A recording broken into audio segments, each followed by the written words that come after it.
Welcome to the Dan Norton Show, in which I promote Ayn Rand's philosophy of objectivism, a philosophy of reason, egoism, and capitalism.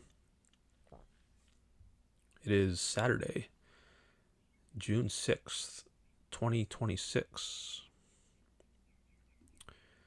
This is a show on which you can participate. I see we've got our first participant already in the chat. Florida Nick is here. He says hello. Hi, Nick. He's a channel member, which is why he's got that badge, that star by his name. You too can become a channel member, and I will give your chat some priority just by hitting the join button for as little as 99 cents a month. You can also get a badge by your name. You can also participate by calling in. The number on my background is 657-233-0878. There's also a Zoom link in the description if you prefer that method. I have a lot of topics listed on my background that we could talk about. It gives you some idea of what my views are on a wide range of issues, so we can talk about any of those. I actually updated my thumbnail to add a few topics, but I didn't change it yet in Zoom. Maybe I should do that right now. The new thumbnail does appear on YouTube. If the video thumbnail just showed up in your screen, you can see that I added free will to the good side as well as objectivity, but I didn't yet so it's in my YouTube thumbnail, but I didn't yet change it in my Zoom background. But I think I should be able to do that right now, actually. Oh, Robert is here as well. Hi, Robert. Another channel member. He's also got a star by his name, so I'll give his chats some priority. If you want me to address your chats, you can do a super chat and attach some dollars or euros or pounds or whatever your currency is, and I will give your chat some priority. And you can do a super chat at any time. I'll start a goal here, but whether or not I have a goal going, you can do a super chat. But I just started a goal for 5 super chats in the next 3 hours. It says 0 out of 5 there. Robert says the House of Ideas. Okay, not sure what that is a reference to. Maybe all the ideas that I have on my background, or maybe it's something else. Robert can let us know if he wants. He put ... so maybe he's right now expanding on that in another chat, typing it up. I'm going to give the stream a like. Thanks for whoever already gave it a like. That'll help promote it in the algorithm. Reach more people. All right, so you can raise a topic, ask a question. This is a good time for it, and since you don't have much competition. And in the meantime, I'm going to see if I can update my background here in Zoom to my new background. Let's see, where's my settings? I think this is the first time I'm trying to update my background during a live stream. Okay, so I am in the settings of Zoom and video and effects. Oh, here we go. Virtual backgrounds. Okay, so I got to add a new one. Add image. Okay, I think this is the one I need. All right, so in just a second, I think you should see some slight changes. On the left side, you'll see free will and objectivity added. And on the left side, you'll see where I have, in place of where I have anti-abortion, anti-immigration, anti-U.S. Israel West, that's replaced with Social Security and welfare and some other things. All right, let me select this new background. Open. Okay, there we go. I think it just changed. Okay. Oh, I didn't. I forgot. I still have my picture. I forgot. I need to. So when I'm doing the live stream, I have a separate thumbnail where I don't include the picture of me and the backgrounds. So that's good for the thumbnail that goes out on YouTube. But when I'm actually live streaming, it's a little weird to have me right in front of myself. So the topics are updated, but I forgot I need to take out my picture. So let me see if I can do that.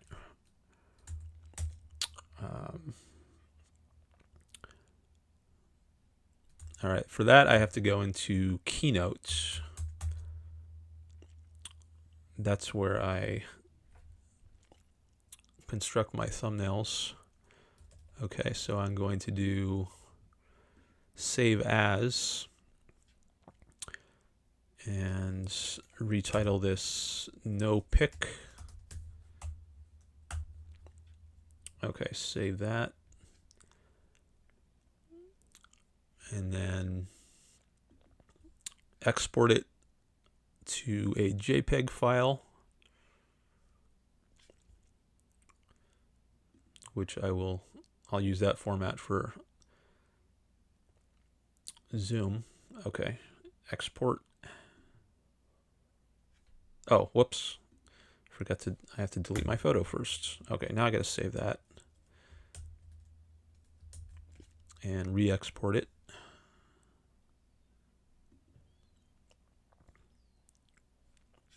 And replace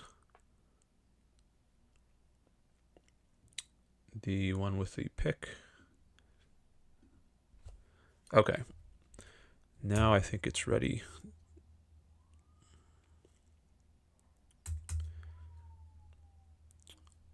Okay, let me go back into my Zoom settings. Background, new background. Okay.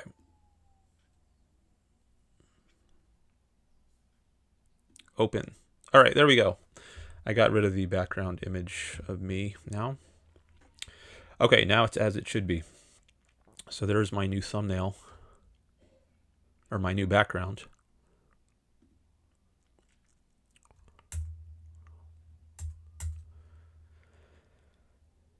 You can appear to be here while on break, says Greg Lewis. Hi, Greg. Greg is another member. This is the first time I think I had 3 members all at once as the first chatters of the day. Every single one of them has a star by his name. So thanks to all of you. And Greg upgraded to being a Fountainhead member in the last show. So thank you for that, Greg. That's the $2.99 option per month. So I'll give you some priority. I guess I'll give you some priority if you're an Anthem level member. That's the first introductory level member at 99 cents a month. But the higher level member you are, the more priority I will give your chats. So you want to be a Fountainhead member, I'll give your chats a little more priority. Or you can also do super chats, even if you're not a member.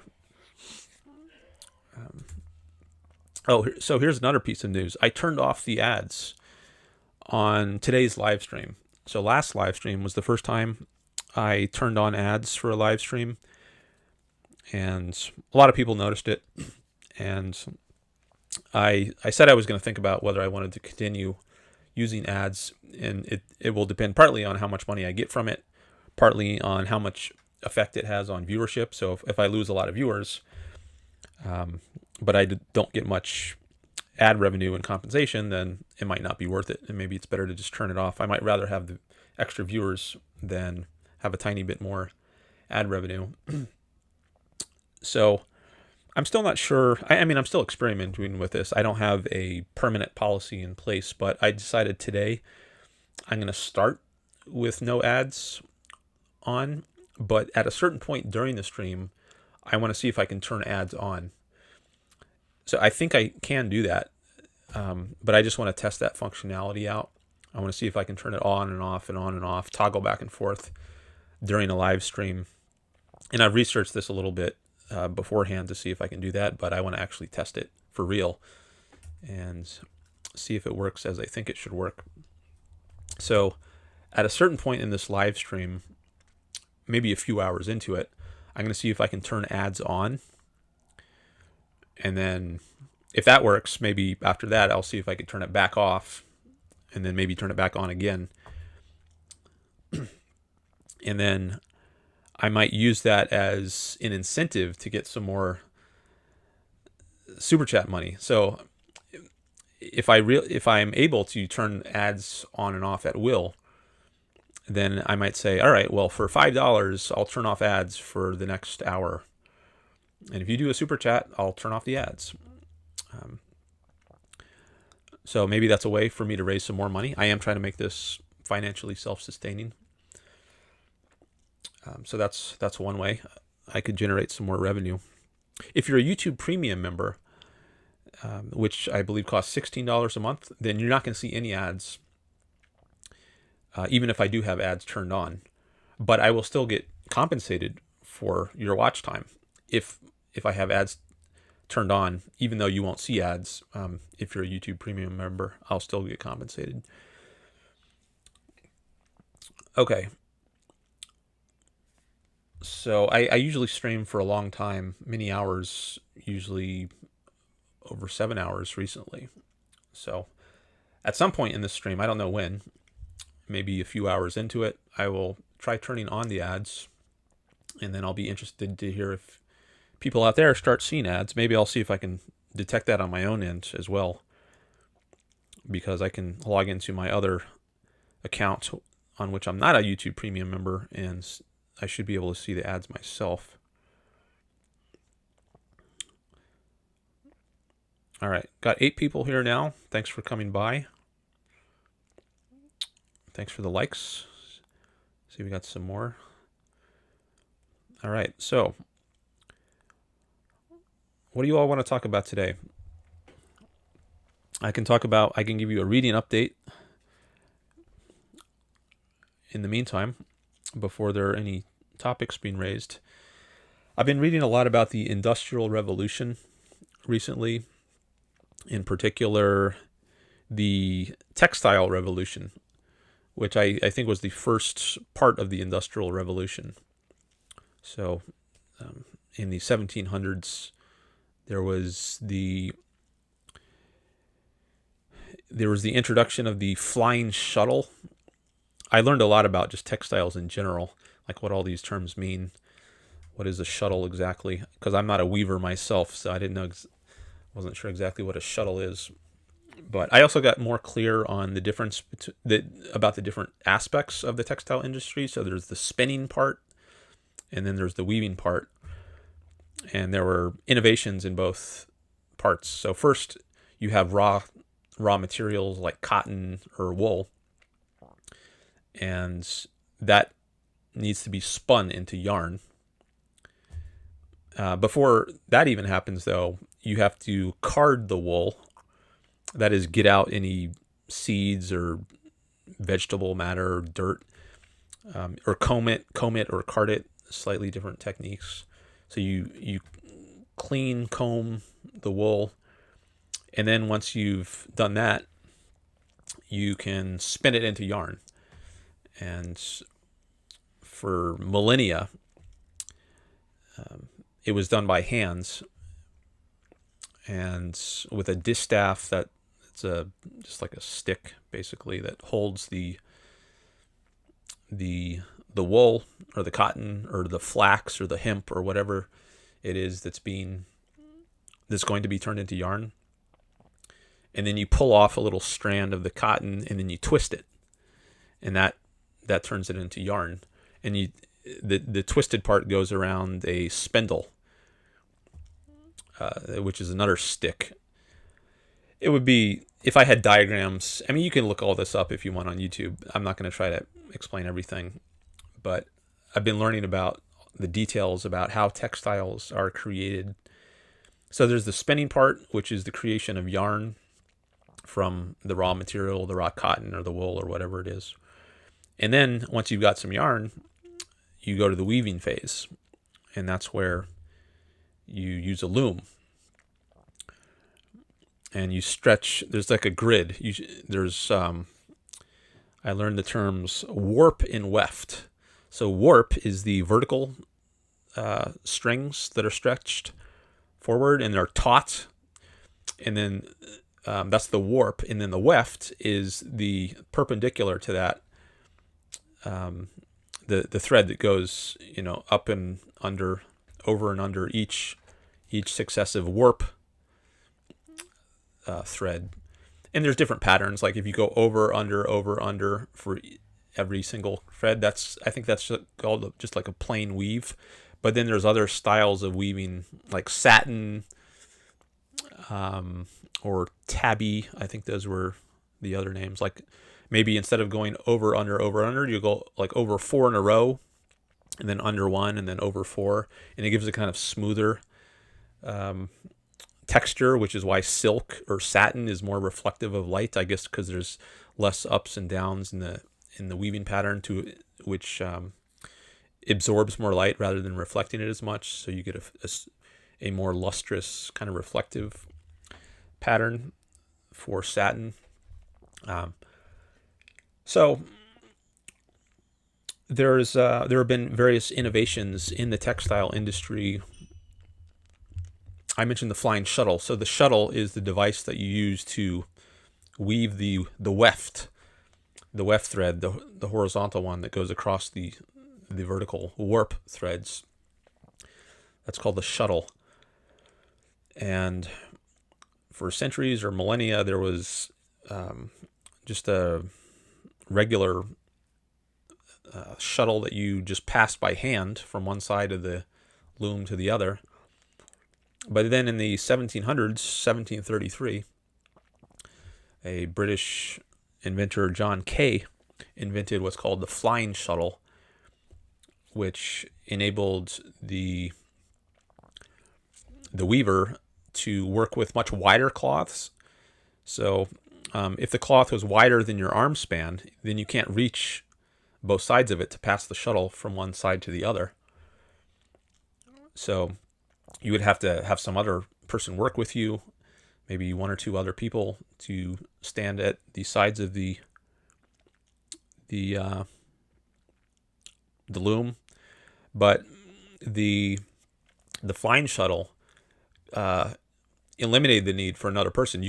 One person could do this all by themselves, and there was just like a rope or some cord they could tug on that automatically makes the shuttle pass from one side of the loom to the other without having to reach with your hands, and it might be too far to reach if the fabric you're weaving is wider than arm's length. So it really sped up the process of weaving. So that's one innovation I've been reading about in the early phase of the Industrial Revolution. And maybe I should pause. I see we got another person in the chat. So what does all this have to do with Ayn Rand and objectivism, which is what my channel is about promoting?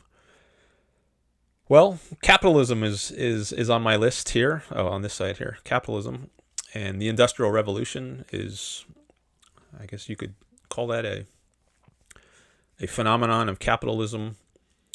So if we want a progressive society where we have lots of inventions and progress, improvements in the standard of living, we need freedom. And when we have a system of political freedom, we get much more progress. And we get something like the Industrial Revolution, which can radically change our lives for the better. And some people might fight against it. Luddites, for instance, they might try to destroy some of these new machines, and did. And I'd like to learn more about that. But if we want progress and a successful, flourishing, happy human life, we need freedom.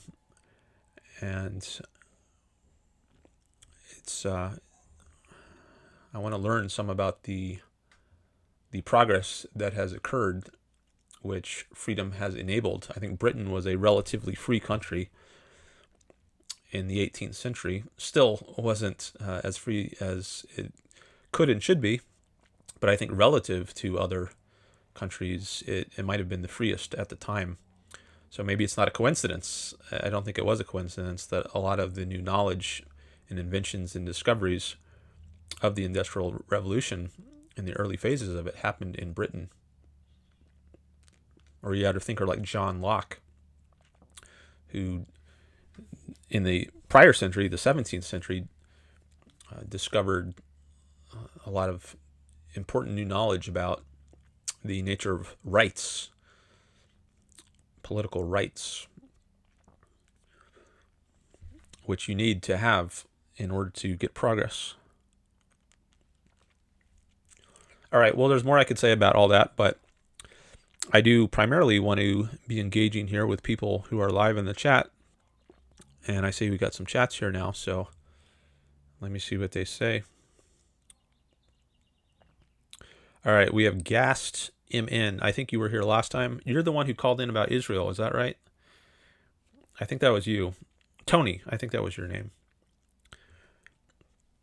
Oh, I forgot. I need to turn on my Google Voice, so if anyone wants to call in, I will hear their call. Maybe some people have already tried to call in, and I just haven't heard their call because I forgot to turn on my Google Voice window. Hold on a second.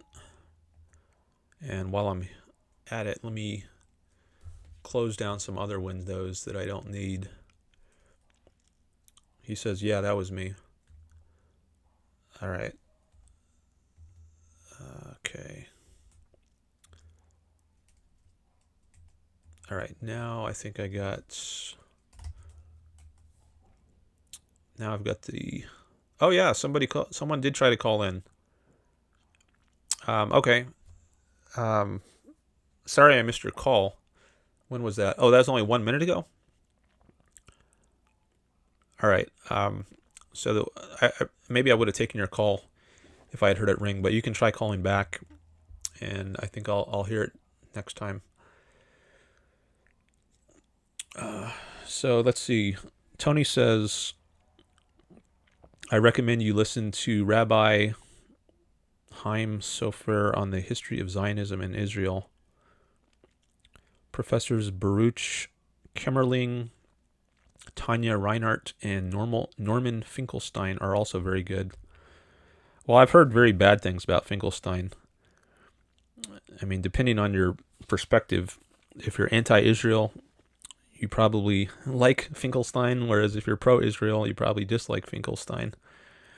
But maybe we can talk more about that. Somebody's calling now, so let me see if I can screen this call, and maybe we can talk more later.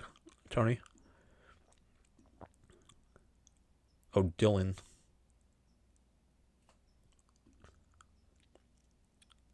Hello? All right, this is Dillon. Okay, and were you in the chat, or did you just call in?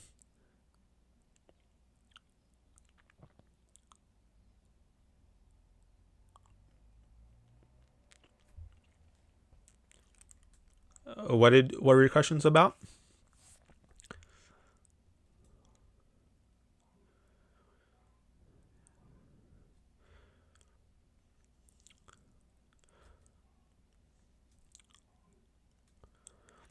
There are things that I think are good and things that I think are bad, or things that I think are true versus things I think are false.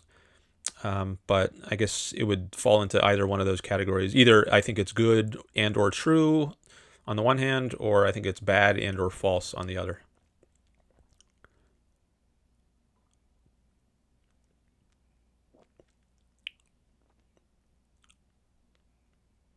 Yeah.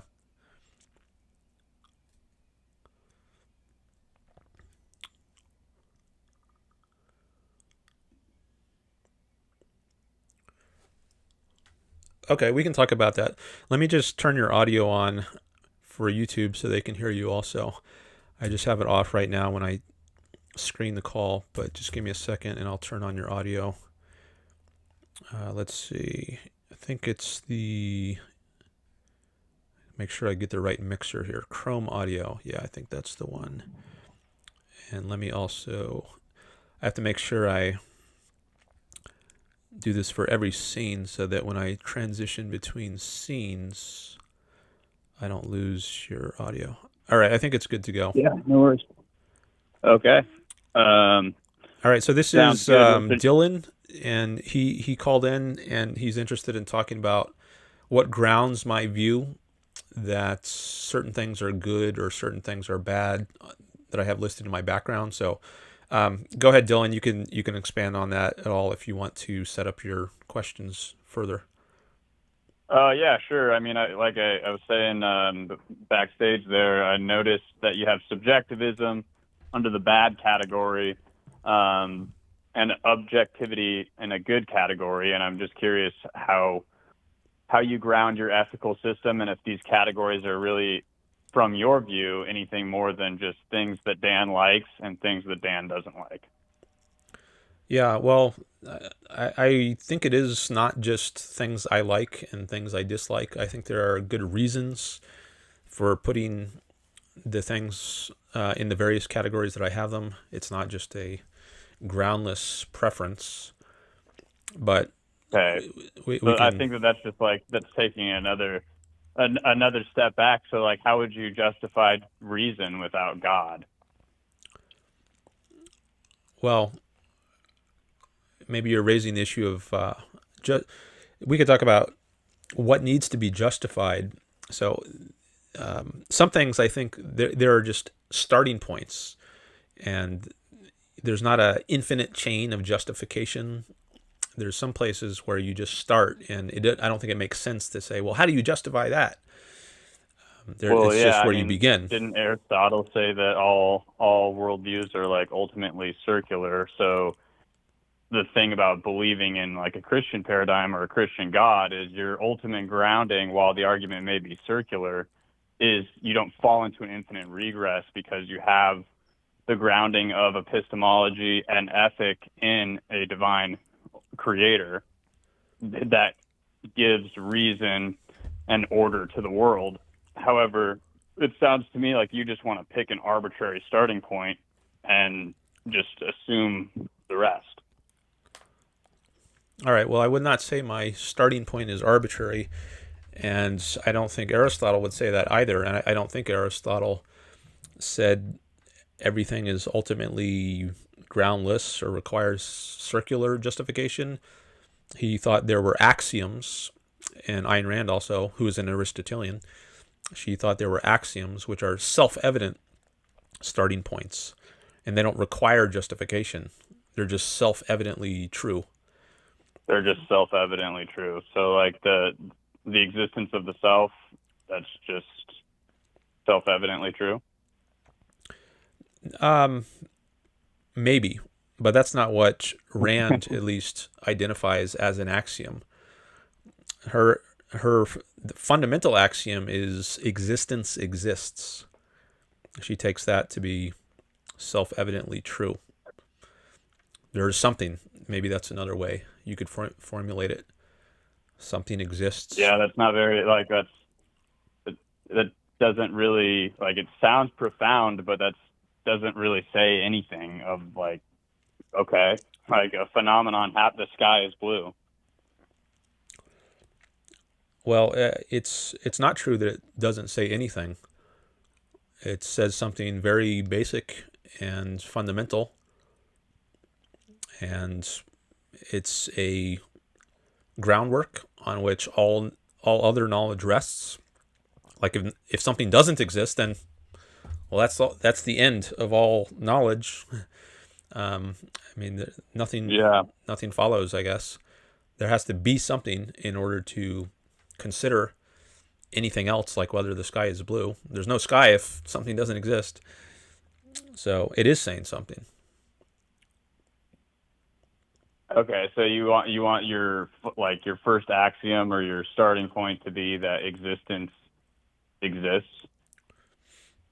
Well, it's not just that I want to.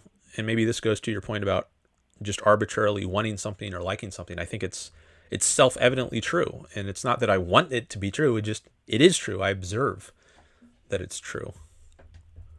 So your sense data, like, how do you know that existence exists? It's self-evident. This is the So point about that there's not infinite justification. Some things are primaries. They don't require justification. And that's what it means to say it's self-evidence. So I don't think it's a valid question to ask, how do you know?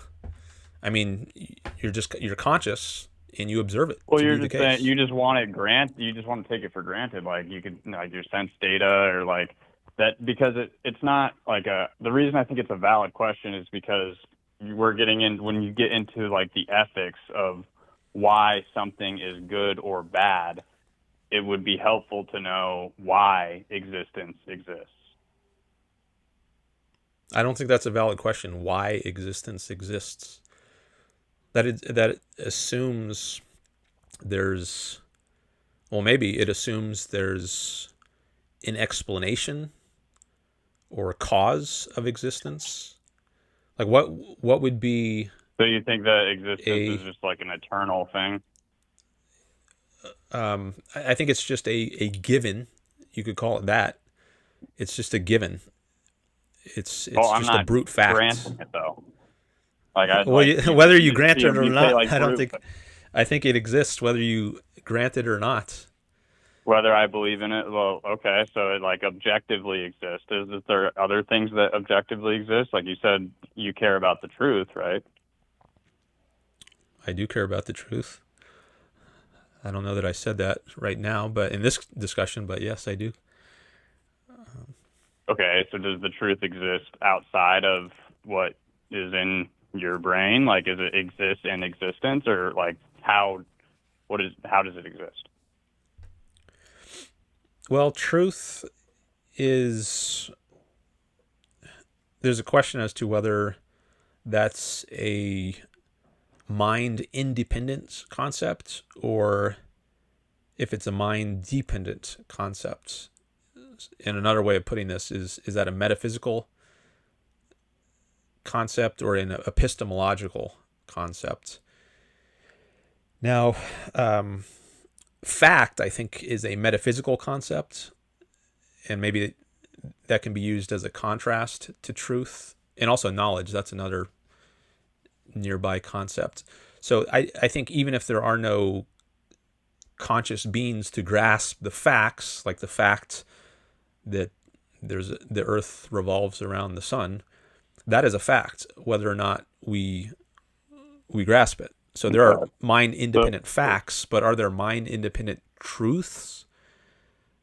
well, Mm, so you just said that if there's no conscious beings to like grasp a fact or whatever, would the law of identity hold in that case? yes, I mean, if the law of identity, sometimes it's put as A is A, or things are what they are, and that would be true. Things are what they are, Right. whether or not there's anyone around to grasp Okay. that fact. Yeah. And that's a concept, right?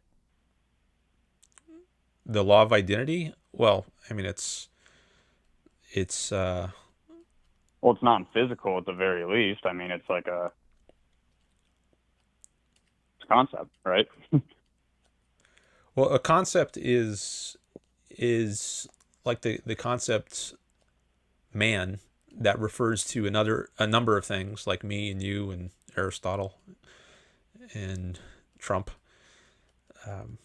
But a law is not just a concept. It's more like a proposition. So like the law of excluded middle, a logical law.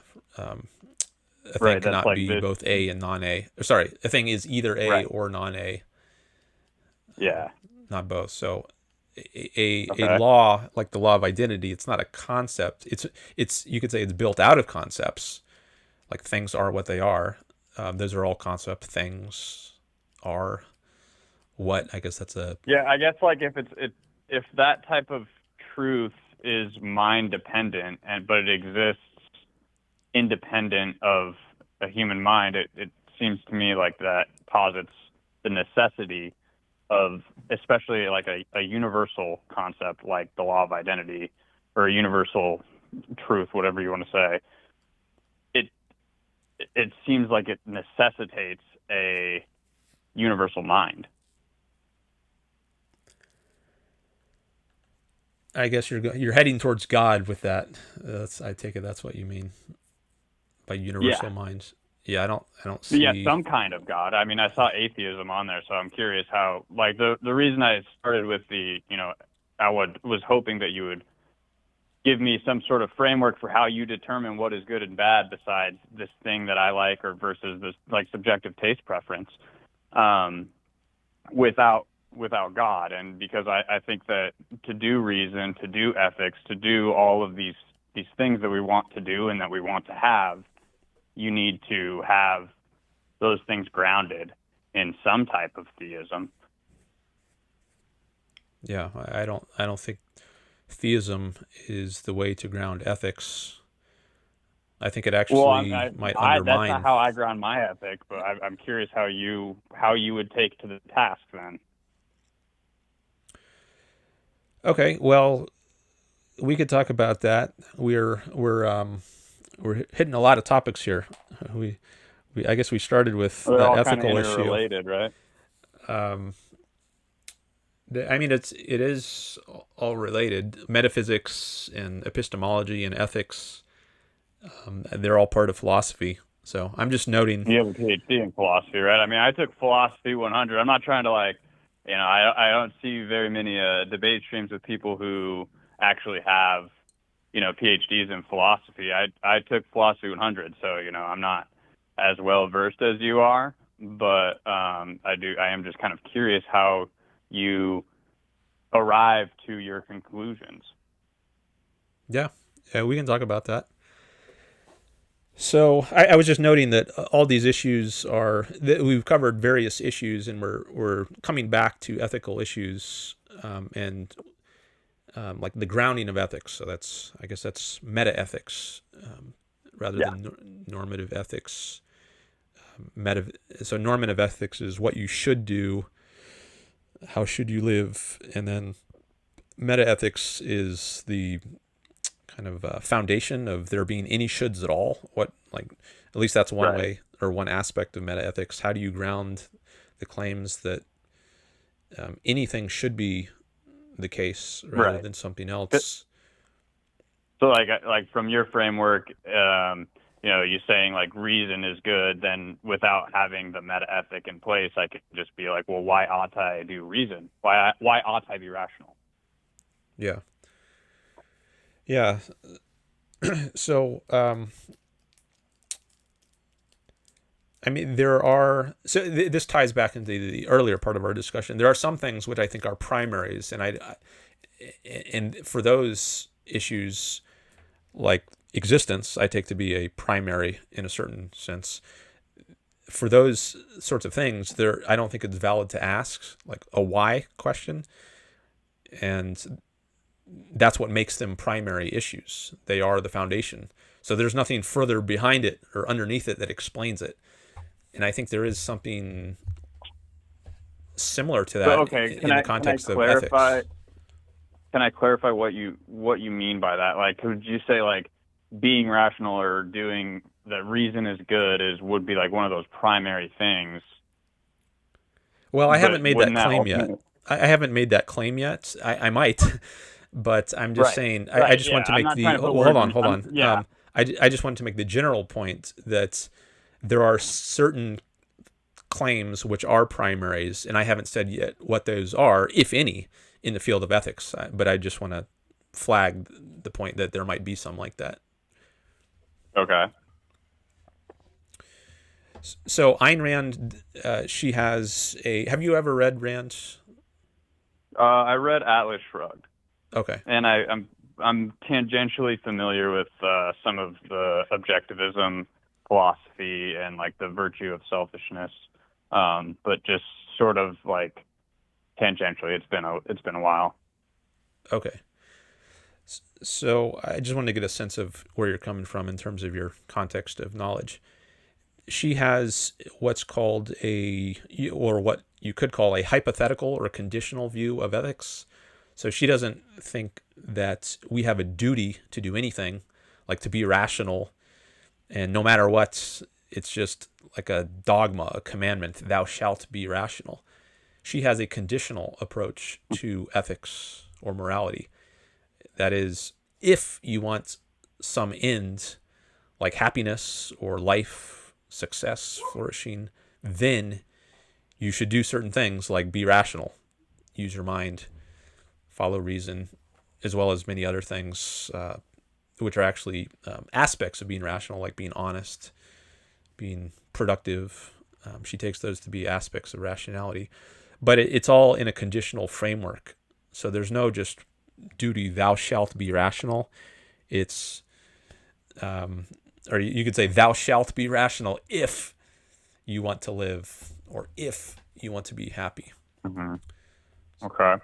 I think I'm following you. I guess my question, I believe, I could be wrong, and I don't want to put words in your mouth, but I believe earlier in the stream, I had just tuned in for a little bit, but you had mentioned something about believing in human rights.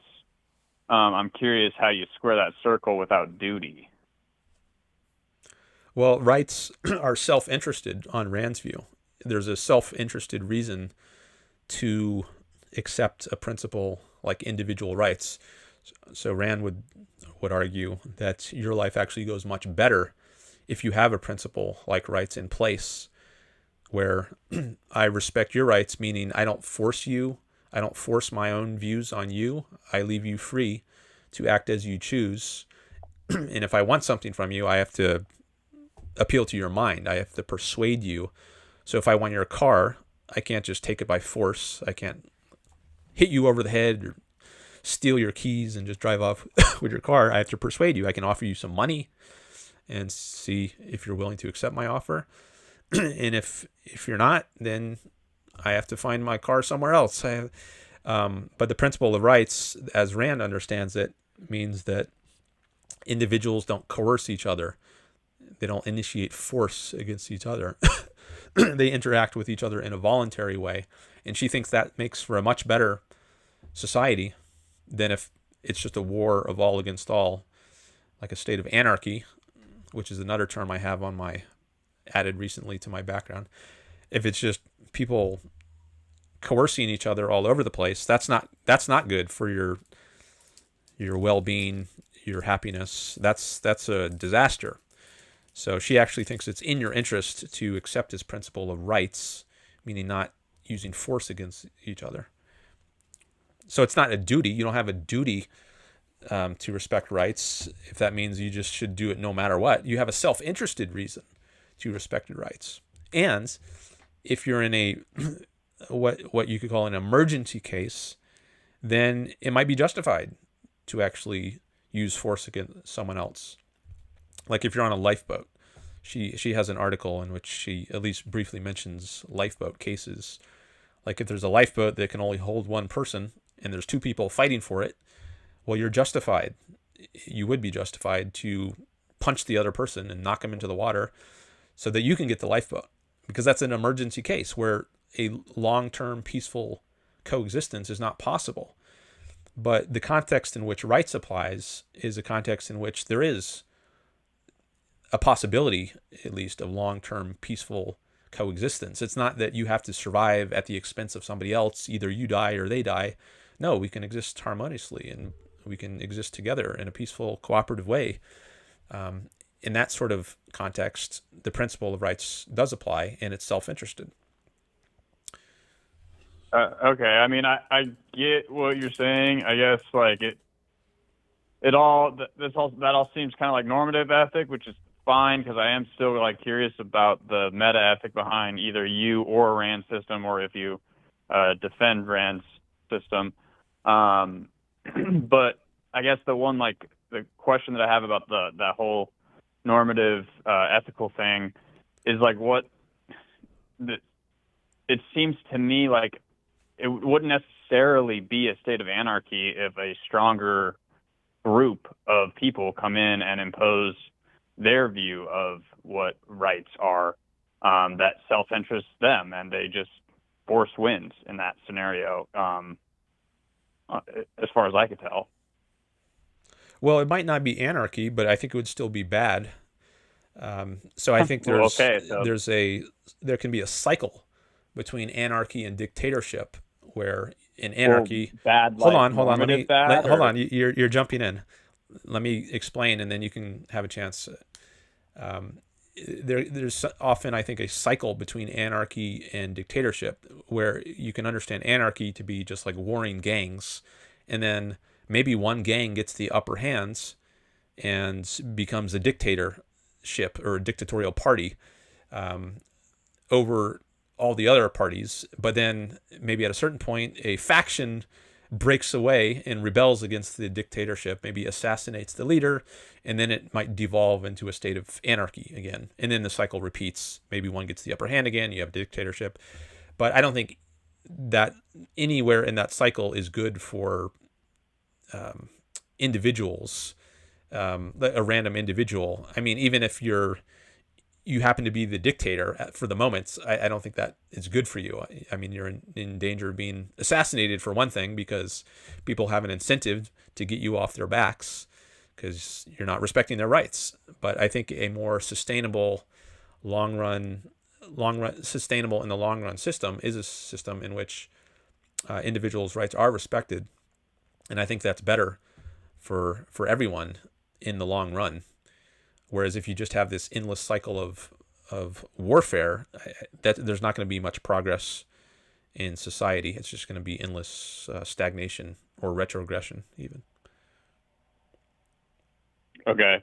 So I mean, that's great. I just, if we could take it back to your meta-ethical justification here, because I again, it's just like, why is that bad? Why is retrogressive? It's just the same thing. Like, why? So what is the meta-ethical justification for Rand or your system? Is it ultimately just whatever I feel like? Because that's kind of subjectivity, right? Yeah, I think that would be subjectivity if it's just whatever you feel like. So pleasure and pain, I think, are foundational to where the concepts of good and bad come from. And Rand makes this point in her article, The Objectivist Ethics. Our first grasp of the concepts good and bad come from the experience of pleasure and pain that we have as infants. And we don't choose what gives us pleasure or what gives us pain. So if you scrape your knee on a rock, that causes pain. You didn't choose for it to cause you pain. That's just your nature of that's the way it is. And likewise, you lick an ice cream cone. You don't choose for it to give you a pleasurable sensation. It just is that way. So people aren't just not really a good, like, well, hold on. universal, You tend to jump in many times. So well, because you're like kind of not answering the question. You're like telling a whole long story about pleasure and pain. Like, what about a masochist? Like, that's not, you're making it all right. universal. Well, you can excuse me. I think you need to slow down a little bit, and if you want to have this conversation, because if you're interrupting a lot, I'm not sure that's really a respectful, civil way to engage. If you have objections, well, if you could just answer excuse me, the question. you just did it again. Okay, so I'm gonna have to end this call. I'm thinking about ending this call right now. So that's your last chance. If it happens again, I'm gonna end the call. Okay. All right. So you can make objections, but you can't be constantly interrupting with objections. You have to wait for me to finish. All right. So what was I saying? I lost my last point. You were talking about ice cream. Oh, yes. Well, I said that we don't choose what gives us pleasure or what gives us pain, at least as infants. That's just given to us by our nature. So humans aren't just arbitrarily making some choice. Oh, this is going to feel good to me and this is going to feel bad. No, things just by their nature feel good or bad. Now, as you get older, it becomes more complicated than that. And there are mental conditions one might be in where, like sadomasochism, where it might seem to go against that. And we could talk about those sorts of cases, but there's at least a basic starting framework which I think is not arbitrary. It's just given to people by nature. And I think that can be used as a basis for grounding the concepts of good and bad. And there's more that can be said about all that, but let me just pause there, and now you can jump in. Oh, okay. Thank you. Yeah, I think that is completely arbitrary. I appreciate your time, Dan, but if you're just going to tell stories and talk in circles, like I thought I would get a little bit more out of a PhD, but I do appreciate your time. Best of luck with your stream, and God bless you. All right. So there's a little parting shot from Dillon. Was that his name? Little condescension out there at the end there. Yeah, I think I was going to end that because of what he just said. That last comment was, I think it was disrespectful. But he hung up on his own, so maybe he saw he wasn't going to get the kind of conversation he wanted. Like, I think sometimes people, if they see they can't resort to ad hominems or interruptions, some kind of disruptive tactics, then maybe they feel like they can't control the conversation in the way they would need to in order for it to go in a way they would like. And so they would rather not have the conversation. So maybe something like that is what was going on there. I think you should be able to argue for your case in a civil, respectful way. But I think sometimes, maybe when people are feeling like they're running out of arguments, then they start resorting to unpleasant tactics. Okay, well, let me go and adjust my settings here to make them ready for the next call. All right, I think it's ready now.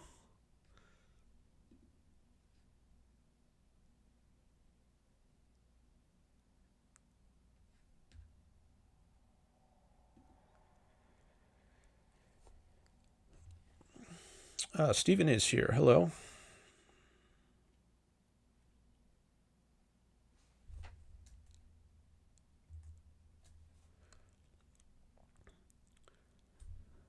All right, let me engage with some of these chats. Yeah, I was reading Tony's chats, who goes by the name Gast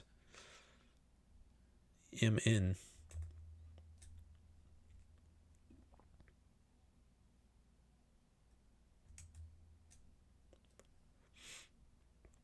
And Tony called in last time to talk about Israel.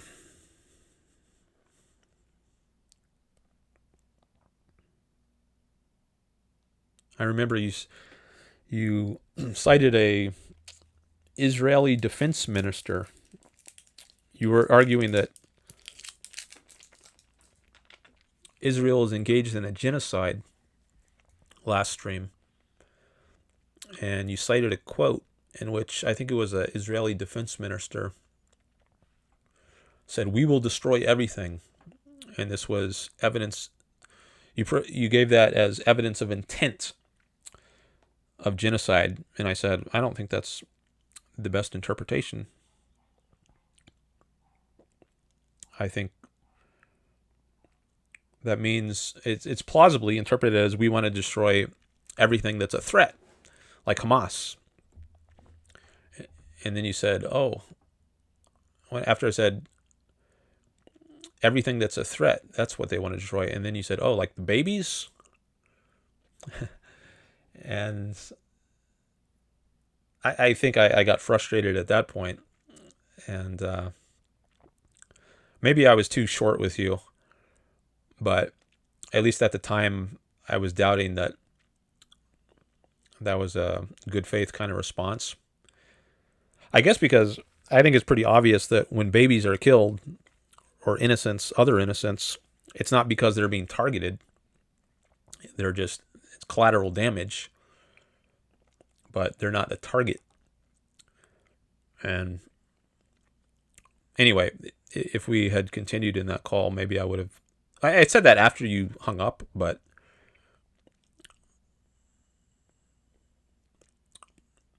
that's yeah. I think that was well. There's a little on that call from last time for anyone who wasn't here for it. But let me see what else you have to say here. Yeah, you mentioned these historians. Yeah, I think I've heard. I haven't heard of these others that you mentioned, Kimmerling and Reinhardt, but I have heard of Finkelstein, and I've seen him on YouTube. And I know he's a controversial figure. I haven't read him myself. I've just seen some videos in which he appears. I saw one in which he was debating Benny Morris, another historian.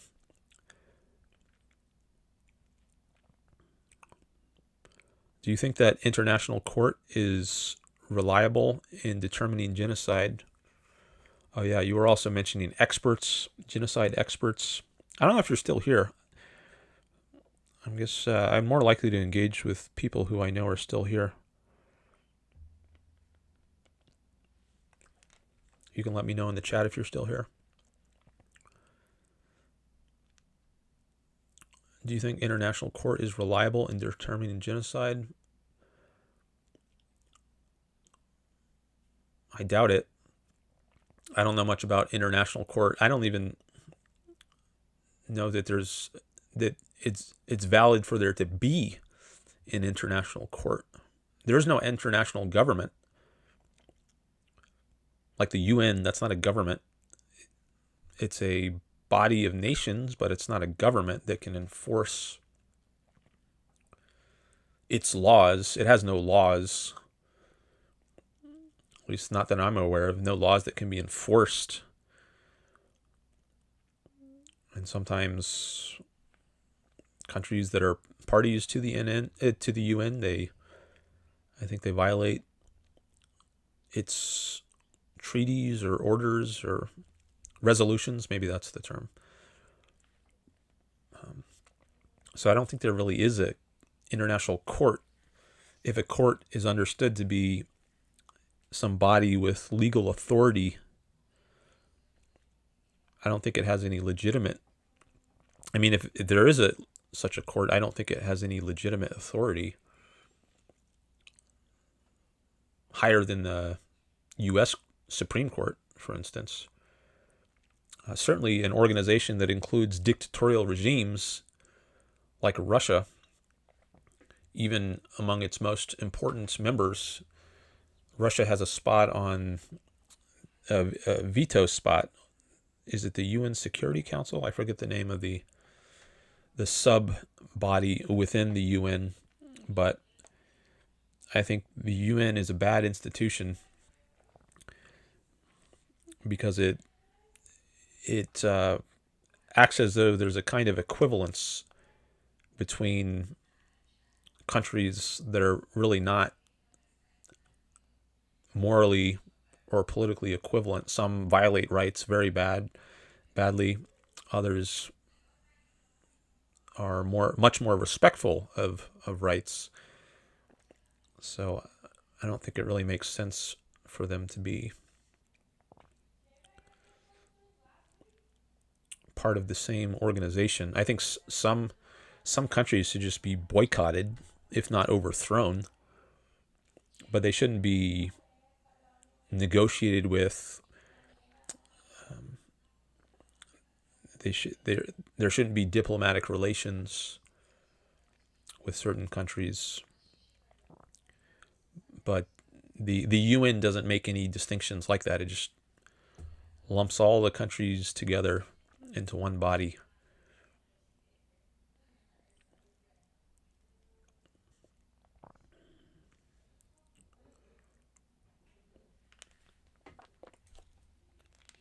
All right. Then we get some chats from Robert.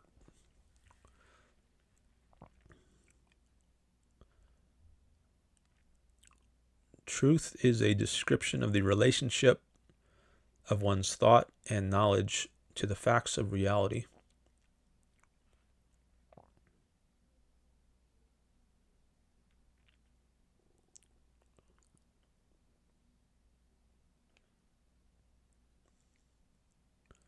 So no. The law of identity isn't a concept, it's a proposition, says Robert. But yes, it's conceptual. If a tree falls in the forest and no one is there to hear it, does that necessitate the existence of a celestial hearer, a cosmic listener? Hint, no.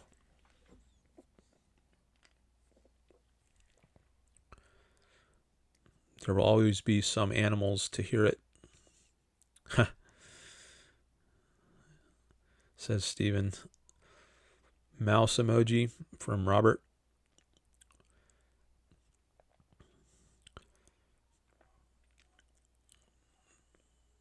If they say why, tell them that it's human nature. Michael Jackson. I like that song. All right, well, that catches me up on the chat. Oh, I don't have it selected to live chat. Maybe I'm missing some.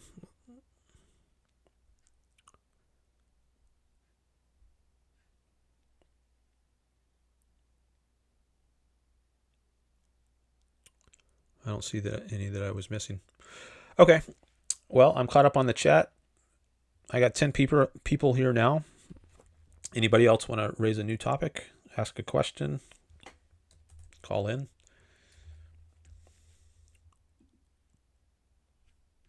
Oh, somebody's calling.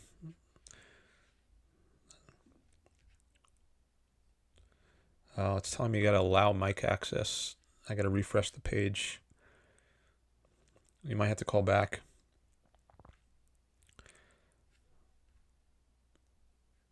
That number looked familiar.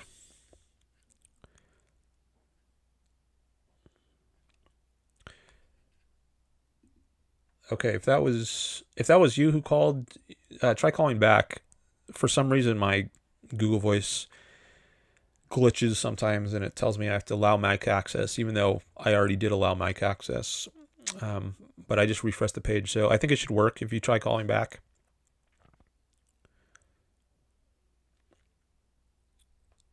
Oh, Audrey. Hi, Audrey. Okay. Actually, I can add you to my contact here, so next time I will know it's you.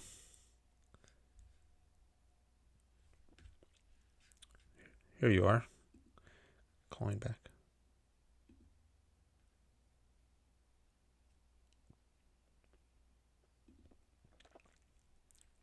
Hello.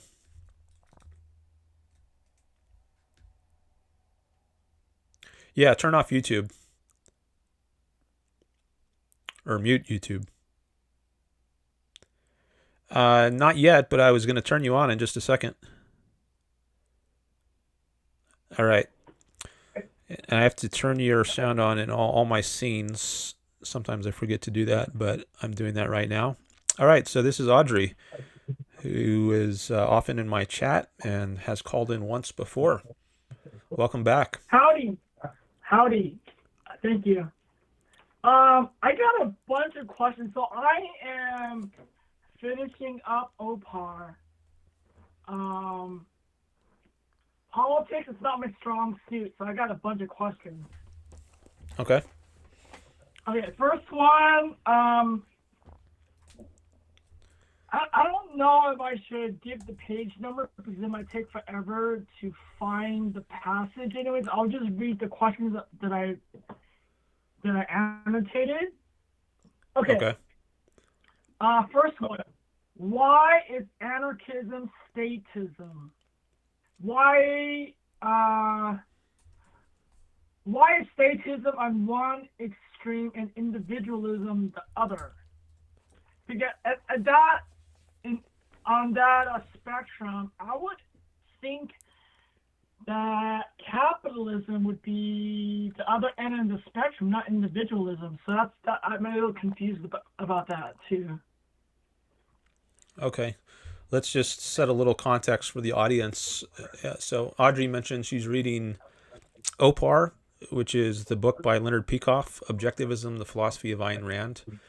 And she's reading the later chapters of it. It's 12 chapters, and chapter 10 is the chapter on government. And that's, I guess, the chapter that you're reading now, and you have some questions related to that. I'm still hearing a little bit of an echo. Did you turn off your YouTube volume? Yes, I muted YouTube, and you're on speakerphone. Maybe that's why. I don't know. You could try, if it's possible. Can you try without speakerphone? Yeah, let me try that. Okay. Is it better? Yeah, that sounds better. Okay. All right. I'm taking some notes on the screen, by the way. Okay. So you asked one or two or three questions. One was... Yeah, I asked two questions. First one, why is anarchism statism? And then the second question is, why is statism one end of the extreme and individualism on the other? Okay, why is anarchism statism, and why is individualism on one end of the political spectrum? Yeah. And statism on the other? Yeah. Okay. All right, let me make this a little bigger. Okay, so as for why is anarchism statism, I don't remember Dr. Peikoff saying that it is. Does he actually say that in OPAR? Hold on. I just want to reply to Robert Naser right now. Yes, this is actually on page 373. On my notes, it says page 373. Oh, okay. Well, I can look that up. I can just do a search, a word search. Okay. Yeah, that's okay. That's perfect. Okay, just give me a second, and I'll pull up my Kindle OPAR. Make sure we got the... Man, it's hard to open up a book with one hand. Oh, yeah. I use AirPods when I talk, so... Oh, yeah, I have AirPods, too. Let me switch that. Okay. All right, I'm going to look up anarchism. Actually, maybe... Yeah, I'll look up anarchism. Page 371. Can you hear me? Yes, I can. I just found page 371. All right, you got your AirPods? Yeah. Okay, so let me share this on the screen. This is, I think it's chapter 10 of OPAR, and there's a paragraph which is on the screen now. It says, "This brings me to another topic, to an alleged opposite of statism that in fact entails it. I mean anarchism." So he doesn't say that anarchism is statism or that statism is anarchism. He's saying that statism entails anarchism, or is it the reverse? An alleged opposite that in fact entails it. So anarchism entails statism. I think that's the claim, and maybe that's the idea that I was saying before when to the previous. I don't know if you heard the previous caller. No, I didn't. I just logged in. Okay. I was saying there's a cycle between anarchy and dictatorship. Are we looking at the second paragraph on page 373?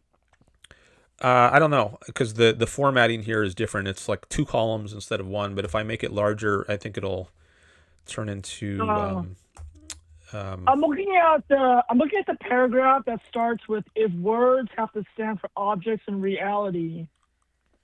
Okay, let me do a search on that. If words have to. Page 373. Oh, okay, I found that. If words have to stand for objects in reality, then the only reference of anarchism, the only possible political system it designates, is some variant of statism. So isn't it saying that anarchism is statism? It's a type of statism. Yeah, that's what it looks like. He's saying, yeah, it looks like a variant of statism. I take that to mean it's a type of statism. It's been a long time since I've read this, so let me just read a little more of it here and see if I can get a better idea of why he's saying that. And then he says, "This is why objectivism dismisses as foolish the notion that republican government is a middle of the road between statism and anarchism.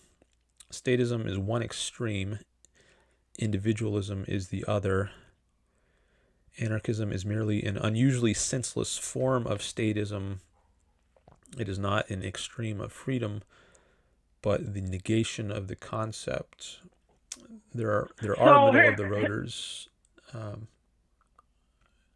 Let me just read one more paragraph. "There are middle of the roaders in politics who advocate a union of individualism and statism. This brings us to the system that rules the West today, the mixed economy." Okay, go ahead. So if I had to make a guess, Peikoff is saying this because in anarchism, and my memory is it's a little foggy right now, but I think he said earlier about how maybe I'm getting my sources mixed up, but I know in anarchism there's talk about defense contractors, or what do they call them? Agencies? Private defense agencies? Or competing governments? Yeah, so maybe that's why it boils down to statism. I don't know. I don't know where he gets that from. Well, I can look up statism in the lexicon, and maybe that'll shed some light on this issue. Let me do that. And I'll share that as well.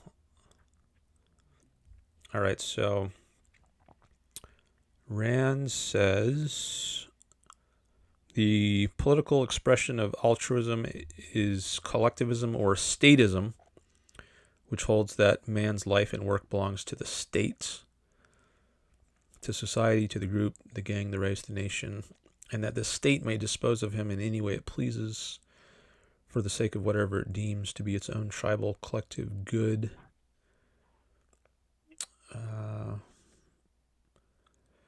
And then I'll just read one more sentence from another essay. A statist system, whether of a communist, fascist, Nazi, socialist, or welfare type, is based on the government's unlimited power, which means on the rule of brute force. So if we put a lot of emphasis on that last point, rule of brute force, then if you take that to be an essential feature of statism, then I think you do have that in a system of anarchy.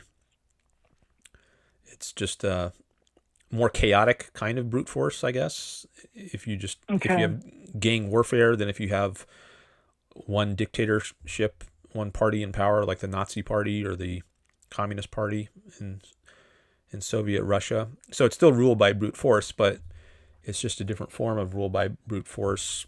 But if you take the essence of statism to be the rule of brute force, then you still have that, whether it's anarchy or Nazism. Okay. So maybe that's why he takes anarchy to be a variant of statism. Okay, and then why is individualism and statism polar opposites on the spectrum? Well, individualism, that's a system, or that it would at least imply a political system where the individual's rights are respected. And isn't that capitalism? Yeah. That's capitalism. So shouldn't it be capitalism instead of individualism? Well, I think you could do both. Capitalism, I guess it's a more political term. It's also it's kind of it's both I think she puts it one place as a political politico-economic system. But I think she also defines it as a social system in one place. But there's different ways you could look at it. You could say capitalism is a social system, it's an economic system, it's a political system. Individualism is a little closer to the field of morality, I think, than politics, but maybe it's kind of on the borderline. And then you have a term like egoism, which I think is more squarely in the field of morality or ethics than politics. But I think you could say both things, but you're just emphasizing a slightly different aspect. Like individualism has more of an ethical flavor than capitalism does, but it still has political implications. Like if you're an individualist, it implies a certain kind of political system is favored, like one that respects the individual, i.e. through individual rights, and that would be capitalism. But you could also say capitalism is on one end of the spectrum and statism is on the other. And there you're just using a term that more directly emphasizes a political, economic, social system than the ethical dimension of that political system. Whereas individualism more emphasizes, I think, the ethical dimension of philosophy. So I think it's just an issue of emphasis. Okay, I'm satisfied with that. Okay, on the next page, 374, my question is, and actually, I know this topic was covered in an earlier chapter in OPAR, but she brings it up again on page 374. My question is, why does compromise between good and evil lead to the triumph of evil? Okay. Well, I might want to find the passage, but I could just speak to it even apart from that. Why does the compromise of good with evil lead to the triumph of evil? Well, good doesn't have anything to gain from the evil, whereas the evil has something to gain from the good. So the good is that which is in accordance with life and reality and happiness, and the evil is that which opposes life and reality and happiness. And if your goal is life and happiness, you don't have to, there's nothing to gain. You just, from dealing with people who are opposed to life and happiness. So you can only make your own life worse by dealing with those who are opposed to life. Whereas the evil, so the good is self-sufficient. The good can exist on its own. They don't require the evil to exist. But the evil, because by its nature, it's opposed to life and reality, they can only persist in reality by parasitizing on the good. So they need the good. And I guess the more cooperation they get from the good, the more they're able to sustain themselves. And they destroy their own hosts. So ultimately they destroy themselves since they live as parasites on the good. So essentially, in that compromise, the good has nothing to gain, but the evil has everything to gain. Is that right? Yeah, exactly. Okay. The evil is irrational, at war with reality. Sweet. Okay. All right, moving on to the next question. This is on page 383 on the next chapter on capitalism. Actually, we probably don't even need to go to page 383. My question is kind of self-explanatory. How is property to be demarcated? Well, Locke had some things to say on that, and I think some things that objectivism would agree with. So he had the idea that you acquire property by mixing your labor with something. That was the famous phrase. So like if you work on a farm, there is the land that you work is no longer just what you might call just pure raw nature. You've now mixed your labor with it. You've thrown some seeds down. You've harvested some crops. So if you mix your labor with something, so to speak, that gives you title over it. You added value to it, value which it didn't previously have, but now that you've mixed your labor with it by planting some seeds and harvesting crops, it's now more valuable than it was previously. And since you are the one responsible for creating that value, you are the rightful beneficiary of the added value that you created.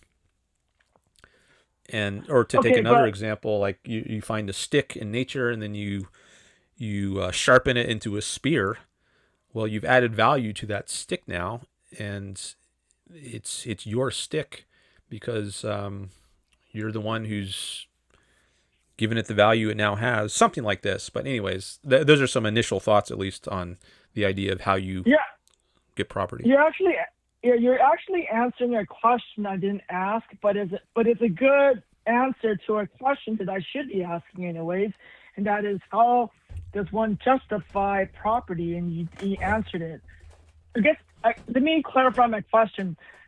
How does one determine the boundaries of one's property? So like a piece of land. So let's say, for example, the moon. How does one determine the boundaries of their territory on the moon? Why not just take the whole moon? So I talked to an objectivist about, and she thinks that the boundaries are determined by whether you can defend it against invaders. What do you think about that? I don't know if I would agree with that. I haven't thought about the... I mean, I've given some thought to this issue, but not a lot. But I think I would apply the same kind of point I made before about mixing your labor. So like if you go to the moon and you start to... Let's say you terraform, you make Earth-like. I guess that's what it means to terraform.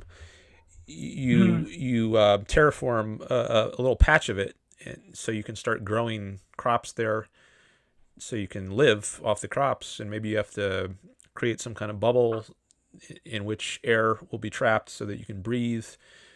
And let's say you do that to a little part of the moon, like let's say an acre of land on the moon, and now you've improved that part of the moon. So I think you have title rights to that part of the moon, but not to the part that you didn't add any value to. That remains for other people. Now, I guess you could try to defend the entire moon for yourself, and you could try to attack other people who also want to settle there. I'm not sure why you would want to do that. But I guess I don't see that you would have a right to the entire moon unless maybe you cultivated. Like if you did the work of terraforming the entire moon and then set up a bubble, some kind of atmosphere around it so that you can breathe, then hey, maybe you do have title to the whole moon. Maybe it's kind of like an island. Like if you find some island out in the Pacific which is not inhabited by anyone, and you're the first person there, and maybe you do get title to the whole thing.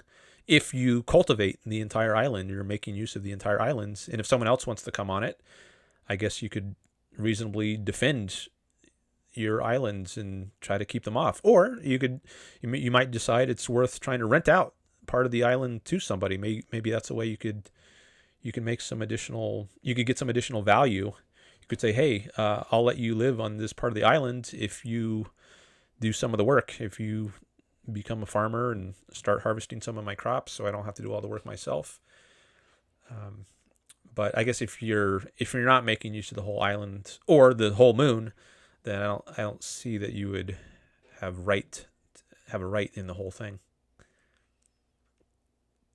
Okay. Let's move on to the next question.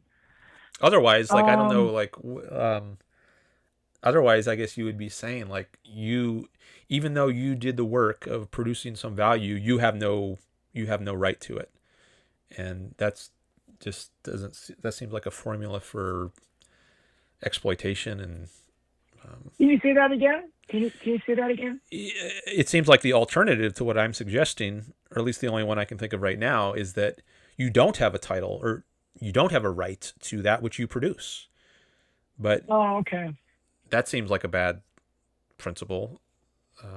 Yeah. One that would allow for coercion or exploitation. It's basically a denial of property rights, rights to that which, rights to the product of your own mind and effort. But you can't live if you don't have a right to the product of your own. I do like what you say better than what my other friend said. I'm gonna have to chew on it for a bit, but I do like what you say. Right. Okay, next question. Objectivism makes a distinction between theory and practice, or the practical. And I get that a good theory is practical, but what is the significance of this distinction other than what I just said? Is there more to it than just that? Objectivism makes a distinction between the theoretical and the practical.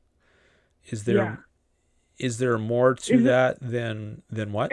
Than just the theory being practical. Like what a good theory is practical. Mm-hmm.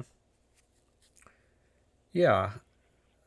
So there's a long tradition in history, like Plato, going back at least to Plato, of thinking that there's the world of the mind or the spirit, and then the world of the body, and the mind or the spirit is much higher in value, and the body is low grade. And actually, the ideal situation is to escape from the evil body, to get out of the prison of the flesh, and that only happens once you're dead, right? Then your spirit, at least according to, I don't know if Plato said he believed in this world of forms. I don't know if he thought that we had a spirit that survives the death of the body. He has a work called I think it's in his work, the Phaedo, Phaedo. I think that's where he discusses, that might be where he uses the phrase the body is the prison of the flesh, or prison of the soul, something like this. And then I don't know if he says the soul escapes the body, but anyways, so there's a soul body dichotomy in going back at least to Plato. But I guess a variant of that, you might call it, is the theory practice dichotomy. Something might be good in theory, but it doesn't work in practice, which I don't think is true, as you said. But that has long been thoughts, maybe going back to Plato at least. And objectivism rejects this dichotomy. If it's a good theory, it's good in practice. What makes it a good theory is that it applies to the world. Like there's mathematics is, I think, one area where I think still many academics are influenced by Platonism, and they might say, well, the world doesn't perfectly reflect geometry. Like there's no perfect circle or perfect triangle. And I guess their idea of perfection is it applies to the abstract realm, but not to the concrete realm. Whereas I think a more Aristotelian approach is the reverse. It starts with what we directly perceive, and then we can abstract away from what we directly perceive, and form concepts, abstractions. But there is no dichotomy. Like there's not a war or tension between theory and practice. There's a harmony on the objectivist view. What makes a good theory is one that coheres with practical reality, that gives you the ability to succeed in practice. So it's a dichotomy that objectivism rejects. And let me pause there. I don't know if I'm addressing exactly what you're wondering about. You are. So it sounds like I do grasp it, at least the significance, at least somewhat. It just seems like it's so simple. Like objectivism makes a big deal out of this dichotomy, and for me, it seems so simple. So it makes me wonder if I'm missing something. Okay, well, maybe it's a good thing if it's simple, if it's very straightforward. I mean, I think there's a lot in objectivism that makes sense. I mean, I think all of it makes sense. That's why I agree with it. But I think maybe the reason it gets a lot of attention in objectivism is because the wider culture sees it differently, and in order to make it clear to the wider culture, objectivism spends some time explaining it. Well, I mean, objectivist authors. Maybe we can talk about why most people have this view that a theory can be good apart from the practical. Like, where does that come from? Maybe it goes back to Plato and Christianity, which has a really serious dichotomy between the mind and the body, or the spirit and the body. Okay, yeah, I think that's probably what I'm not. I think that's what I'm hazy about. I'm not too clear on that. You mean why? Like why they have a dichotomy? Oh, can you explain how that dichotomy, the mind and body, results in the theory versus the practical? Okay. I can try. I don't know if I have a very clear explanation, but let me see what I can do.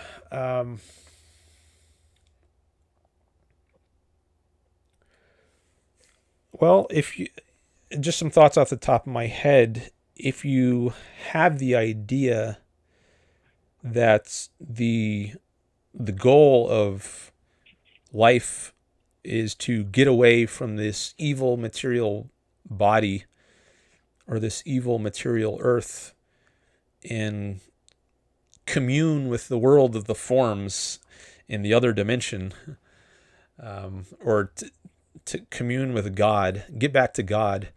Leonard Peikoff puts it in one of his lectures in his History of Philosophy course, I think, that to get from Plato to Christianity, all you have to do is drop one O from good.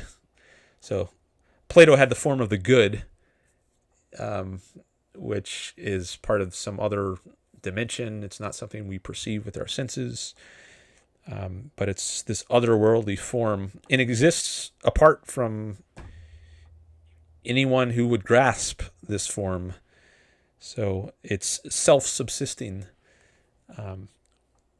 Whereas for objectivism, the good is an aspect of reality in relation to man, or in relation to human beings, or in relation to dogs or plants or whatever the organism is. But good implies good for some organism. But that's not how Plato sees it. For Plato, there's just this form of the good existing on its own. And maybe I'm not a very well versed in what Plato says on this, but maybe he thinks the ideal state to be in for a human being is to get in touch with that form of the good, which we do, at least in part, by escaping from this evil material body, evil as he sees it. And the senses are actually an obstacle to seeing the good and the true. And if we just had pure intellect, pure rationality, apart from senses, the senses just give us awareness of this distorted world. I don't know if he talks about sensory illusions, but anyways, true knowledge, I guess, is more reflected in like a field of, like geometry. And I think Plato was big on mathematics. And I think you'll find a lot of examples from the field of mathematics, especially geometry, like the Pythagorean theorem. That gives us a better insight into the nature of true reality. There we deal with perfect things like perfect circles and perfect triangles that have exactly equal length sides if it's an equilateral triangle, whereas we don't find any perfect triangles in the actual world, which we perceive with our senses. But if we can get away from this imperfect world and commune with the world of the forms, and mathematics might be a way. Studying mathematics, I think Plato saw as a step towards the world, getting towards the world of the forms. Then we're getting to a better place. And if we can entirely escape this material world and entirely enter the realm of forms, or to put it differently, the realm of universals as opposed to concretes, then that's really when we've hit the jackpot. And there might also be a hierarchy within the world of forms. Maybe the form of the good is the highest form within the world of forms. I'm not sure. But anyways, I guess if your goal is to get away from this world, hold on, let me plug in my laptop. Battery's getting low.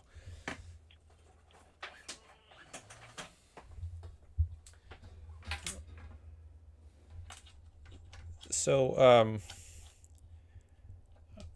I'm thinking of how to tie this to the theory-practice dichotomy. I guess theory is not for the purpose of dealing with the concrete world that we actually experience on Plato's view. Oh, it's just kind of an end in itself, and the goal is to get to the world of the forms, the realm of pure abstractions and universals. It's not so that it helps us better deal with our material life. Like in the Industrial Revolution, I was talking about that at the beginning of the stream. I'm reading a lot about that now. We used abstract knowledge, like Newton's laws or Boyle's laws of gases, to help us create new technology and inventions like the steam engine. So the point of all this science, not when Bacon says knowledge is power, well, it's because knowledge helps us live in this life on this earth, so we can achieve more success and happiness. But for Plato, that's not the point. So maybe that's why there can be a theory-practice dichotomy in his mind. The point of the theory isn't to make things go better in practice, if what practice means is our material life here on earth. So the theory can just be good in itself, apart from its practical application. And I don't know how you would judge that. And maybe it's a kind of stolen concept to say it's good in itself. But insofar as you can make sense of that, I guess, I don't know, maybe Plato would say there's a certain kind of symmetry or beauty to pure mathematics or something. I'm not sure how he would validate the idea that it's good if it's not serving any concrete purpose. But anyways,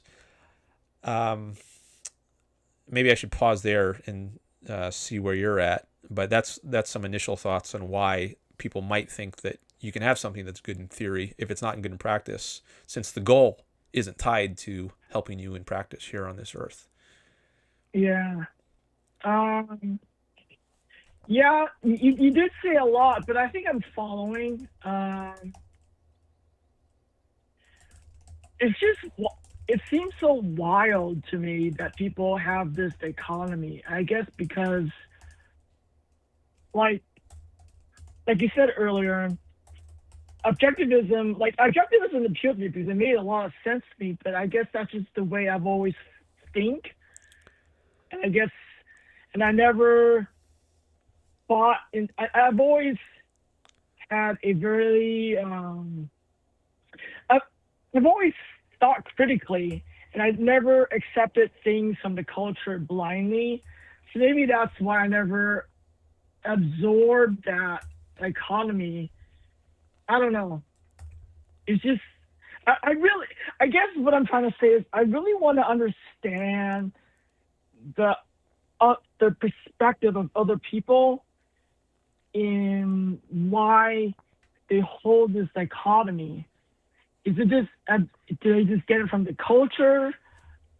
Because most people aren't going to go, they're not like saying, they're not thinking to themselves, oh, mind and body there's a dichotomy, so therefore there's a dichotomy between theory and practice. That's not how most people think. So I'm thinking, do you think that they get this dichotomy from the culture? I think that's plausible. Yeah, they would hear it from some teacher, professor, maybe a pastor in church, maybe in conjunction with some example.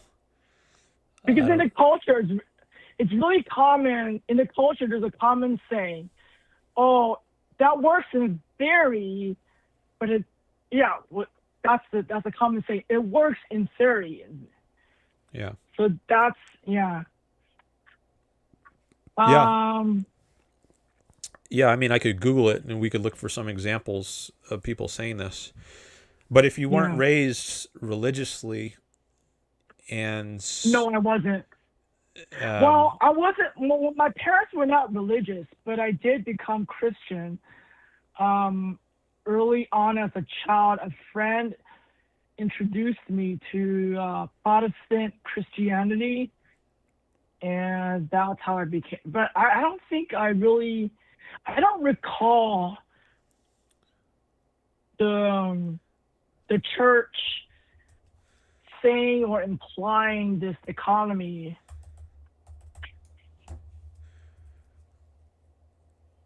Well, I don't know that. I'm trying to think of. But I definitely know that in the culture, I hear all the time. People say this all the time.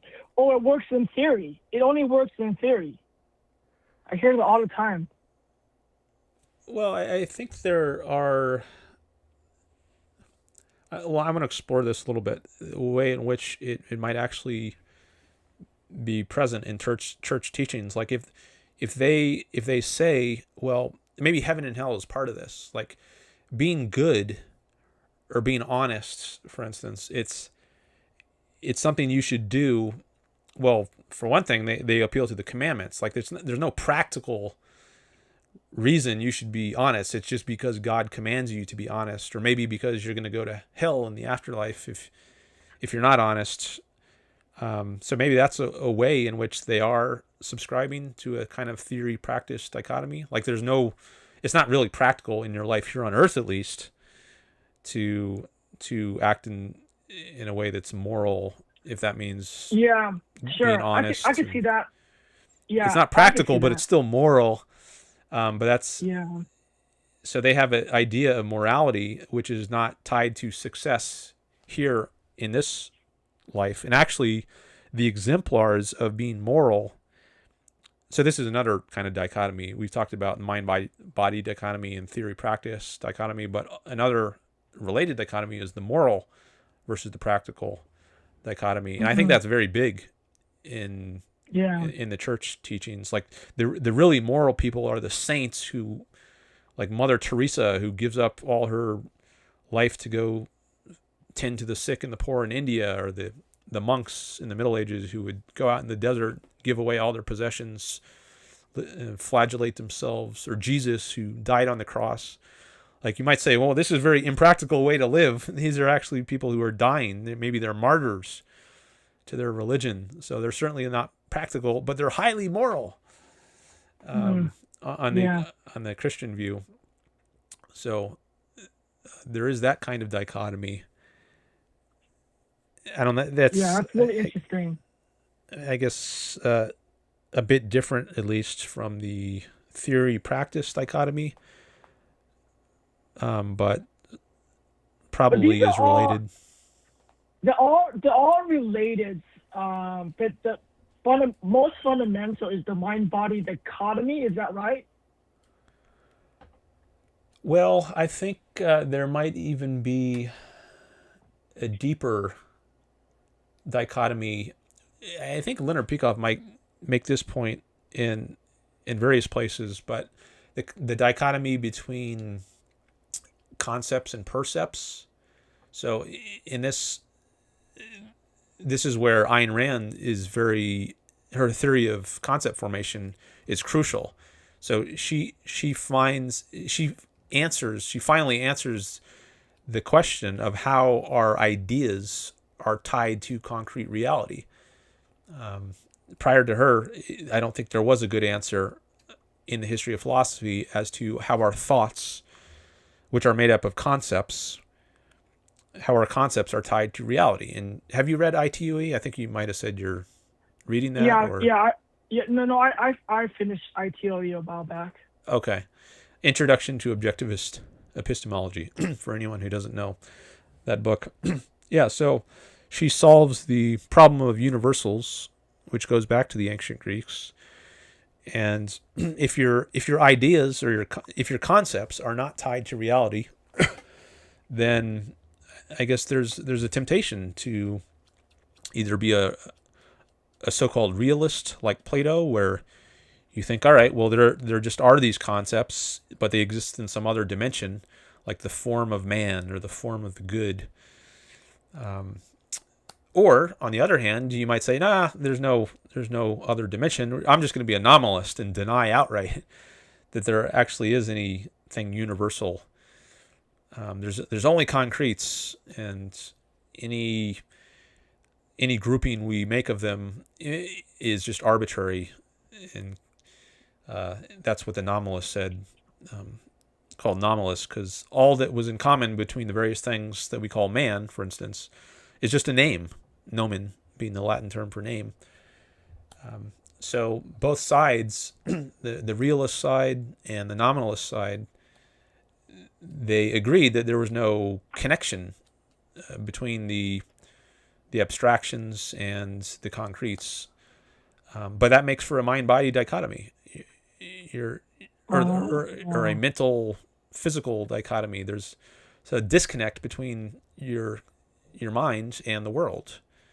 So I think Leonard Peikoff might make the point that it's this dichotomy, the lack or the failure to have a solution to the problem of universals is what gave rise to mind-body dichotomy. And it just snowballs from there. Yeah, and there's going to be all kinds of problems as a result. Theory-practice dichotomy, moral-practical. Let's move on to the next question. On page 387, Peikoff says, in a free society, non-producers can be consumers. Okay, I'm trying to remember why I wrote this down. Let's see. I think I was probably thinking that... Oh, I don't remember why I wrote... I'm going to have to go back to that because I don't remember why I wrote that. But I have another question on page 395. Let's see. Let me read this. Okay. When one violates the rights of one man, why does one also violate the rights of all?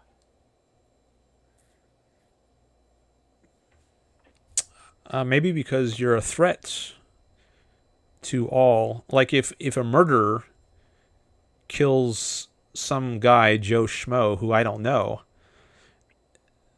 I don't think, oh, well, he didn't kill me, so no skin off my nose. It doesn't concern me at all. I don't care. No, I don't want a murderer loose running around and potentially killing me tomorrow, or somebody I love or am friends with. So it's a danger to everyone, and it's in all the value that that person who was murdered could have created now is no longer going to be created, and so now I can't trade with that person, or maybe he was going to be the next Einstein or Isaac Newton, or who knows. But being dangerous is not a violation of rights. I mean, I know dangerous people, but they're not violating. Just because they're dangerous doesn't mean that they're going to violate or they're violating rights.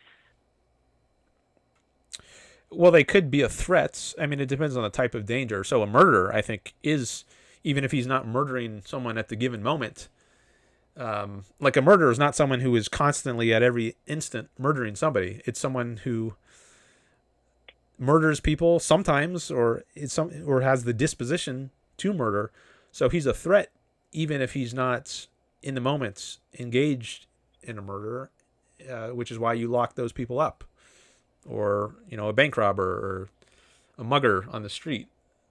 So even if they're not committing a crime on a given day, doesn't mean they're not a threat to other people. Right, but they're not. But they haven't violated the rights of all.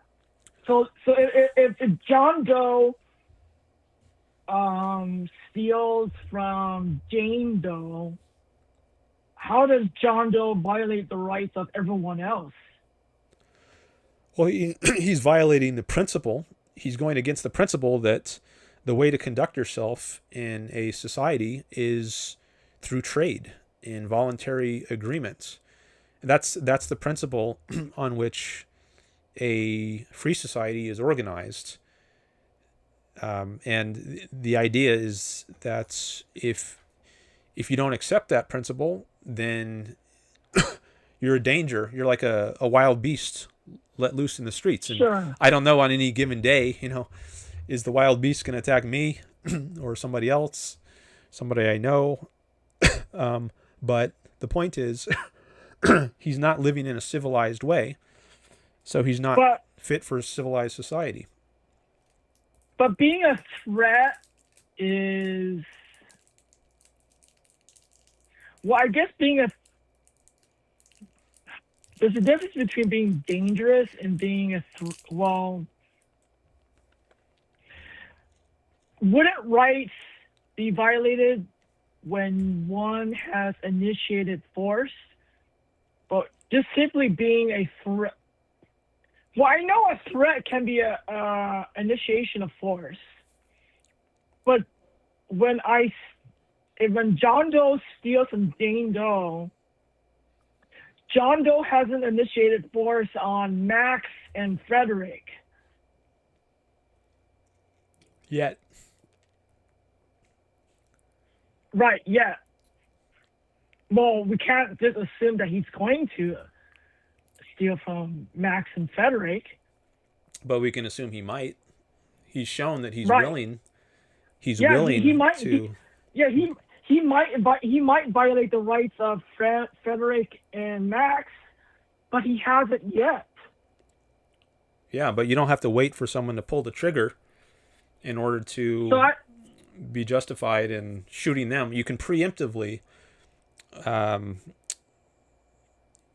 use force. If someone threatens force in self-interest, you could preemptively attack them. I mean, if it's an objective, credible threat. Otherwise, you're not being egoistic. You're not serving your own interest. If you have to wait for someone to shoot you before you can shoot back, right? I don't want to get shot in the first place.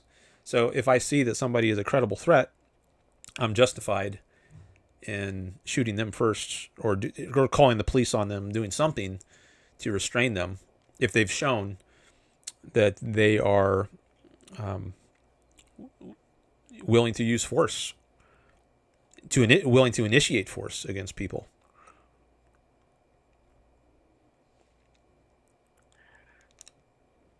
I'm not seeing how the potentiality of violating rights is equivalent to actually violating rights of everyone else. Well, there's different senses of potentiality. But I'm not just talking about, like, I have the potential to murder someone, meaning like it's metaphysically possible for me under some conditions. Like, I don't think I couldn't do that right now. My character is such that it's just not possible to me. But if I evaded over and over across a lengthy period of time, maybe I could become corrupt enough that I could do something as heinous as murder someone. So I have a potential in some sense to murder, but I don't have the potential right now to murder. But there's other people who do. Like, take someone who's actually murdered someone. He's actualized his potential, and it's not that he needs, months or years of evasion in order to maybe corrupt himself to the point where he's capable of murdering somebody else. He's already at that point. So he has potential in a different sense than I have potential. Mm-hmm. And I think that we have to recognize the difference in those senses of potential. And when someone has the potential in the sense that they're an imminent threat, which they might have shown they are by the fact that they actually have committed some murders or whatever crime it is, then I think they're potential in a much more serious sense. I don't think that violating the rights of one man always constitutes an imminent threat to everyone else. Like, people do violate rights of other individuals, maybe a small rights violation, but that doesn't make those people violating the rights of everyone else. Like, let me think of an example. Well, I did give one. Yeah, let's stick with the example that I already gave. John Doe stealing a pen or a pencil from Jane Doe. How I don't see how in stealing that pencil, John Doe is violating the rights of everyone else in the classroom. Well, he's shown that he's willing to steal stuff, so maybe he's a threat to everyone else. Maybe he's going to steal Susie's pencil tomorrow. I mean, there are different degrees of threats. Certainly, murdering someone is much more serious than stealing a pencil, but it's still a rights violation, and she's a smaller threat. So she's not a threat to the other people in the class in the sense that, now they can reasonably worry that she's going to kill someone else, but they could be reasonably concerned that tomorrow she might steal my pencil. And so I think commensurate with the level of the threat is the level of punishment. So I don't think you would lock someone up for life for stealing a pencil, but you could do something much smaller. Maybe give her detention so she has to stay after school one day. So it's still it's a bad thing, and it's not as serious a threat as some other things, but it's still a bad thing, which poses some threats or problem for other people, even if it's a relatively minor one. But until John Doe actually steals the pencils of everyone else, I don't see how he has violated the rights of everyone else. Well, what does it take to? So are you saying that when John Doe steals a pencil from Jane Doe, John Doe becomes an imminent threat of stealing pencils from everyone else? I don't know if I would want to say an imminent threat, but he has shown a willingness to ignore or evade the idea that people have a right to their own stuff. Yes, I agree 100% with that. I just don't see how that's a rights violation of everyone else. Well, if you've shown a willingness not to respect other people's rights to their stuff, I mean, isn't that by definition violating He hasn't. rights. I'll have to think about this some more.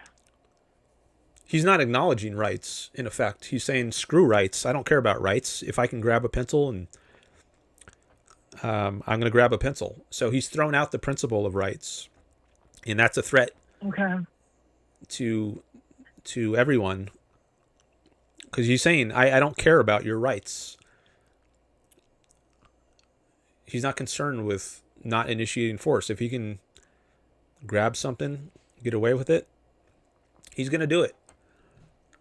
And you don't know how that's going to manifest on any given day in any particular case, but I think there's reason to have at least some level of concern that he's not a good guy to have around.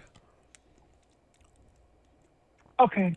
I think this is something I'll have to think about some more. But you bring up some good points.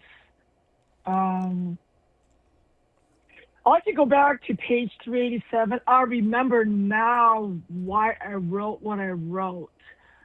So on page 387, Peikoff says, in a free society, only producers are consumers. And this struck me as odd because non-producers can be consumers too. Only producers. Oh, like I see. If someone, so let's say someone doesn't work. He's not a producer. He doesn't work at all. But he inherited a bunch of money. So he can be a consumer through that inheritance. Mm-hmm. Yeah. He might have a specific context in mind, or maybe there's some deeper point he's making, because I'm sure he would grant that, at least in a context, like inheriting wealth, as you say, but maybe he's making a deeper point, like metaphysically, consumption presupposes production. But let me read a little of this, and maybe I'll get a better sense of the point he's making. Let's see, the previous sentence, he says, well, maybe, I don't know how far back to go. Productiveness is the virtue of creating material values. In a free market, such a virtue is a necessity. There are no governmental bonuses for parasites. Contrary to another big lie, the rule of capitalist society as of nature is, he who does not work shall not eat. Capitalism is the system of productiveness. It is the system of and for producers. As to consumers under such a system, they are men who pay for what they consume, i.e., men who themselves earn the means of payment or received it from someone who did. Maybe that would be the case of someone who had inherited wealth. They didn't themselves earn the means of payment, but they received the means of payment from someone who did earn the means of payment. In a free society, only producers are consumers. So I guess the point you're concerned about is addressed in that parentheses right before it, receiving it from someone who did. Maybe he's speaking in that last sentence in essentialized terms or broad brushstrokes to emphasize the primacy of production in capitalism. And he's not denying that there are cases where people can just be consumers, but that's not reflective of the essential characteristic of the system. Yeah. Okay. Maybe he would say something like that. It's just a kind of detail or special case. It's not reflective of the core nature of capitalism. It's not like capitalism is essentially about parasites or people who consume without producing. And even if there are some like that, they're probably a marginal case. Maybe just as if like you could define man as the rational animal, and doesn't mean like infants who haven't developed reason yet aren't rational. or they're not man or not human beings, or people who are mentally handicapped. You say, oh, what about them? Are they human beings? Okay, well, yeah, I guess, at least in a sense, but they're kind of a marginal case. They're not reflective of the essential nature of human beings. And for the purposes of holding things in your mind in a centralized form, then it's useful to have a formulation that, like, man is the rational animal, or capitalism is the system of production rather than consumption. Something like this. I'm thinking off the top of my head here, but I think maybe something along the lines of what I'm saying is how Peikoff might respond to your point. Okay. So, but as you can tell, when I'm reading Opar, I'm reading it with a fine-tooth comb. I want to make sure I understand every sentence. Good. Yeah, All good right, for you. Dan. Well, Dan, thank you so much for taking my call and answering my questions. You're welcome. Thanks for calling in. Appreciate it. Yeah. Okay. Thank you. Yep. Bye-bye. Bye.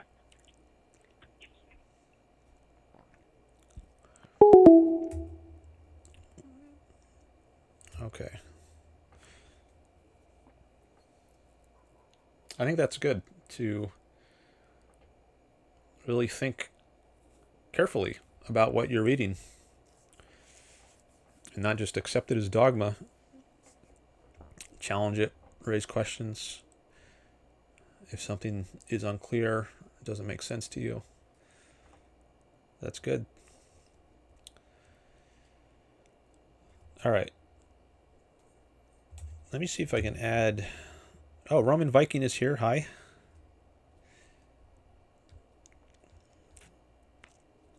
Or at least was here. I want to see if I can add Audrey to my list of contacts. How do I do that? Here we go. So next time she calls in, I will see her name instead of just the number, and I'll recognize who it is.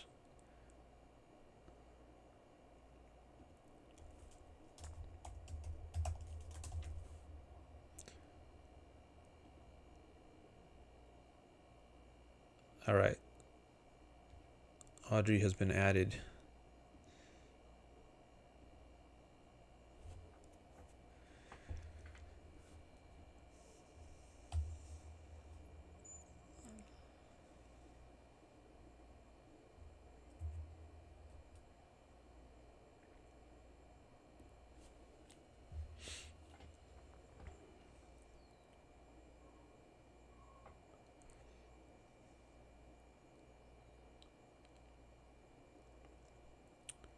All right, got a new subscriber.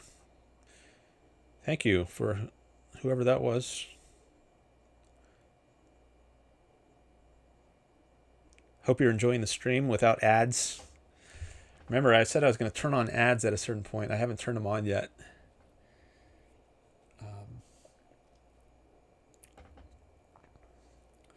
Audrey got a YouTube Premium membership during the last stream, so she could avoid the ads. So,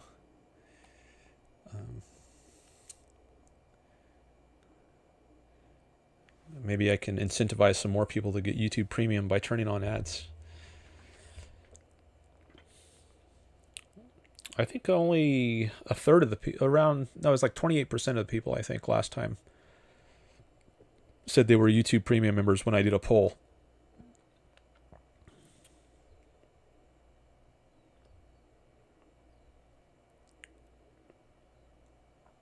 I did a debate on TikTok recently.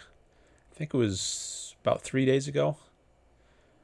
And I'm hoping I can get that posted to my YouTube channel eventually, but I'm waiting to get the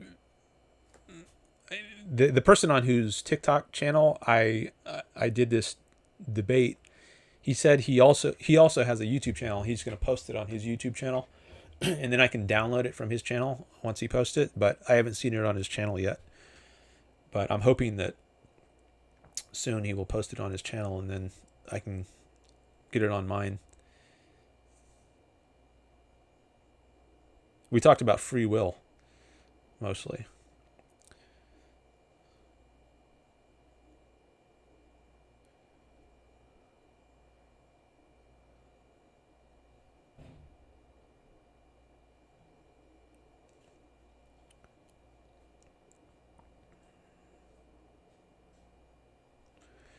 All right, let me come back to the chat.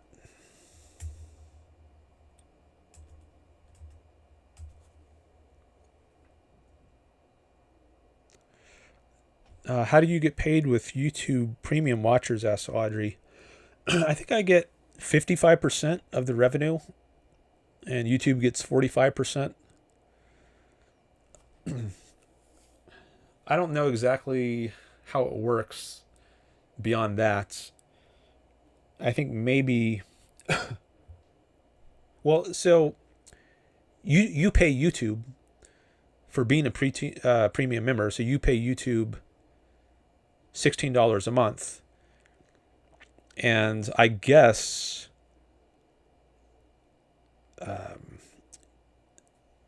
when I have ads turned on, I make a certain amount of money from the ads. And I guess whatever that amount of money is split between me and YouTube. I don't know if it's 55-45. But then if you're a YouTube Premium member, you don't see ads, but maybe the way it works is whatever ads you would have seen if you were not a YouTube Premium member, whatever amount of revenue I would have gotten from those ads, maybe I get 55% of that and YouTube gets 45%. And it gives me my share from the $16 a month you pay them. Maybe that's how it works. Whereas if you're not a YouTube Premium member, maybe I just get the money directly from the ads. So YouTube gets a share of the ad revenue and I get a share of the ad revenue. But I'm just guessing. Greg says, to make sure they're compensated for their work, we share ad revenue with them when you watch ads on YouTube.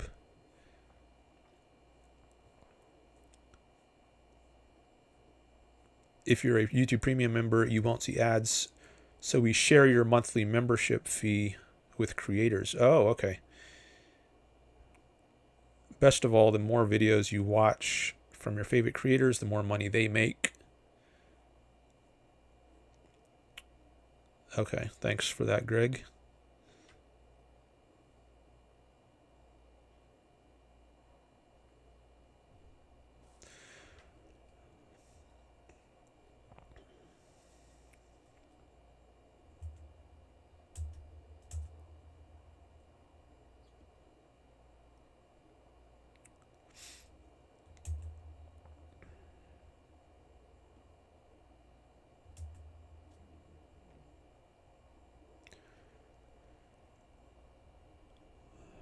All right, don't have any super chats yet, but we've still got 49 minutes left in the goal.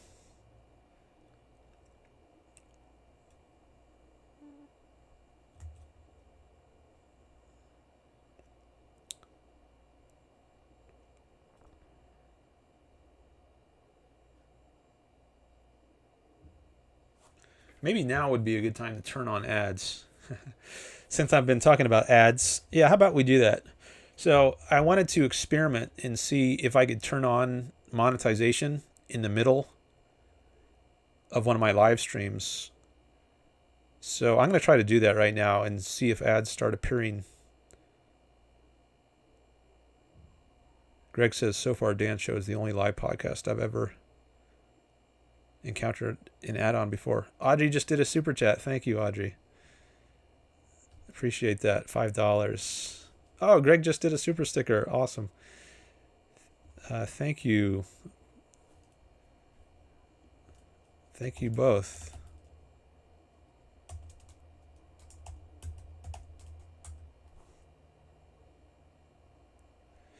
I was able to reply quick enough to get the green tag to show up. And let me thank Greg as well in the chat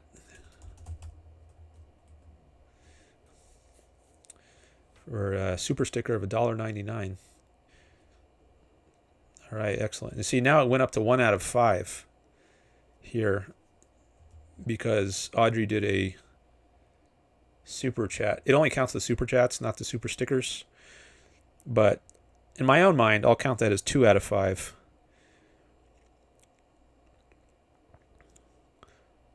But to make this number go up, it has to be a super chat.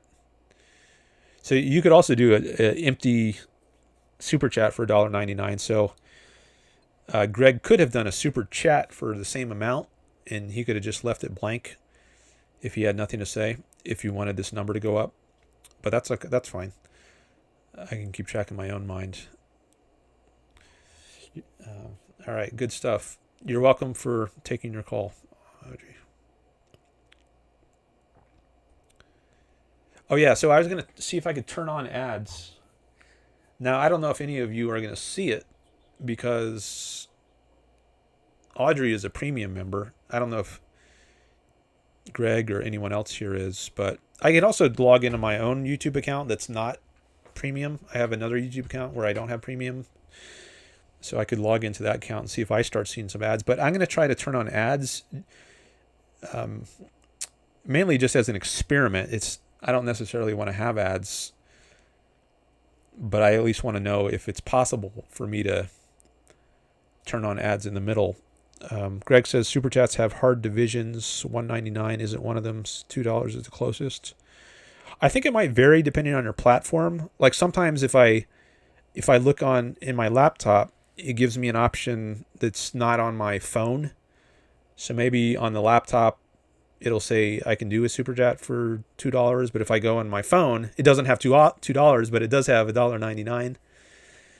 And that might be because it's Android or iPhone. I have an iPhone, so it might depend on the platform you're using.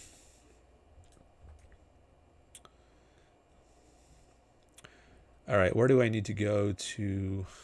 Here, I'm going to go to another window and see if I can turn on ads,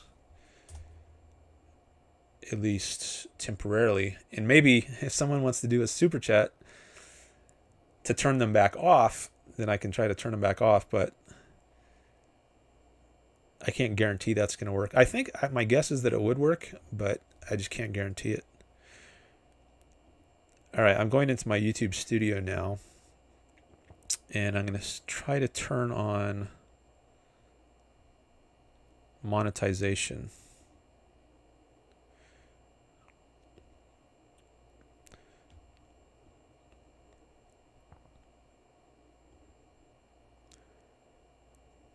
Choose how you want to monetize your live streams.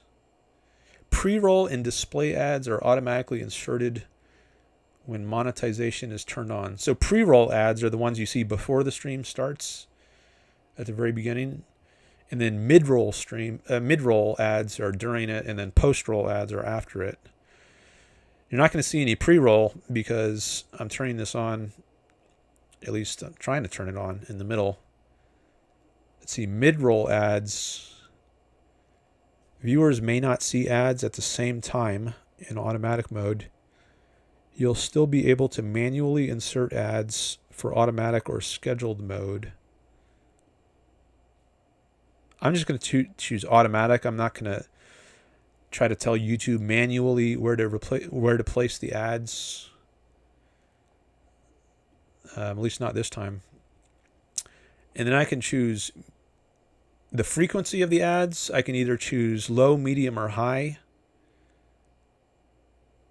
Fewer ads for viewers is lower earnings potential. Medium or high is more ads for viewers, higher earnings potential. Medium is balanced viewer experience, medium earnings potential. I'm going to go with medium.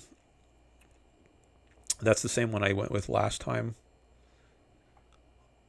automatic mode optimizes the viewer experience for channel members.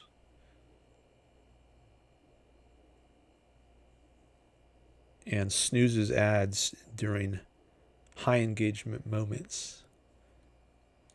I think YouTube is pretty sophisticated with ads. Like, they know people's individual propensities to sit through ads versus click away from them. Like if they're the kind of skippable ads where you can skip after a few seconds versus the non-skippable ads. I think they take account people's individual tolerance for ads in terms of like what's most likely to keep them watching the video and not get them to click away. All right. Let's see if this works. Save.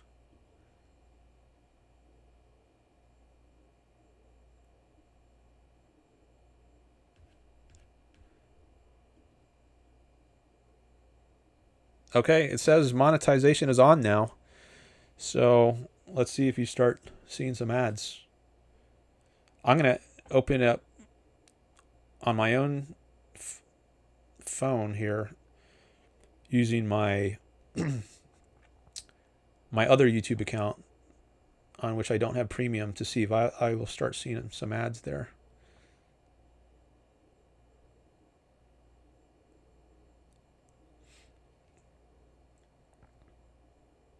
Oh yeah, I just saw an ad.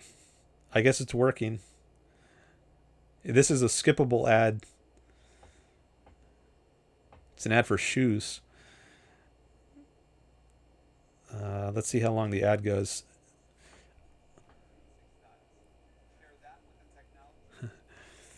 Oh, maybe it's an ad for socks, actually. So this was a skippable ad, but I didn't skip it. What it looks okay. Now I'm getting another ad. It looks like for a phone company. Probably another. This is another skippable ad. Okay, that was much shorter. Maybe just about 10-15 seconds. All right, now I got another ad. So 3 ads in a row. It's like a commercial break. It's not just one commercial. It's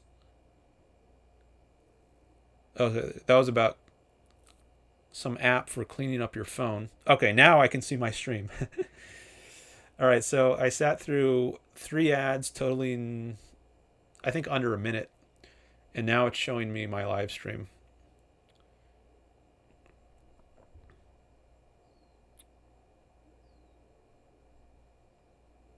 Greg says he has a PC. Leighton Preon is here. Hello.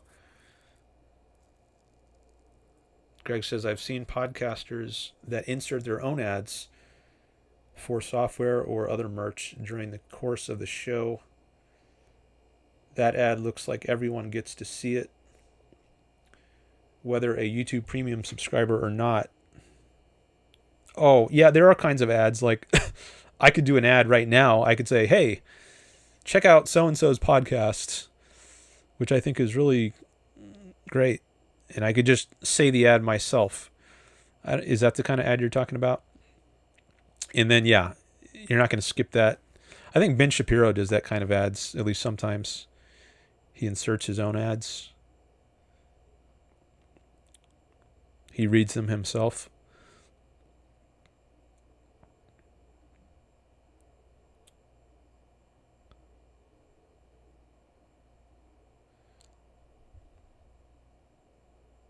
What's up our gas prices, says Audrey.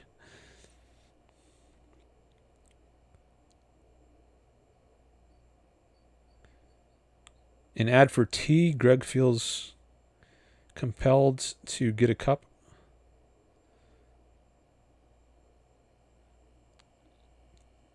Has anyone else seen an ad yet? $6+ per gallon in sunny San Diego, says Audrey.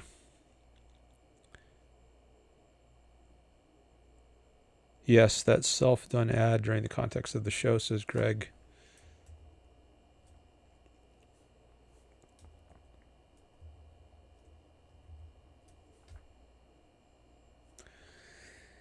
YouTube Premium includes YouTube Music, which is a great perk for me, says Audrey. I finally figured out the last thing that was holding back my book. Yay, says Prion. I'm finding this very unusual, says Robert. I can't think of any shows I watch that are live and have ads. I subscribe to YouTube Premium and assume that simply skipping ads... assume that simply skipped ads during later playback. Yeah, I wasn't sure at first if ads would appear in live streams or only if you watch them later, but they do. They do appear in live streams as well as if you watch it later.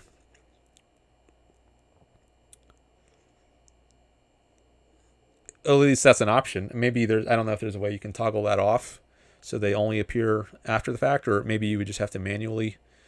Like I could not have ads run during my stream, and then I could turn on ads after the stream.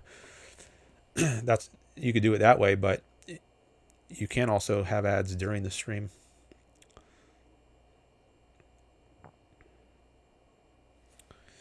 All right, so there are now ads turned on, and I thought maybe I would use that as a way to get some more money. So now I'm earning money from the YouTube Premium subscribers who are watching me. They're not going to see ads, but I'm still going to be earning some money. But if you're not a YouTube Premium member, you're going to see some ads, at least if you watch long enough. So if you want me to turn them off, you can give me some money. Actually, maybe should I try that right now? Actually, yeah, I'm going to see if I can turn it on. Turn it off and then turn it back on. And maybe, ideally, I would be able to do as many toggles off and on as I want. So, let me see if I can toggle it back off now. Audrey said the ad interrupted the stream flow. Well, yeah. Ads always do that, whatever you're watching. So they're in an interruption. So if you don't want the interruption, you can pay to get around it. All right, I'm going to see if I can toggle the monetization back off.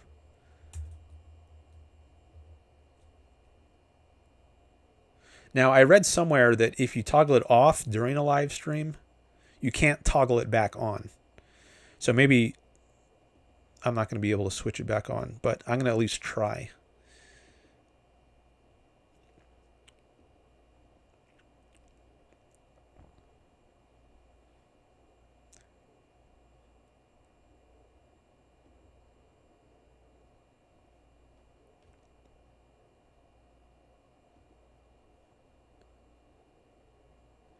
Discard changes. Why does it say that? Is it not going to let me save?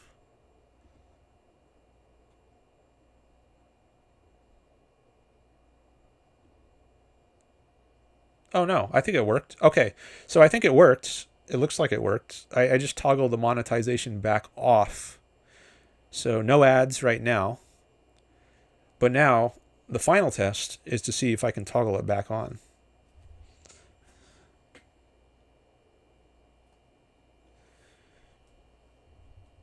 Which I'm going to try right now.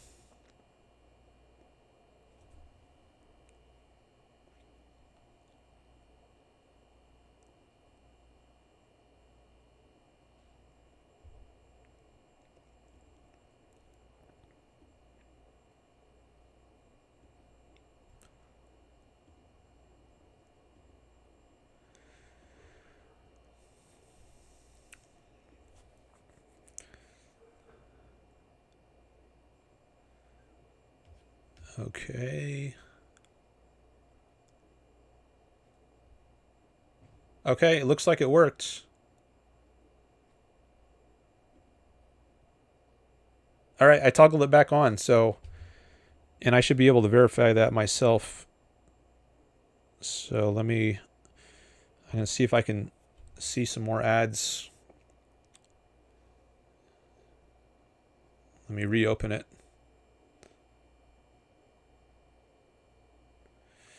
All right, so I think what I'm going to do is leave the ads on, and if you want me to turn them off, you can make me an offer. You can say, and you can, I guess you could vary the amount. You could say, will you turn off ads for an hour if I do a super chat of $1? And maybe I'll say yes. But if you want me to turn it off the entire rest of the show, like for the next 4 or 5 hours, then you'll have to offer me more. I don't know how much, but you can make me an offer. Or I could just set an amount. But I don't know if... I'm kind of curious to see if anyone makes me an offer.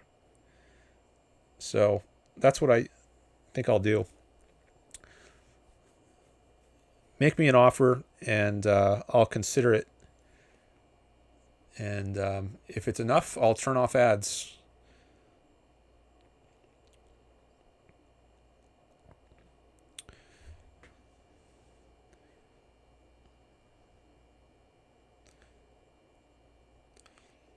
I would think on a replay, says Greg, it would be like a television ad.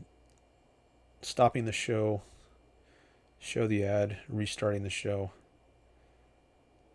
Not a literal interruption to the stream's flow. Well, I don't know that it would interrupt in the sense of in the middle of one of my sentences, you would see an ad break. I don't know if... I think YouTube has a way of optimizing the placement of ads so that there are at times when it's not right in the middle of some point you're making. But I don't know exactly how it does it.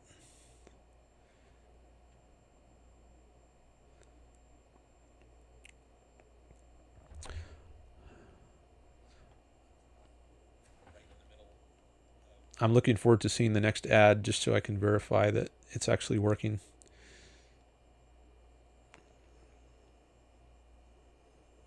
I wonder how long. All right, maybe I should... It's now 4:34 Pacific. And I'll start my timer, my stopwatch.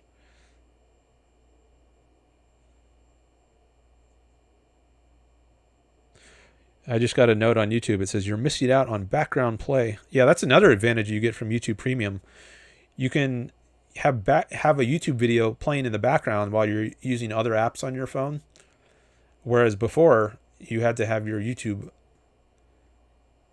app open if you want to listen to YouTube. You can't do other things on other apps simultaneously.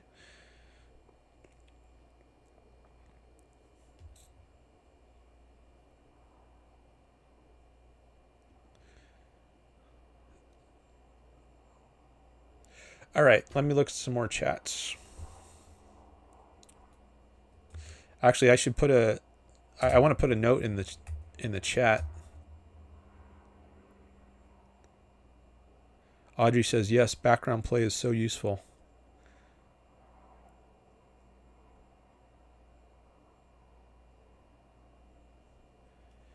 You can play videos in the background by playing it in your web browser instead. But if you don't have if you're at a laptop, yeah, you could have YouTube open in one app or one window and other stuff in other windows. But if you're just on your phone, well, I guess I guess if you could, yeah, I guess that's a way. Well, maybe that's a way around it. Like if you opened a YouTube video in a Google phone browser on your phone, maybe you could get that to play in the background. I've never tried that.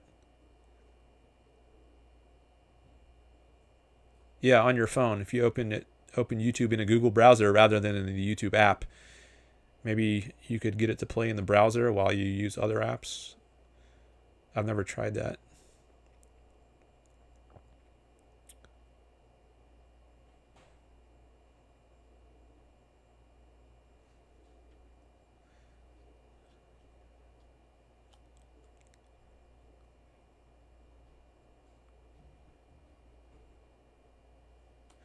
I guess that's one difference relevant to Greg's point. So I think if you see ads in a replay after the live stream, then I think after the ad picks up from the point you last heard before the ad. Whereas if you see an ad during a live stream, I think you just lose whatever I said during the ad, and you would have to rewind in order to hear it. Because I guess YouTube wants to keep everybody in sync. Because if people are hearing ads at different times, or I guess if everyone is hearing ads at the same time, then everyone is going to be 30 seconds, or however long the ad is, 30 seconds behind where I am, which would make for a strange kind of dynamic between me and my audience. So I'm guessing most people are hearing what I'm saying at a given time, and a minority of people are getting ads, and they lose whatever I say, and they have to fast forward in order to catch up. I guess I could test that on my ends, but maybe I'll do that later.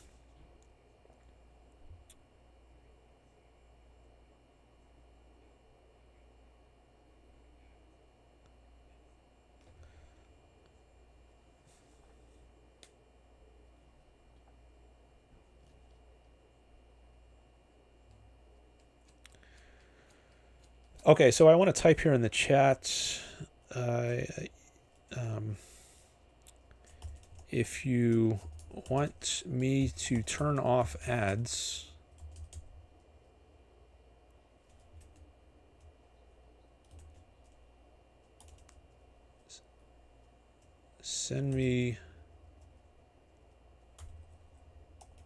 you can send me a super chat.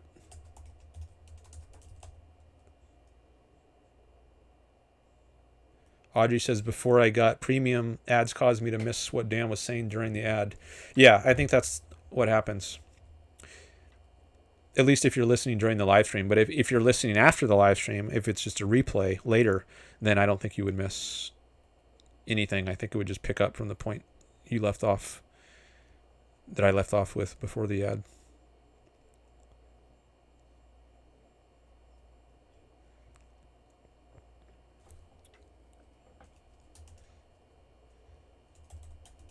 For example,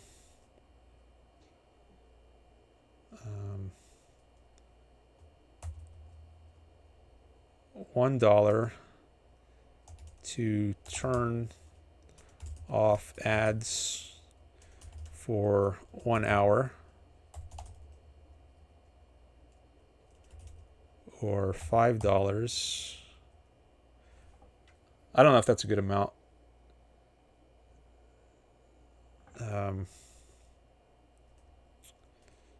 $5 to turn off ads for 5 hours.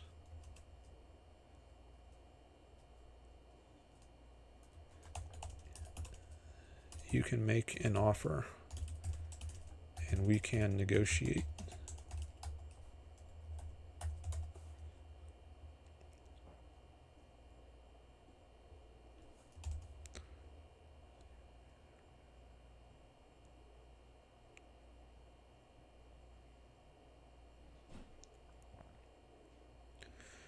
All right, I just put that in the chat.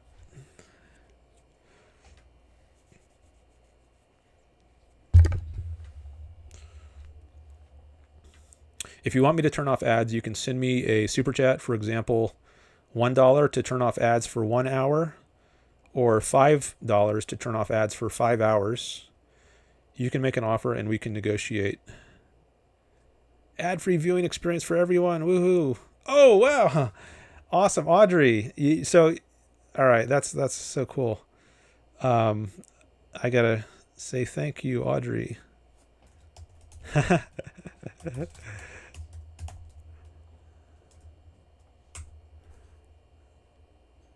All right, so Audrey was kind enough to make a contribution for everybody. She did a $5 super chat so everyone can get ad-free viewing. All right, well that had precisely the intended results. I was hoping I could use the ads as motivation to get some more super chat money, and I just got it. And Greg just came in with $1.99 on top, so I got a total of $6.99 in order to turn off ads. All right. I mean, any more I get, I mean, I'll take anything, but it's 5 hours from now is going to be $9.42. So that, assuming I turn off ads at the rate of 1 hour per dollar, that this is already going to cover the rest of the show. Because I'm not going to go more than 5 hours probably. I mean, I still welcome more super chats, but I didn't necessarily want to. Well, hold on. Let me turn off ads here before I keep talking, so people can start taking advantage of this. Let's see. Let me go back into my YouTube studio.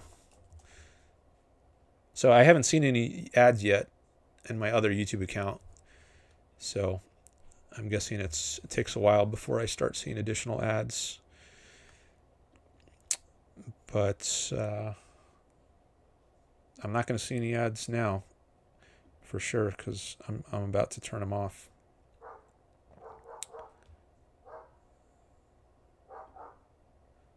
Monetization. All right.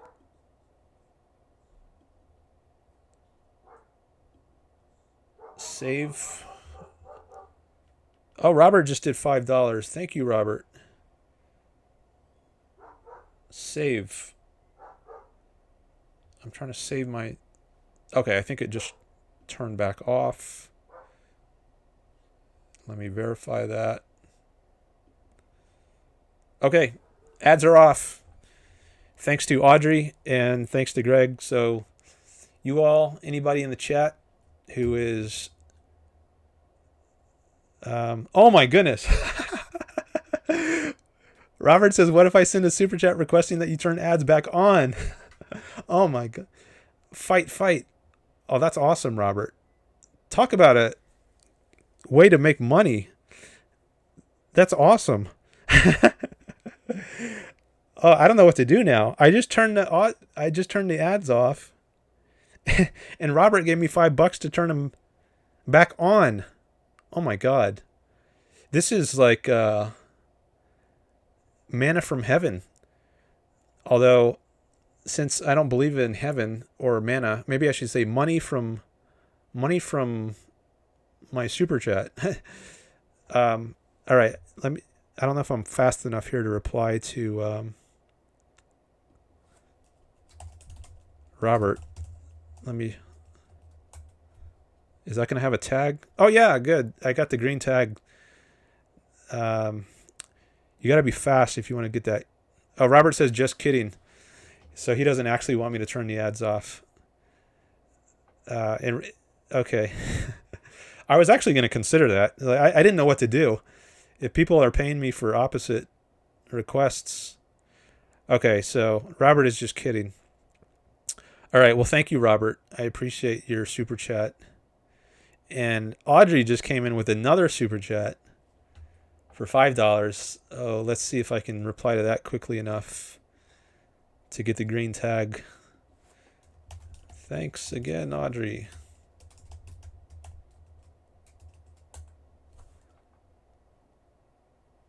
Yep. All right. Good. Let the bidding wars begin. Yeah, exactly. That's what I want. I want a bidding war to bid up the value of my offerings here. So I've thought that ideally I get more and more attention to the point where people are bidding up the price of my attention. So if I get and there has to be some scarcity, there has to be a limit on the supply, but if the demand keeps growing, then the price of the offerings keeps growing because the supply is constant, but the demand goes up.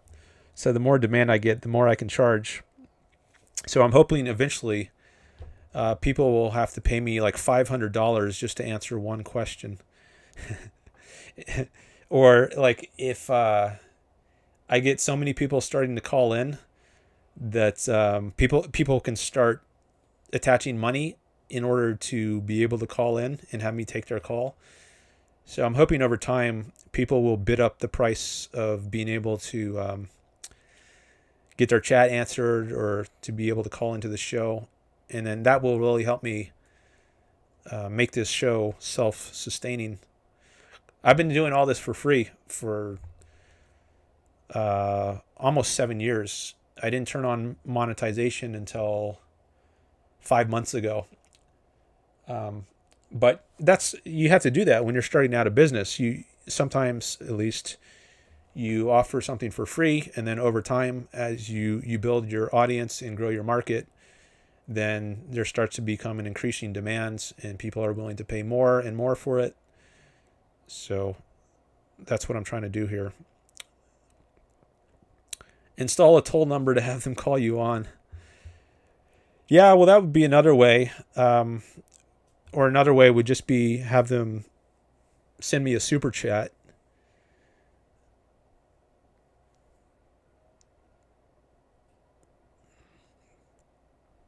Oh, Robert says, or am I? Just kidding, or am I? So maybe he wasn't kidding.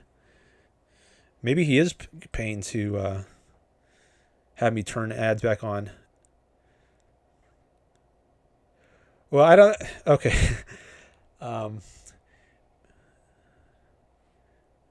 Is this an ethical dilemma? Or would it qualify as an ethics of emergency? Both, says Audrey.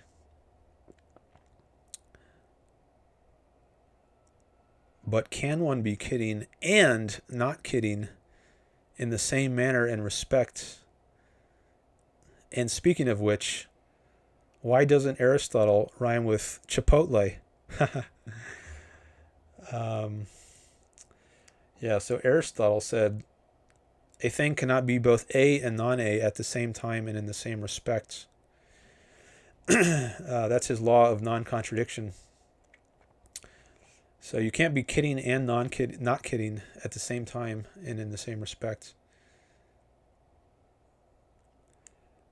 But where does... why don't we say Aristotle and Chipotle rather than Aristotle and Chipotle?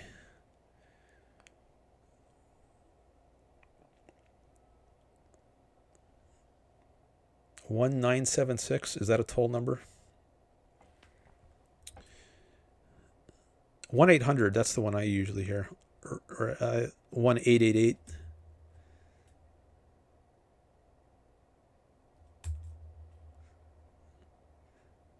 For a good time call. One of those toll numbers. Isn't that how Amway worked? People would buy kits to sell products for you. There's all kinds of ways of raising money. I need to get to the point that Yaron Brook is at, where he's asking for $250 per hour. That's his super chat goal. See, right now I'm making a small fraction of that. But if I could get to those numbers, that would be great. I remember it used to be $400 per show. That's the earliest goal I remember for Yaron Brook. And then I think he raised it to $600 per show. And then it was, I guess at some point it was per hour. He switched from doing it per show to per hour. And now it's $250 per hour that he tries to raise. And then he has his New Year's Eve show where he raises like $15,000 or something in one show. I contributed to his last show. I did a few super chats in his last New Year's Eve show. And I try to promote my own show on his channel.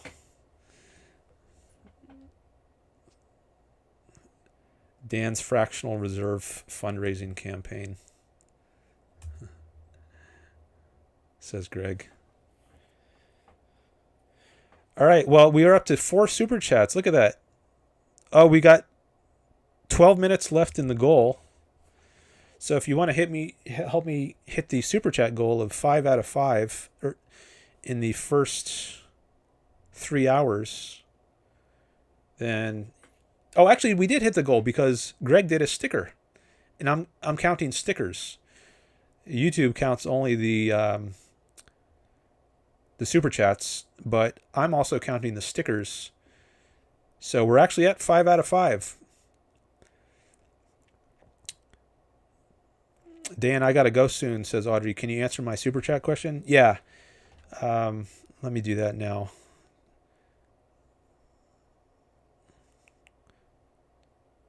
So does all this fall under debate/discussion? No, it doesn't follow under any of that. This is just a break from the norm. Oh, it's 2 stickers, yes. So I exceeded the goal, right? Thanks for reminding me of that. Yeah, this is just a little channel promotion break. But let's get back to some philosophy. Audrey asks, what was Plato's theory of forms a rationalization? That's what my philosophy professor said. If not, how did Plato argue for his theory?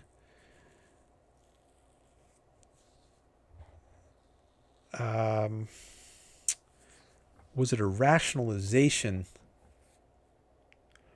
I don't know. It can be hard to get in the mind of someone living 2,000 years ago, or more like 2,500 years ago, in a different culture. I mean, not entirely different. It was the cradle of Western civilization, which America is a successor to. We're part of Western civilization. But I think you need to cut the ancient Greeks some slack. They're at the very beginning of Western civilization. They're figuring things out. And Plato deserves a lot of credit for inventing the field of philosophy as a systematic study covering all branches of philosophy: metaphysics, epistemology, ethics, politics, I think maybe even aesthetics. I'm not sure about that one, though. But you read his book, The Republic, it's very wide-ranging. And that's just one of his most famous dialogues. But he has many other dialogues. So they're trying to figure things out. And I think he's in a different category than someone like Kant, who I think was also wrong, but in a much more blameworthy way.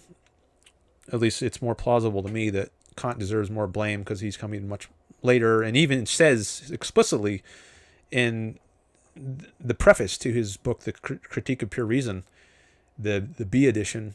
The A edition came out in 1781, and then he made some revisions and published what's called the B edition of The Critique of Pure Reason, which came out in 1787. And I think it's in the preface to the B edition that he says he found it necessary to deny knowledge in order to make room for faith. And I think in some translations it might be, I found it necessary to deny reason in order to make room for faith. So I think he was trying to save Christianity from the Enlightenment, the onslaught of reason, which was putting religion on the defensive. So we have something quite explicit from Kant as to why he was doing what he was doing, and I don't think it's a good motivation. But I don't think we have something like that for Plato. Like, this is the reason I came up with my theory. I wanted to deny this evil world of material things. Now, I think given the entirety of Plato's work, which I haven't read the entirety of it, I've read many of his dialogues, but I think there is an otherworldly element to them, not to the level you see in Christianity, I think. I think Leonard Peikoff once said, Kant makes Plato look like an objectivist because he was so much more anti-reason, anti this world. The Greeks as a whole, their culture was this worldly and secular. So even someone like Plato, there's limits on the degree of how anti this world they were. So you can't find anti this worldly elements in Plato, like him saying the body is a prison of the soul, and we find bliss once we escape the prison of the flesh, or something like this. But I don't feel very confident that I could say his theory of forms is a rationalization. Now, maybe if I were much more well versed, maybe if you ask someone like Jason Rines, he's an objectivist philosopher, and he actually specialized in Plato, wrote a dissertation on Plato. Maybe he would be able to give you a better answer as to whether it would be right to think of Plato's theory of forms as a rationalization. But I guess given my context of knowledge, I'm not ready to say that.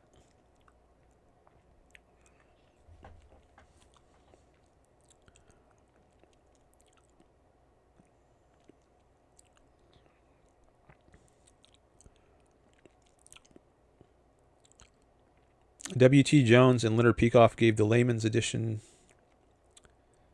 to me, says Greg. That's a fair point, Dan, says Audrey, about the different motivations of Kant and Plato.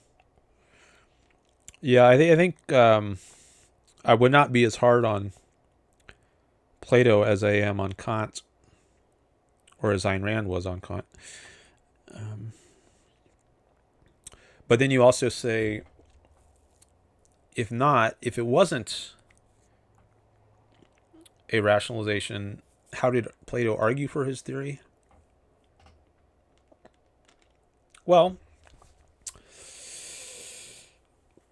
he cited differences between the forms and the concrete particulars. Like, you can have in your mind the idea of a perfect circle, something, a figure, all of whose points lie equidistant from some central point. But you might not see any perfect circle like that in reality. Yet you have this idea in your minds. Well, if you didn't get the idea from reality because you don't see any perfect circles, then how can you get this idea in your mind? Well, maybe there has to be some other dimension, and somehow your mind gets in touch with this other dimension of forms, and maybe that's where the idea of a perfect circle comes from. Certainly doesn't come from the reality we observe. It's got to come from somewhere, though. He didn't have the idea of Ayn Rand's idea of abstraction through measurement, omission, which maybe if he had that, he would see how you get the idea of a so-called perfect circle. But you know, he's very early on in the history of philosophy. He doesn't have this all figured out. So I think one way he gets the idea, or one way he argues for the theory, is that there's a difference between the things we perceive and then the ideas we can have in our minds.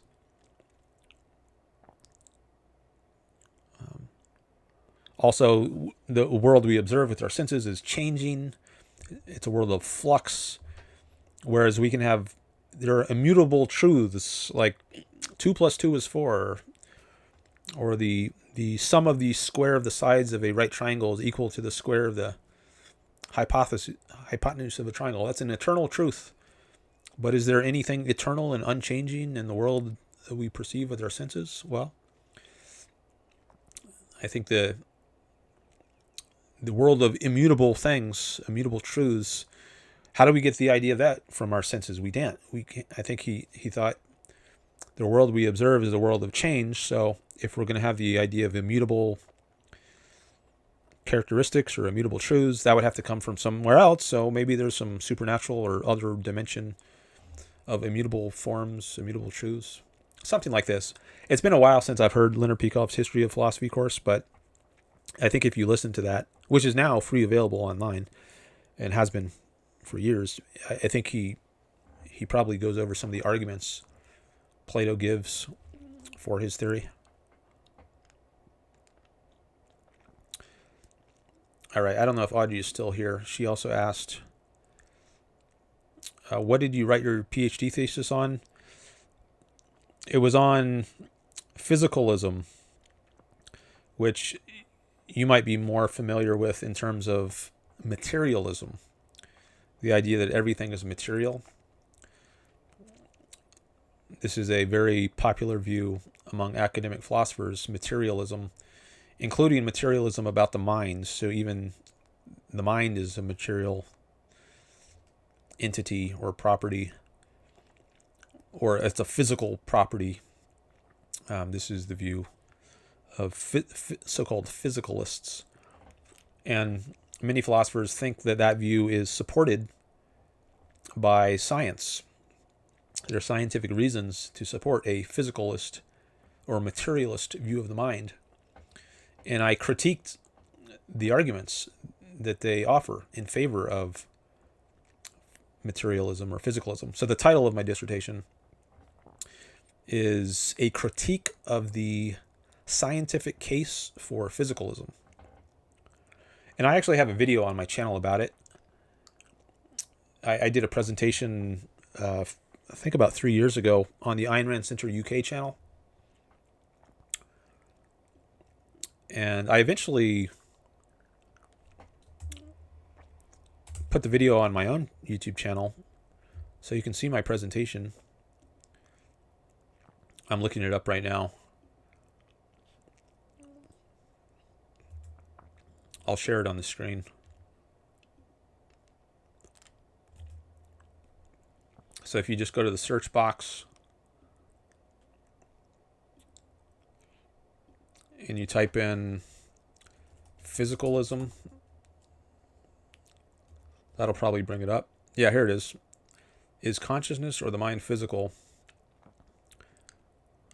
A presentation and panel discussion on physicalism.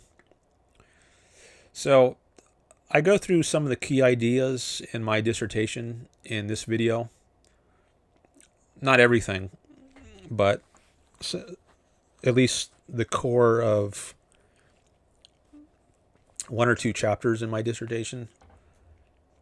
And you can learn more about that in this video.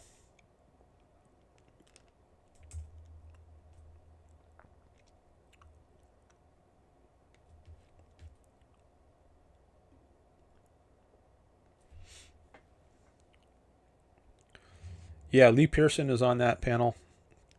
They had a show. It was called The Cutting Edge. And I think they've spun it off into their own channel. After October 7th, the Ayn Rand Center UK, they've almost exclusively been focused on Middle Eastern issues and the war between Israel and Gaza, or Israel and Hamas.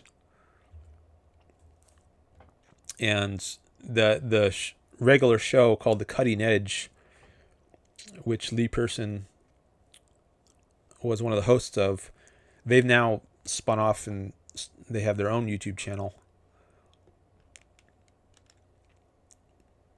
Harry Binswanger also did that.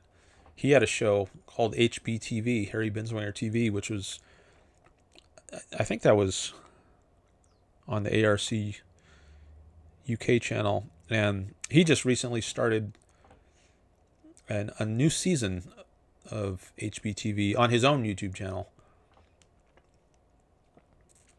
He had an episode earlier today, actually, with Nikos.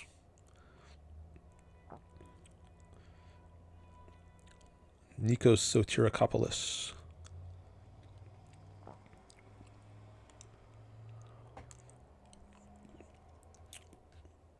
All right. Well, the goal is over now.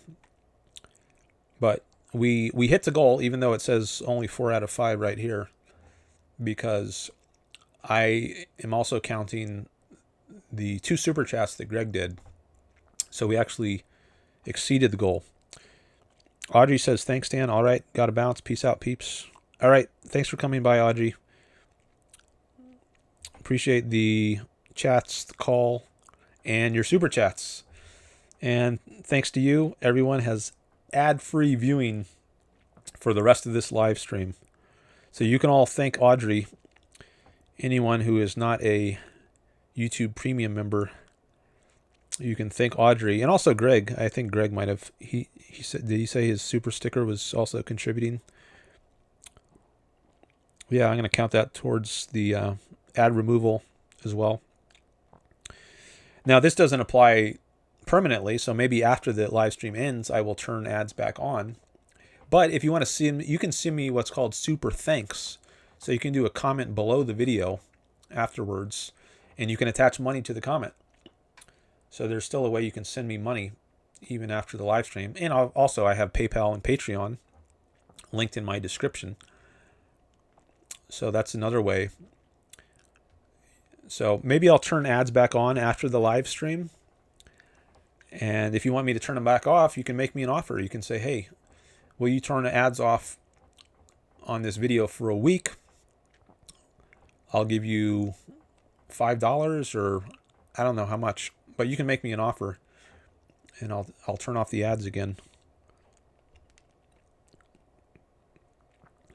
Maybe I'll do that. But you at least have ad-free viewing for the rest of this live stream.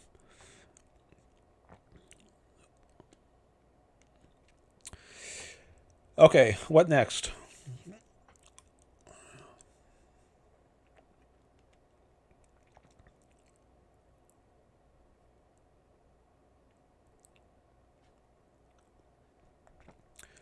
Roman Viking had a lot of chats earlier, but he's in Europe, so maybe he went to sleep.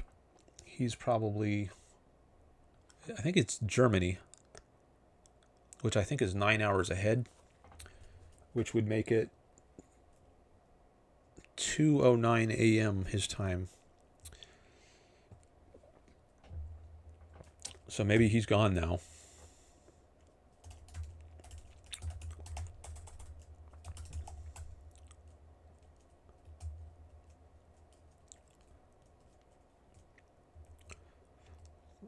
I want to give priority to people who are here live,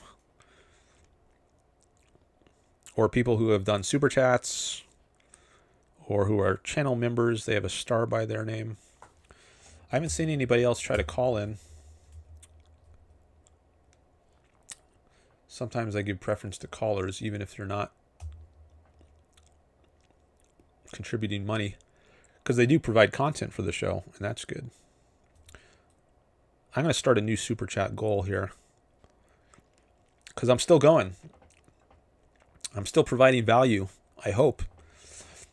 If you're here, then it should be because you think you're getting some value here. I assume that's why you're here. Otherwise, why would you be here? So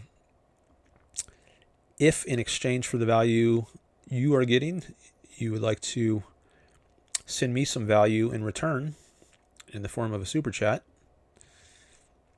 you can do so. And I'm setting up a goal. I mean, you could send a super chat even if I don't set up this goal, but I think sometimes it helps just to have it as a reminder. So I'm starting a new goal. So it's now back to 0 out of 5. And if you want me to give your chat priority, you can attach some money to it.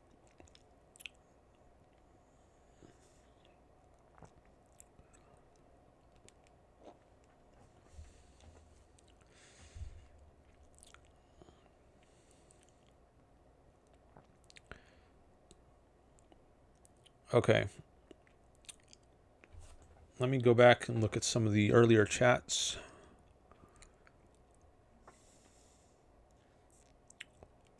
How far can I go back to the beginning? Yeah, I can go all the way back to the beginning. Sometimes I can't scroll all the way back. Like if I have to refresh the chat, Sometimes that prevents me from going all the way back, but I haven't had to refresh. The chat sometimes crashes, but it hasn't crashed.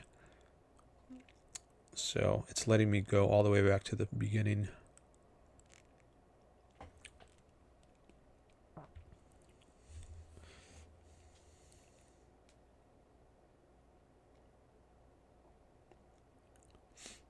All right, got another subscriber. It's up to 1,136. It's the highest I've ever had. Thank you.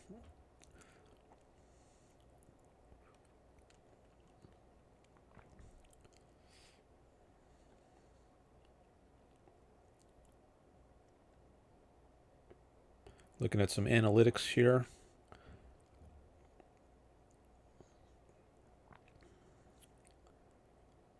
Okay.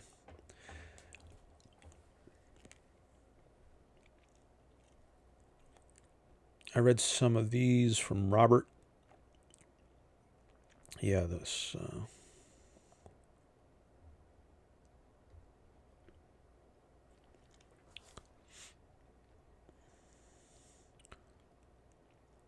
Robert says, Audrey rocks, even though she had a disagreement with my essay and episode on Pride Month. I didn't see that.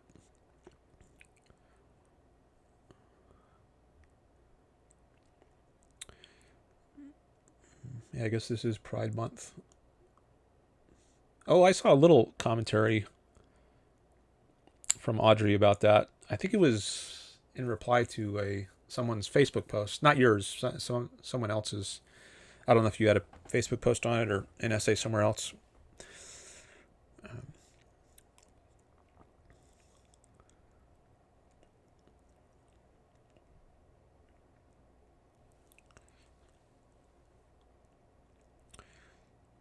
All right, here's some on anarchism. A quote from Dr. Peikoff. Philosophically, anarchism is the opposite of individualism as its main popularizer. Karl Marx makes clear. Anarchism is an expression of utopian collectivism. I've seen a number of people on the left identifying as anarchists, but I didn't know that Marx had something to say about that. I haven't read much Marx. I would be interested to read more about this. And then the quote continues: the theory of anarchism does not recognize that honest disagreement and deliberate evil will always be possible to men. It does not grasp the need of any mechanism to enable real human beings to live together in harmony. The reason is that the theory has no place for real human beings, i.e. for individuals. This is why objectivism dismisses as foolish the notion that Republican government is a middle-of-the-road between statism and anarchism. Statism is one extreme, individualism is the other.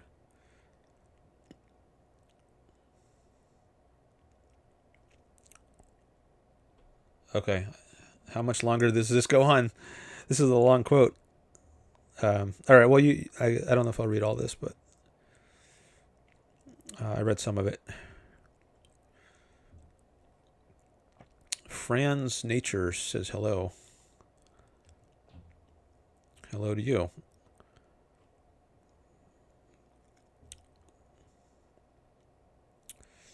Has Ayn Rand ever commented on Rothbard's works directly? Not that I'm aware of. She does discuss in her essay, The Nature of Government,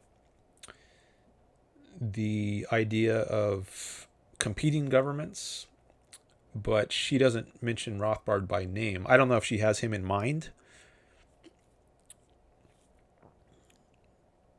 Maybe she does, because I think that idea might be associated with Rothbard. But I don't think I'm not aware that she mentions him explicitly in any of her published writings, at least.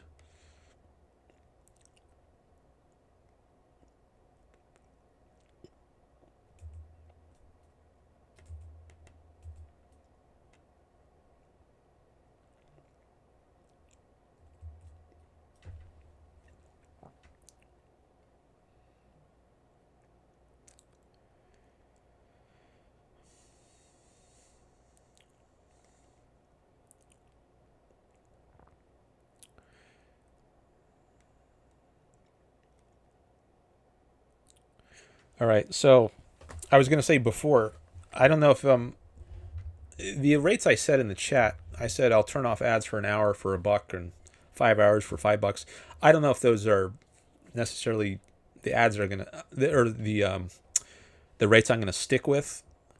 I'm happy to do that for today, but I might charge different rates in the future. Whatever maximizes my profit. Like if I know someone is willing to pay $100 to turn off ads for the whole stream, then maybe I'll charge $100. But money is not the only consideration. If I only end up with a tiny number of viewers because my rate is too high for turning off ads, then maybe it's not worth it. So I have to figure out the right amount. But at least for today, I'm happy to have turned off the ads for $6.99, adding up Audrey's and Greg's contributions to that.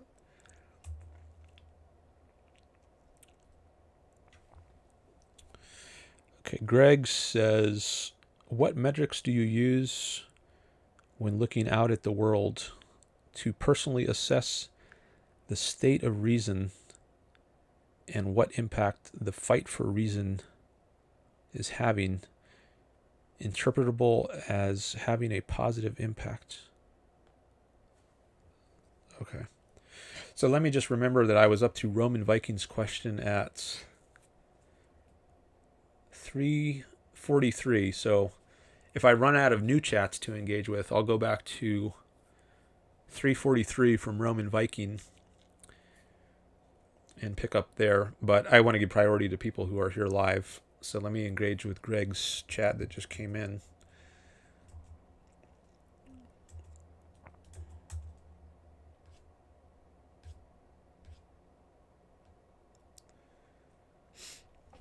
What metrics do you use when looking out at the world to personally assess the state of reason and what impact the fight for reason is having, interpretable as having a positive impact?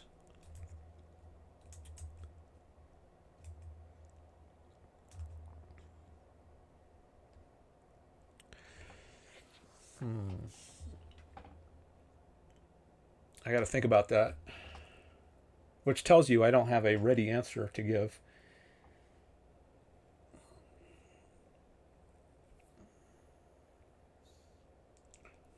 Well, one thing that just came to mind off the top of my head is Trump.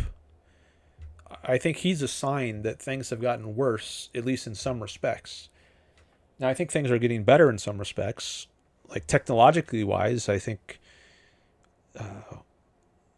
there's been amazing developments in the tech worlds. AI maybe is the best example of recent improvements. So while there are improvements in the world, I think there are also things that are getting worse in other ways. Like I think the fact that someone like Trump could be president and peddle a big lie such that thousands of people invade the Capitol building on the basis of the president's lies, that's horrible. The country has never seen that before. And then also on the left, the BLM riots of 2020. So 2020 and 2021 early, that was a lot of bad things going on.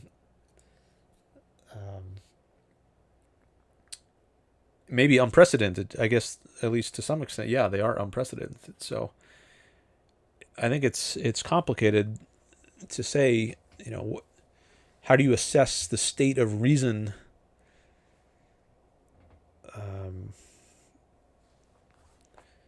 in the world? It's very complicated. And I think it's important to at least isolate where you think reason is going well, like in AI, improvements there, and where it's not going well, like in the political sphere, in events like Trump and January 6th and BLM riots. So even if it's hard or impossible to tally up a net sum and say, well, on nets we are 5% better than we were 10 years ago or something. I don't know how you put numbers on it like that, but you can at least do what I've done just now and isolate the different elements and say that it's going better in some ways, worse in others. Greg says, let me refine it. All right, he's going to refine his question.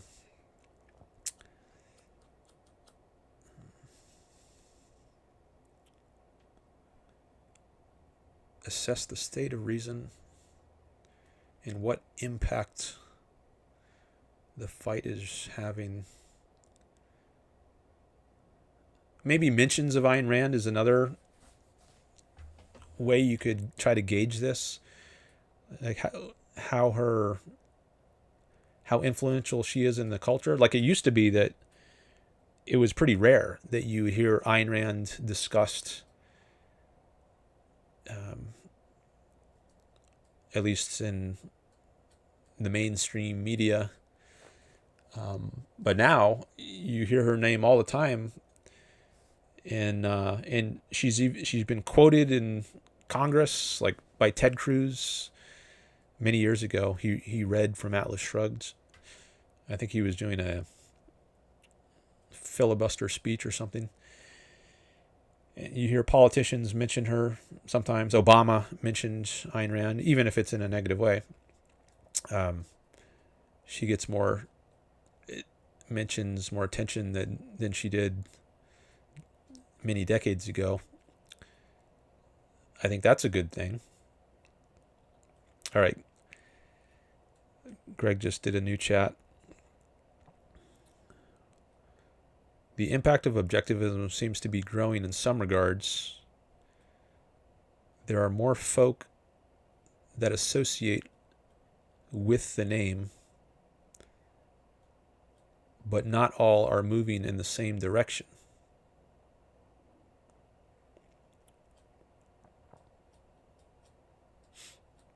Do you mean because there are different organizations,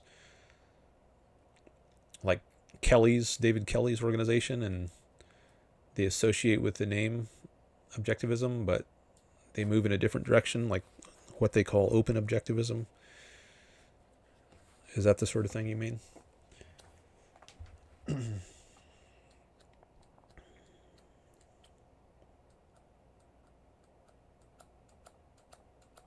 So if you do think, we talked about this some in the last stream. Mellow Mal called in, another one of my guests who he's called in a number of times. We talked about schisms, and I think it actually holds you back if you don't have schisms sometimes. I mean, if you see that, if you judge some other group or individual to associate with the name Ayn Rand or objectivism, yet you think they actually distort her ideas, then I think it's good to make clear that you think they're not actually advocating for the same thing I am.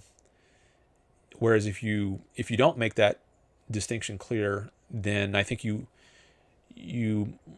more likely run the risk of bringing in hostile or inimical forces into your camp and creating confusion in the public mind on what exactly these people stand for. It doesn't seem like there's any cohesive message here. You water down the force of the philosophy, I think, when you compromise its ideas by associating with people who you think are actually not in favor of it, or at least not in favor of it in certain important respects.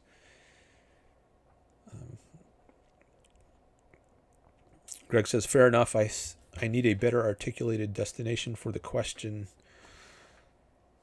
Mellow Mao is trying to reconcile Buddhism and objectivism if memory serves. Yeah, at least a certain type of Buddhism. He initially, when he said he was a Mahayana Buddhist, but there's other kinds of Buddhism like Zen Buddhism and Theravada Buddhism, and at least in our latest conversation, it sounded like he did not think Zen Buddhism and maybe also Mahayana Buddhism were compatible with objectivism, but he does see more compatibility, or at least less incompatibility, between objectivism and Theravada Buddhism.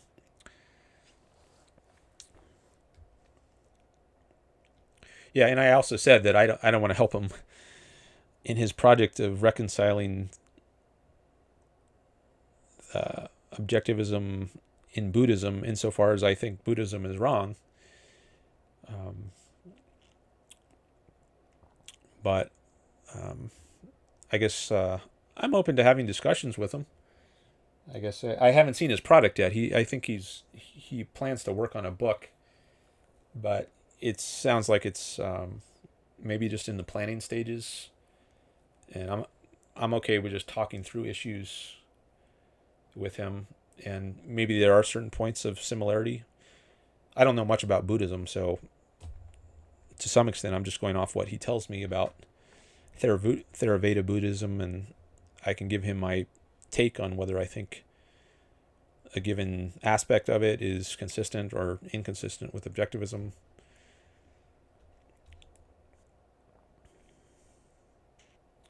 The name he gave, I thought, was the originator of Buddhism when I looked into it a bit myself.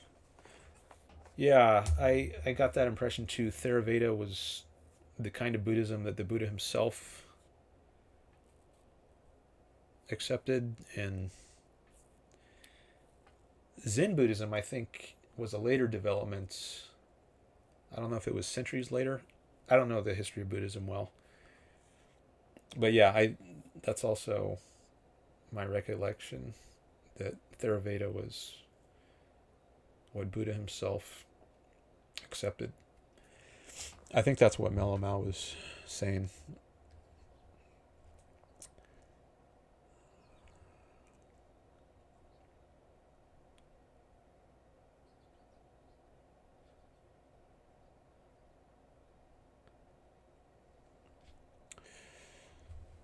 Okay.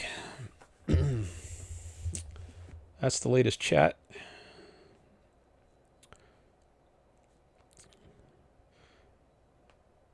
Oh, did your computer crash? Greg says Windows 11 did not fix the periodic crashes.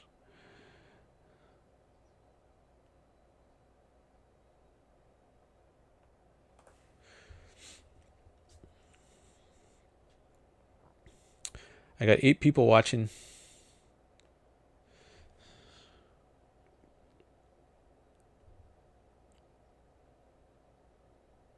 Anyone want to call in?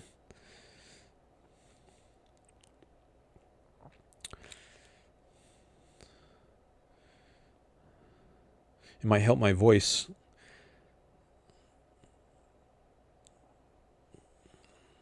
My voice might start to hurt if I don't rest it a little bit.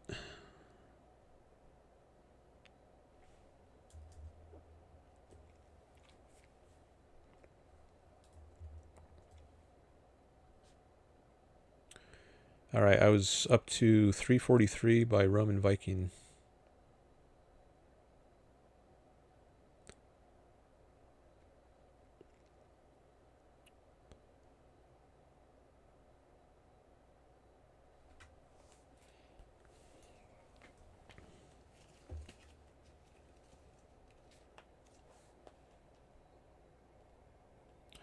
YouTube live shows crash during longer episodes, says Greg.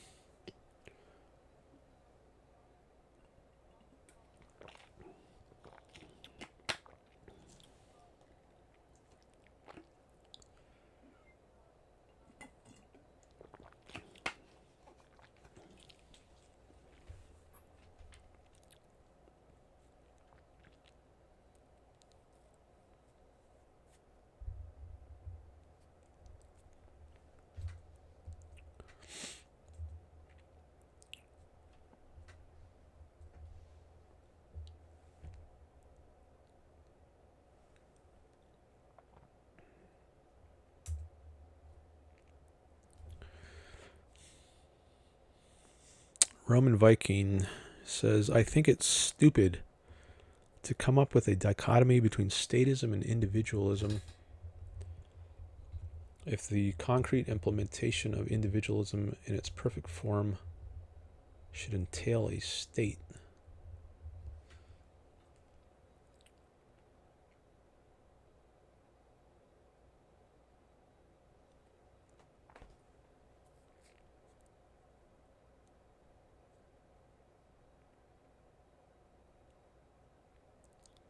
Well, statism doesn't just mean there's a state.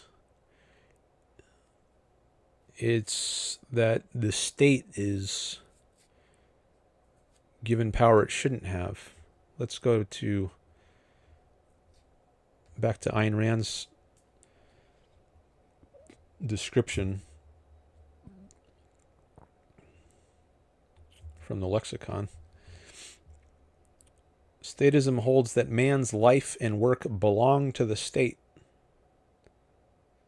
and that the state may dispose of him in any way it pleases for the sake of whatever it deems to be its own tribal collective good.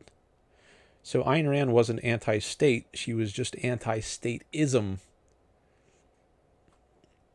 So when the state goes beyond its proper bounds, when it's not serving the interests of individuals, but rather the individuals are supposed to serve the alleged interest of the state, then you have statism. So I think it's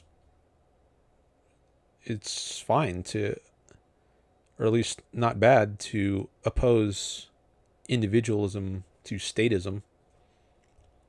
But you can't understand, for that to make sense, you can't understand statism as just meaning there is a state. There's more to it than that.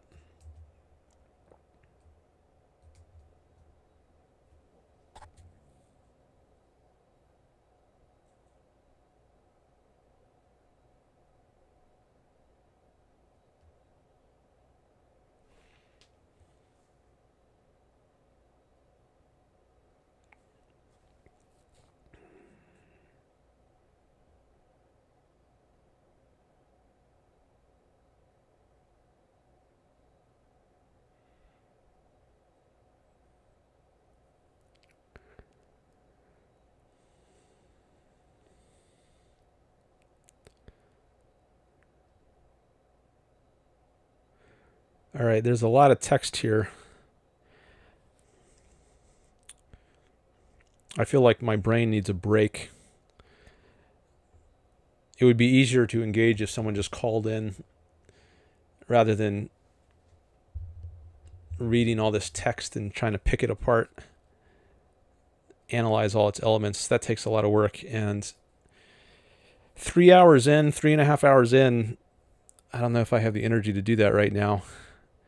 So if I have something easier to do, then that would be good. And maybe taking a call would be easier.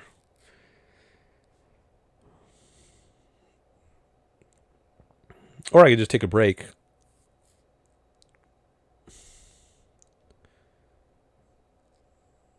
I often take a 10-minute break at some point during the stream.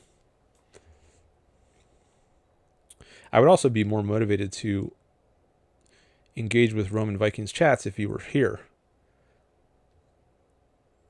But he's probably asleep since he's in Europe.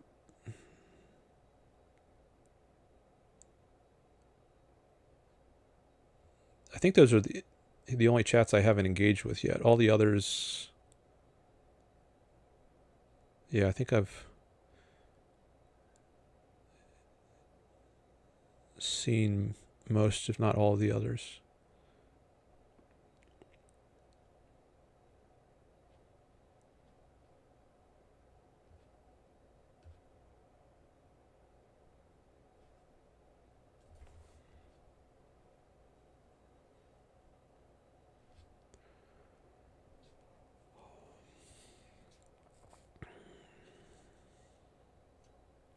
All right, well, I don't see any other new chats, so the options are I could keep engaging with Roman Vikings chats,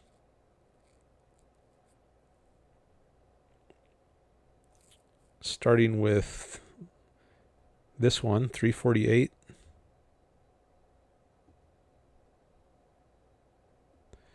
Or somebody could call in, or I could take a break right now.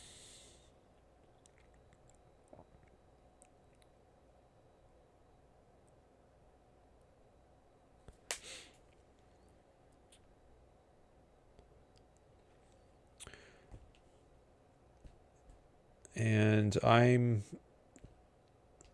feeling like I should take a break. So that's what I'm going to do.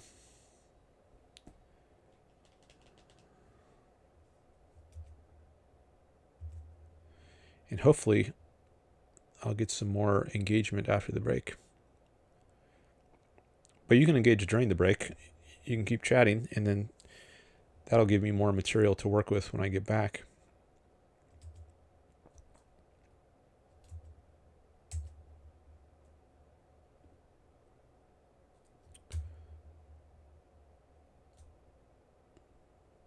I'm just going to type in chat my return time. It's now 5:39, so I'll say back by 12 minutes from 5:40, so 5:52. Maybe I'll get back before, but I think at least by then.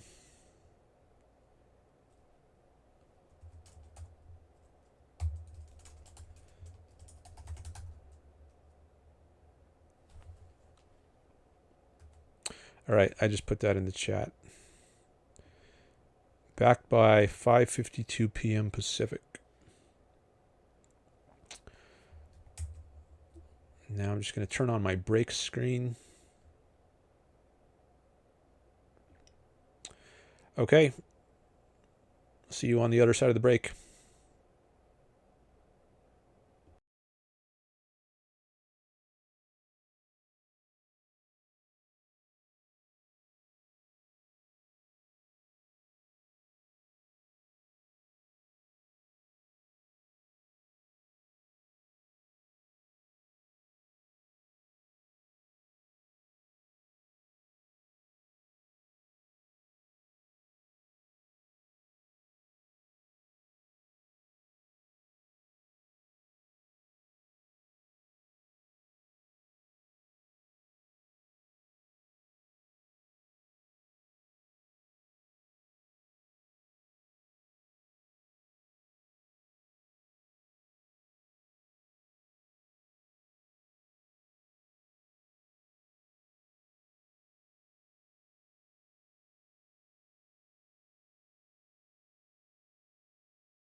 I am back.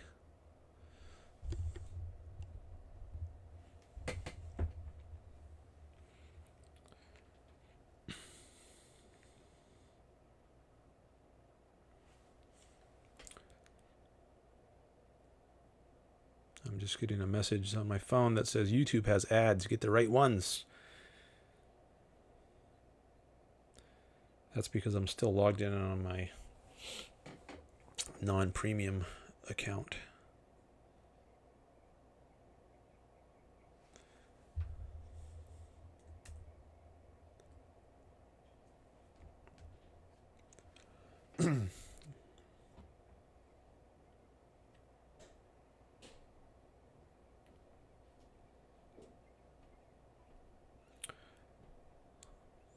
I'll read this later.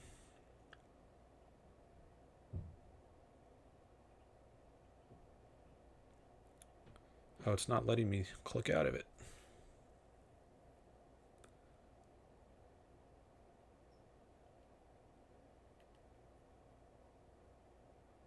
Okay.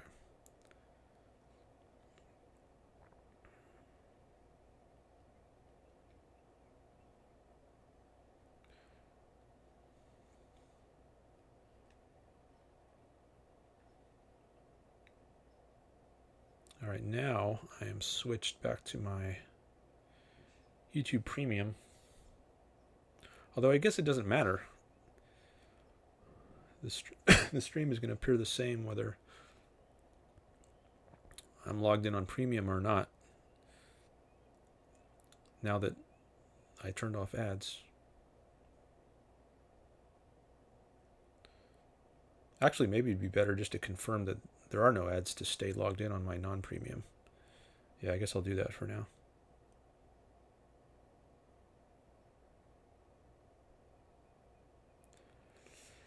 There was someone named Sandor Clegan that chatted. I missed that one.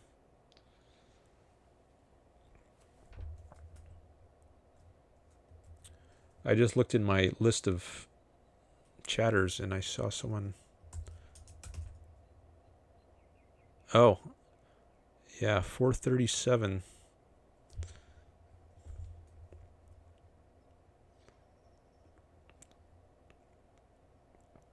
He asked, what is the topic at hand? I think we were probably talking about ads at that time.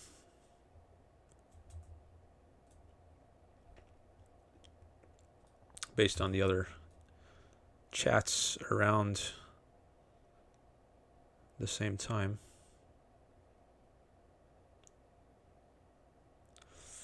That was the commercial break.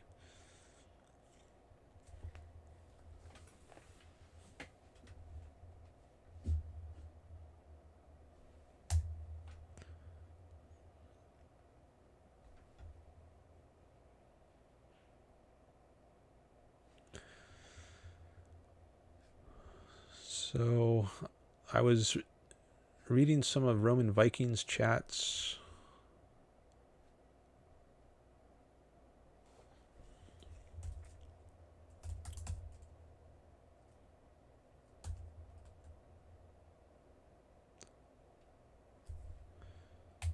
And I could continue reading some more. He has several more that I haven't read yet, but I would like to give priority to people who are here live. But I don't see any new chats from people here live.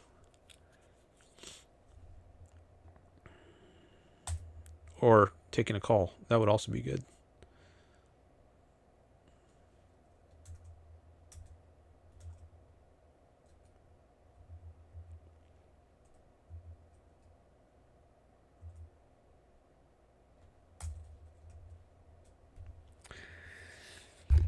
All right.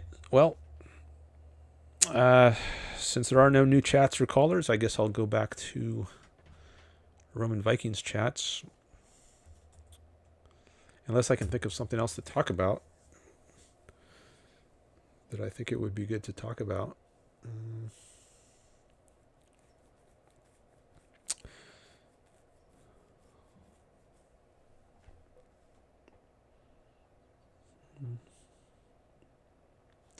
And I think I'll read some more of his chats. All right, so let's see what else he has here.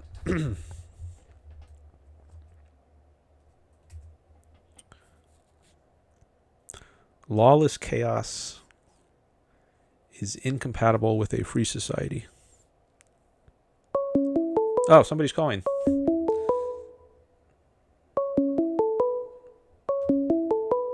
But it's not letting me... Oh, I gotta scroll down here.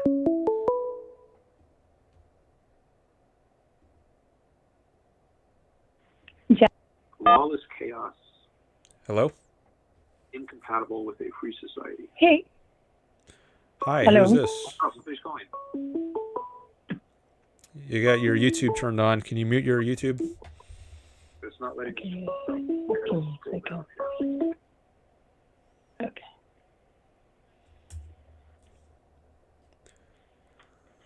Yeah, is that? Yeah, I think you fixed it. Hold on just a second, and let me make sure I got my audio correct. Okay, would you like to say your name? Jasmine? Okay. And what are you interested in talking about?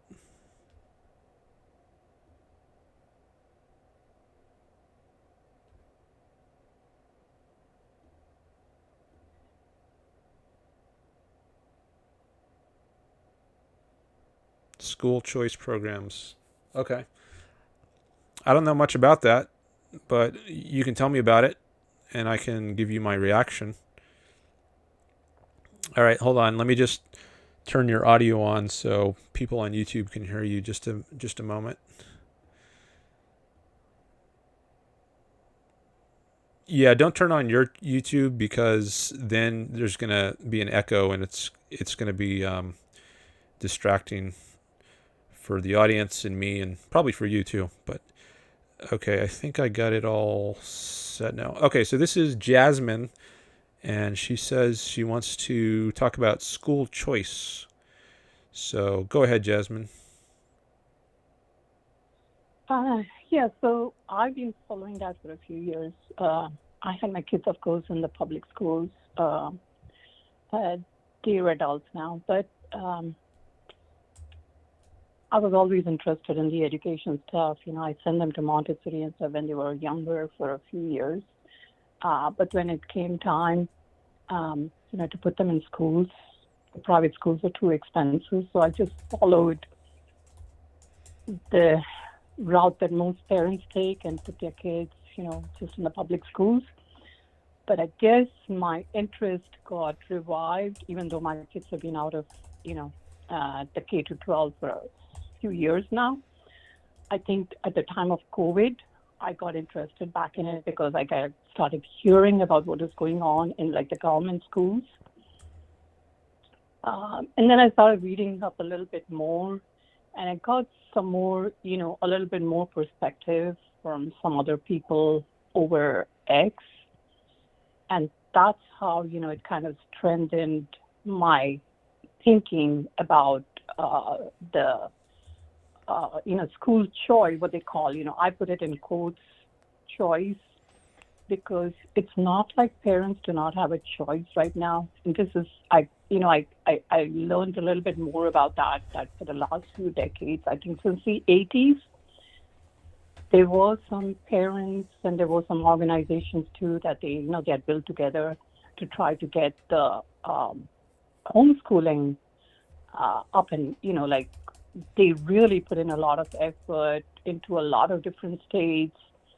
They actually have some organizations which might be religious based, but that's okay. Because I think every parent has a right to, raise their kids, educate them as well in whatever way. If I don't have a say so about how they're going to raise them, in as far as their philosophy is concerned, whether, it's their whether they're going to raise them religious, when I don't have a say so, then I don't think anybody else has any more say so, even in, how they choose to educate their kids, what they choose to teach them, how they choose to raise them. But the thing is, so I found it very interesting because during COVID time, is when, like I said, my interest got revived back because of what all I was hearing about the government schools. And I was thinking, oh my God, if my kids had been in public schools at this point, I would definitely have been thinking about, what are my other options? Can I pull them out and do some other things? And that is the same time when micro schools started becoming a big thing. Homeschooling, of course, had already been a big thing, and a lot of parents started, choosing to pull their kids out of the government schools because they started seeing what was going on. And this is the same time that all of the critical thinking, the identity, intersections, and all of that stuff, came into the government schools in a big way. But the interesting part to me was just at this time, and I know that the school choice thing had been a big thing, I think even with Milton Friedman, perhaps. I think even he had kind of, he was a big proponent of bringing in school choice. So basically the government gives parents vouchers to take their kids to, other schools other than government schools.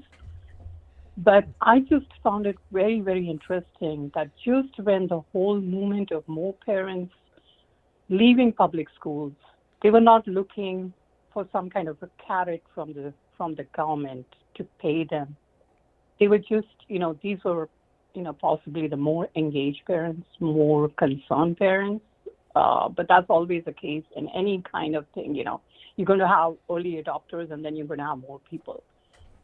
But interestingly enough, it's at the very same time when all of this started happening that, I started noticing, that school choice has started becoming a big thing. And initially I did not, I was not so adamant that no, school choice is a really terrible thing.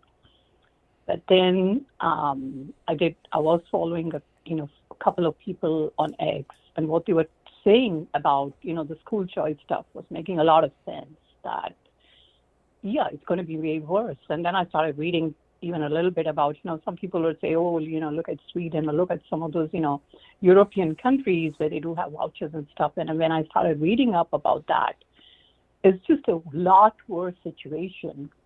The only thing, I guess, for me right now is like, why are a lot of objectivists actually supporting school choice? I am just totally at a loss to understand. They talk about it as being a transition to a separation of state, and education at some point. But I just cannot understand the logic of how they think that when there's already a cemented and entrenched program called government, government paying, public schools and compulsory attendance laws and stuff, and then from there was this movement. This was like a totally grassroots movement. And I don't think one can expect anything different than that when it's going to be a movement towards more freedom. When that has been happening, and then, there were a lot of big names dropped in. Some PhDs, came in and created this whole thing about school choice that, the money should follow the child kind of thing. And there have been billionaires also following this thing. And some of them are tech related. I don't know. But there is huge, there are huge amounts over there in the public, coffers that are going towards, government run schools that I can see as what is the attracting thing for a lot of, people. So, but I guess the thing for me that was most puzzling was that why are people who are interested in freedom, why would they jump on this bandwagon? I cannot understand. I don't know whether I made my point about what I'm trying to say. Okay. I just remembered who you are, by the way, because I think I know you. I've seen you on X. You said Yes. your last name when you first came on. I think before I turned on your audio. I don't know if you want to say it again, but I think I It's know who you Nisha. are. What's Yeah, that? yeah, yeah. Nishar. Oh, Nisar. I'm on Yeah, the X NISAR. Yeah. I've met you yeah. at one time at a Ocon. Yeah. Oh, really? Okay. Yeah, Um, that was in Miami. oh, okay. Yeah, a few years ago. Yes, Um, yes. all right. Well, nice to cross paths again on the internet, I Yeah, I guess. thought you didn't have any callers, and Oh yeah, somehow because I was looking yeah, for callers. So yeah, thanks for calling in. Um, I've seen some of your posts, I think, on this issue, and I remember seeing that sounded like you were opposed to what some other people who were in the free market space were in support of regarding education and vouchers. But I've just seen a little bit, haven't followed it much. But you're asking why pro free market or objectivist people would support vouchers that as a transitional step towards completely free market education. Is that at least part of your yeah, question? and more importantly, I think for me, because COVID was the time, already the homeschooling movement had been encouraging. I guess it became like a support system for a lot of the parents. So they were more, it was a very slow needle, obviously, because when there's a ready-made, government schools running, it's very difficult for, people for various reasons, which I would even, give my own example as a parent when my kids were growing up, right? But homeschooling was already moving the needle very slowly, but it was. I think the numbers after the 70s and 80s of, parents actually homeschooling had increased quite a bit. But then when COVID came in, there were a lot more parents, obviously, because their kids could not go, the schools or public government schools were closed. And then a lot of micro schools started, just coming up everywhere. And then homeschools also, online schools, and parents started to, getting more engaged into, okay, what are our, other options, and we want to pull our kids out. And of course, I think at the same time of COVID, also the critical theory being taught in schools, the transition, the schools basically not letting parents know when, and literally pushing them into, transitioning, as I see it. And, all the other stuff about, the identity stuff and intersectionality. And a lot of this stuff came in simultaneously at the same time during COVID. But anyway, I think mainly it was probably the push came from COVID, that the parents literally, had to have their kids at home, and they started to choose to do this. So the numbers started increasing quite a bit. Now, to me, the biggest thing about government schools, when the government schools have come in, they have put in, a lot of restrictions. They have compulsory attendance laws in, pretty much every state, I think, in the country has compulsory attendance laws that that basically tells, even if, I guess, they give them a little bit of leeway of sending their kids to private school or homeschooling, but they have to still provide the state with, X number of days have been attended. And, this is some, different states have it a little bit differently. Some states have more freedom on that aspect, some have less.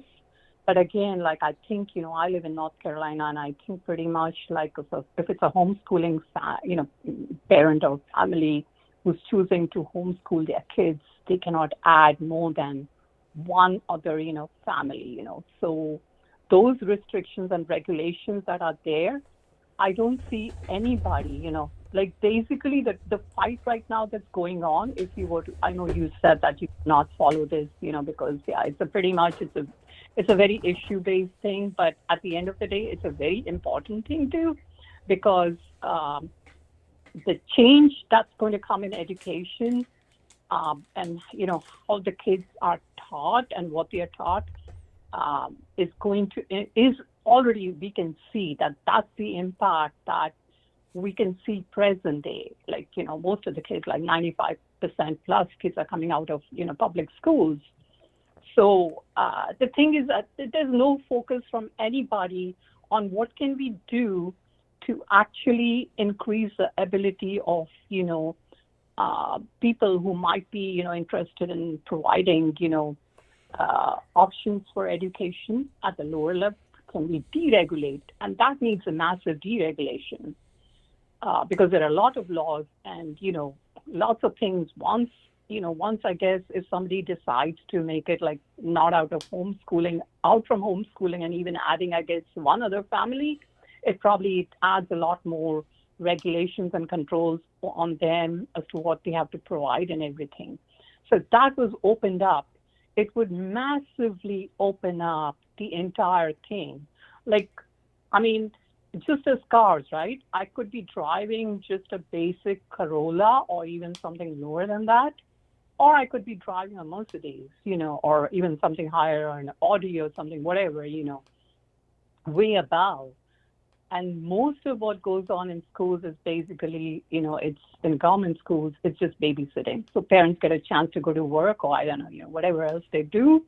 And the kids can be sent because this is a ready-made thing. If your house is attached to a certain, school within your district, that seat is always open for you. You can always send your kid there. So my thing is that the battle right now, and it's very visible. I mean, I can see it, I even commented on somebody from Arizona yesterday talking about, they are having their ESA funds, and I think Arizona was one of the first states in this round of these kind of school vouchers. It goes by the choice, program goes by different names in different states, but basically I think they have something called ESAs or empowerment, something, in Arizona. Anyway, the woman, she is pretty evident, to anybody who would just, even she posted something today. So she talks about the teachers being special interest. So I'm like, how are you as a parent not a special interest? Then you are a special interest. The fact that taxpayers are being forced to pay for this whole thing is not changing.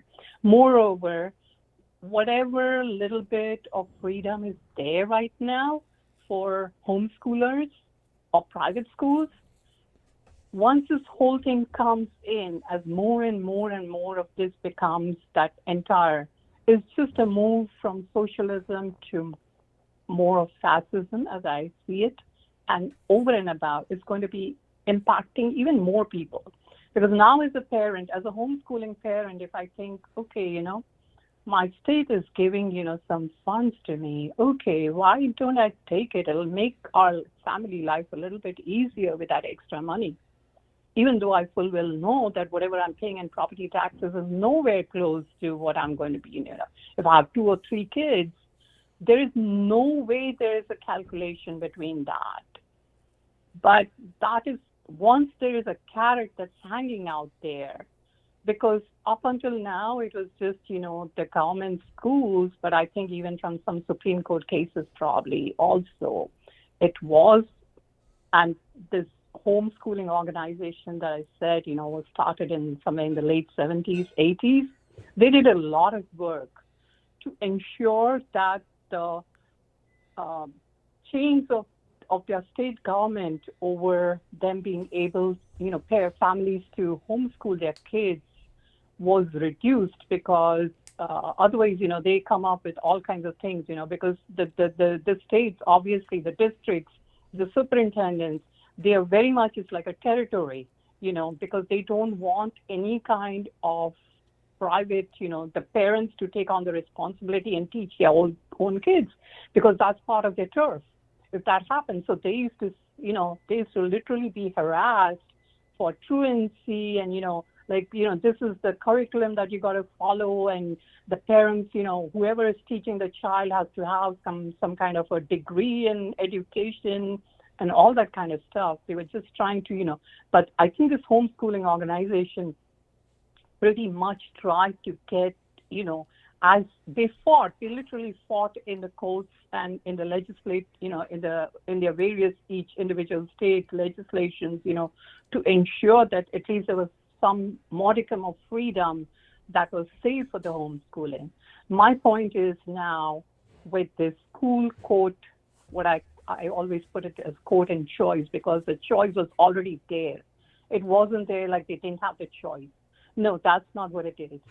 They are looking at the huge amount of taxes that the government is able to collect, and that is what they are after, including some of these billionaire tech entrepreneurs who are looking at, okay, a family otherwise is not going to come into our school, maybe, but if the state government is giving X dollars, now the federal has brought in also, I think, about $1,800 or $1,600 or $1,800.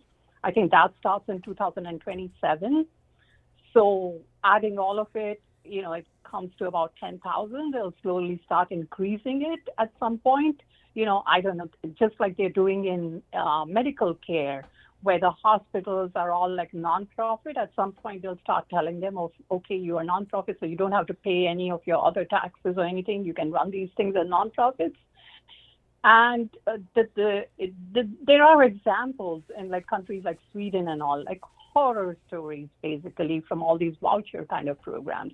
Because now what happens is government has even more control over everybody. Because, whoever was even not even, they were outside of the system except for this compulsory attendance that was being enforced. And somehow if the government came and told them, show these papers or something, they had to probably create some kind of paperwork and give it to the government. Other than that, they had a lot of freedom. So the choice is there actually now.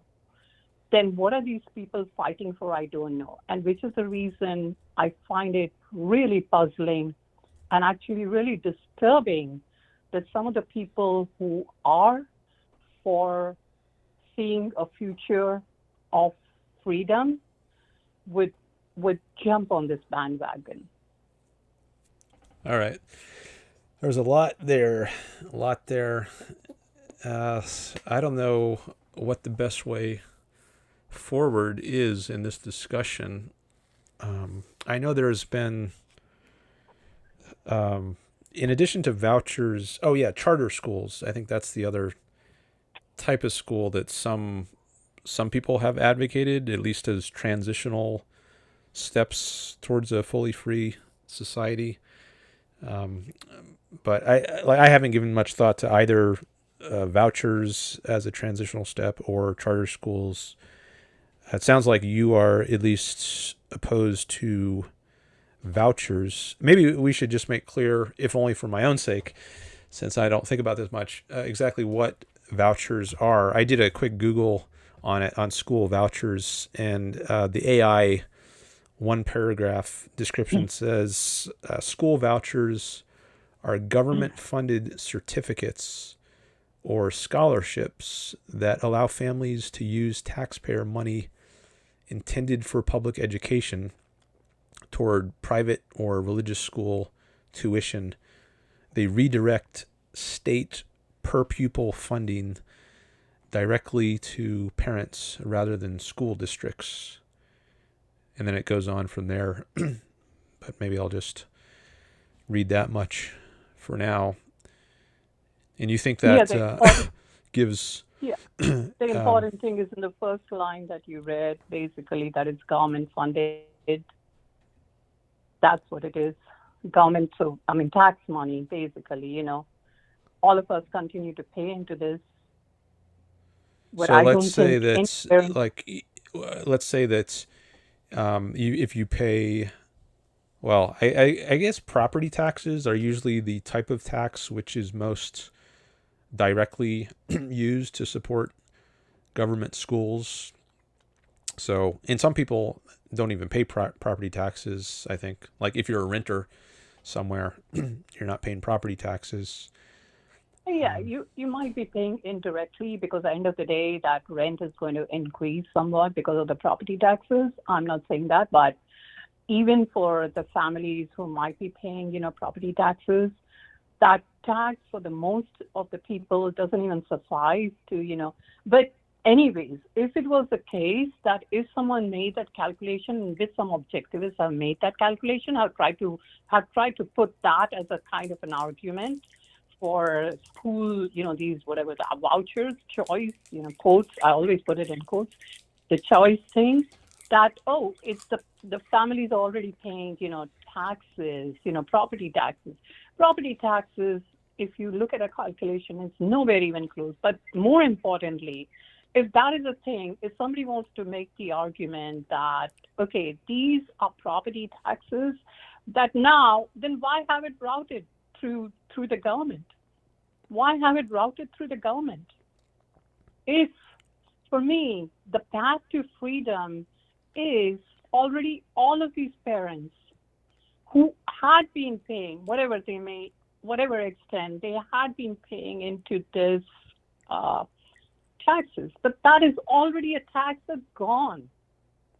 I don't have a say so. Yeah, it's not like every dollar that I'm paying in my property taxes is written, as a line item that this is going towards, education. And moreover, when so many parents, and when at the exact time during COVID, and like I said, the other issues that started coming up with critical, teaching and all of this SEL and all of this other stuff that started coming up in government schools, and parents started making the choice.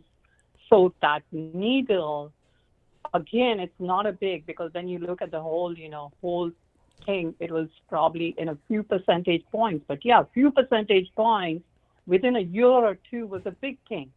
So these parents were not looking for any kind of carrots. They were not looking for anything. And to me, that is the path.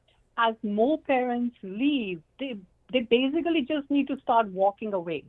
Any parent who has any, is concerned for their kids would make whatever other options available within their thing. But that's what I'm saying. If the regulations, if the battle had been on regulations, removing all regulations related to, any kind of education option, provided. Even I would say, go ahead and fight over there to give, whoever is putting out an education, product out there, let them have, no taxes on their property or, whatever they are paying, which would be a much better option than this. And moreover, if these were the parents, the dial had actually gone, I think, from whatever 5 to 7%, it had added another 5 to 7%.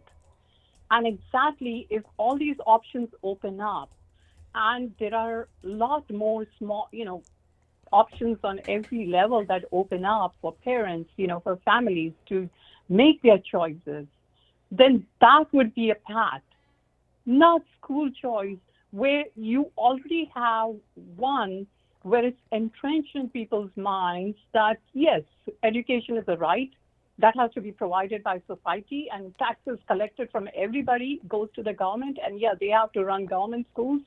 And compulsory attendance is another big thing that I think pretty much every state might have some kind of a variation. I know in North Carolina, we do have the compulsory attendance laws.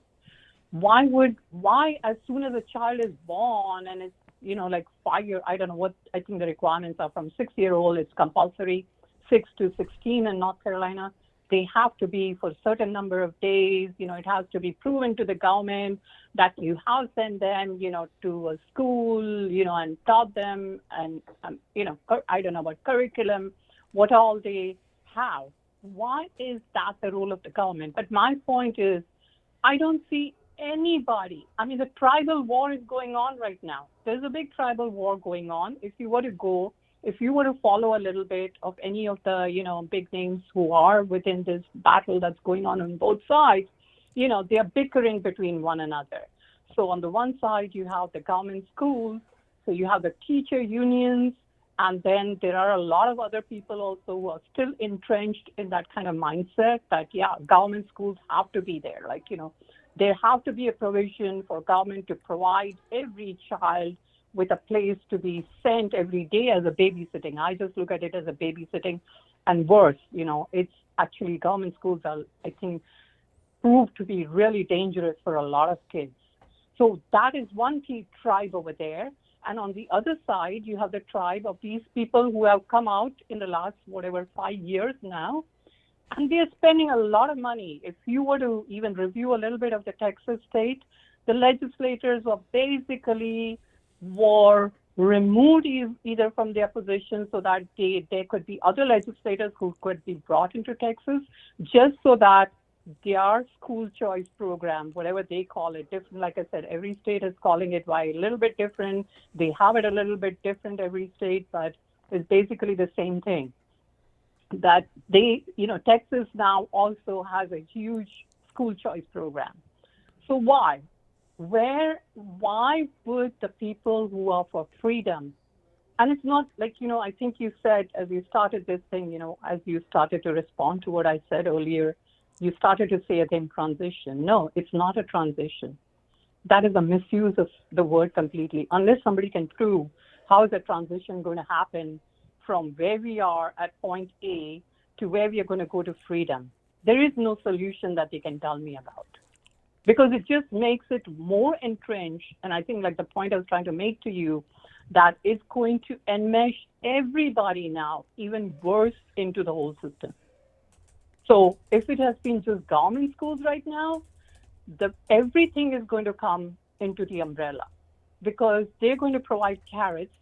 So if I'm a private school, if I'm a micro school, I'm running a micro school, I'll think, okay, I'll think, well, otherwise I'm not going to be able to keep my place open unless these people don't come with the vouchers, because the person running this similar kind of micro school down the street is letting the parents bring in the vouchers and accepting them. So as it is, it's very difficult to run these schools. But so when there was a grassroots this was happening at a grassroots. Parents, families were making the choices of freedom. Then why is it, and especially I guess it really puzzled me, bothered me intensely as to why objectivists and, objectivists would come in, ARI also is in support, endorsing these school choice programs. It's not a transition. And I think you mentioned charter schools. And charter schools are, again, they are funded by government. So again, that use of force in taxing people, whether they like what is being taught or not, even more importantly, whether their kids are going or not, I think it just pretty much, it cleans out the entire lower level, the entrepreneurs who are going to come out with different styles of teaching. And there has to be diversity. There has to be 1,000,000 times more diversity. And this could have been the opportunity to start an absolute renaissance in education. And I don't think anybody, if it is a thinking objectivist, would not argue with me that education is not at the basis of having a future where we can have a better kind of a society. So then I just don't understand. I mean, I think it's me and a couple of other people. The only other people who are fighting right now against school choice programs are basically people who are, within the religion kind of thing, So they do not become very good fellow travelers for me. I consider myself one of the lone voices fighting out there. Why? And I'm fine. I mean, I'm fighting because I just think, I have, given it enough thought and I have looked into it a lot, and I just don't see any of this. I mean, it should be a lot bigger, whether somebody has children or doesn't have children. I think it should still be a thing of vital importance to anybody, that when there was an opportunity, when parents were removing their children from government schools without wanting the carrot of vouchers or any kind of extra money from the government, at that point exactly, why did the school choice programs take up so much steam, and why would anybody who is for freedom, I'm not even wanting to say objectivist anymore, or ARI, that's fine, like anybody who's concerned with freedom would see, who would think that, yeah, education is not a right that you get from the government. If you choose to have a child, you decide in advance how you're going to budget yourself, your time, or one of the spouses is going to stay at home and homeschool, or you're going to put them in a micro school, or what. And, at present, the voices for the people who were not putting their kids in government schools, there was no voice for them all along. But then why would you go and support a system that is going to make the whole of the government enforce controls even more enmeshed into the whole thing? All right. Well, I don't. So this is an issue, as I said before. I haven't given much thought to it, but maybe we could take me as a case of someone who is undecided on this issue, and you could try to persuade me that government vouchers is not a good transition step. I mean, I guess you've been trying to do that already, and I don't know that I'm convinced. Not that I'm saying you're wrong. I feel like I need to understand more where you're coming from. I mean, you mentioned ARI, and I don't know what they've said about this issue. But if they do support vouchers, I assume it would not be because they want that permanently. They would see it, rightly or wrongly, they would see it as a step towards a better system. I don't think they would say it's ideal by any means. I think they would say ideally the government shouldn't have anything to do with education. It should be entirely private, but maybe it's better than what we have now. But I think your view is it's actually worse. It is. Okay, so I guess you could maybe you could try to persuade me that it's worse. Convince, you can ask me some, specific, if there are some questions that are coming up in your mind, and if you want to ask me, I think I spoke quite a bit. Yeah. Yeah, well, let's we can try that. So first I need to understand what vouchers are. So let me go back to the AI overview. Actually, maybe I should open the Wikipedia article, because I think that's might be useful as well. Let me read a little of that. A school voucher, also called an education voucher, is a certificate of government funding for students at a chosen school. Funding is usually for a particular year, term, or semester. Depending on jurisdiction, a voucher may be used for homeschooling expenses or exclusively for private schools, charter schools, or publicly funded schools. And then Milton Friedman is mentioned. So let's say, I don't know how taxes figure into this. So let's say that I'm a homeowner, and I don't know what a homeowner typically pays in property taxes per year. I guess it depends on the value of your home. But let's say, well, maybe I should. Isn't it really small, like 1% or something? Well, not that there should be any, but I just want to get some more concrete idea of the amounts here. Amount of property taxes, let's say in California. See what it shows. California's, okay, that's absolute numbers. I want a percentage. Effective tax rate generally around 1 to 1.2%, depending on the specific county. Okay, so let's just say 1% to make it easy. So let's say my property taxes are 1%, and I don't know if that's assessed on like if I own a home that's worth $1 million and I'm assessed the property tax of 1%, that would be $10,000.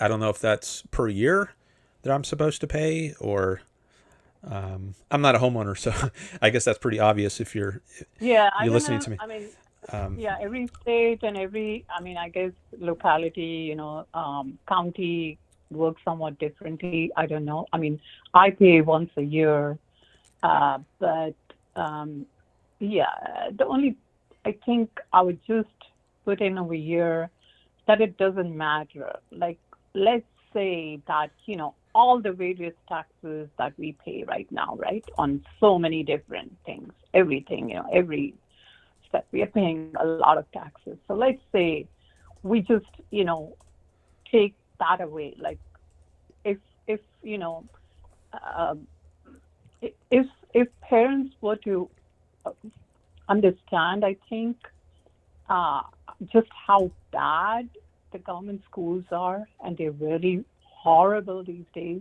I think they've just gotten way worse. Even, my kids graduated by, I think, 2016. No, yeah, 16. So after that, even they've gotten, way worse now. Like, I'll just give you a small example. When there was the 1st of May, the Labor Day, in here, in locally over here where I live in North Carolina, literally schools had given I guess, literally probably, I would say, not just given permission to the children also and the teachers. The teachers pretty much took off, like, who were wanted to, I guess, who were part of any of these unions, teacher unions, and who wanted to participate in this stuff. And, they were going to take off. They were going to take Friday off. They had let it be known a while ago. But then even the children were being given, basically, I would say, encouragement, just not permission, but even encouraged by their teachers, by their schools, to join in to these protests, wherever, and they were literally bussed. I mean, you can go online and you can see in Chicago and stuff, there are buses full of these school kids coming in, and like a 15, 16-year-old, doesn't understand much, but to have them, just blurt out slogans like, fuck ICE and fuck Trump, and, it just doesn't make any kind of sense. This is just a totally, government schools have pretty much, turned into more and more into just indoctrination for the kids. They don't understand much, but they are at a very, time in their life when they are getting influenced by this stuff, what is being taught in the schools. So government schools is something. we can agree on all this. I don't think we need to Okay. debate the point that government schools are bad. We all agree about that. Right. The issue is, what is the best way to get a private system? And so, are vouchers a good way out of that, or are they not a good way out of that? So that's what I was trying to focus on going into the property tax issue.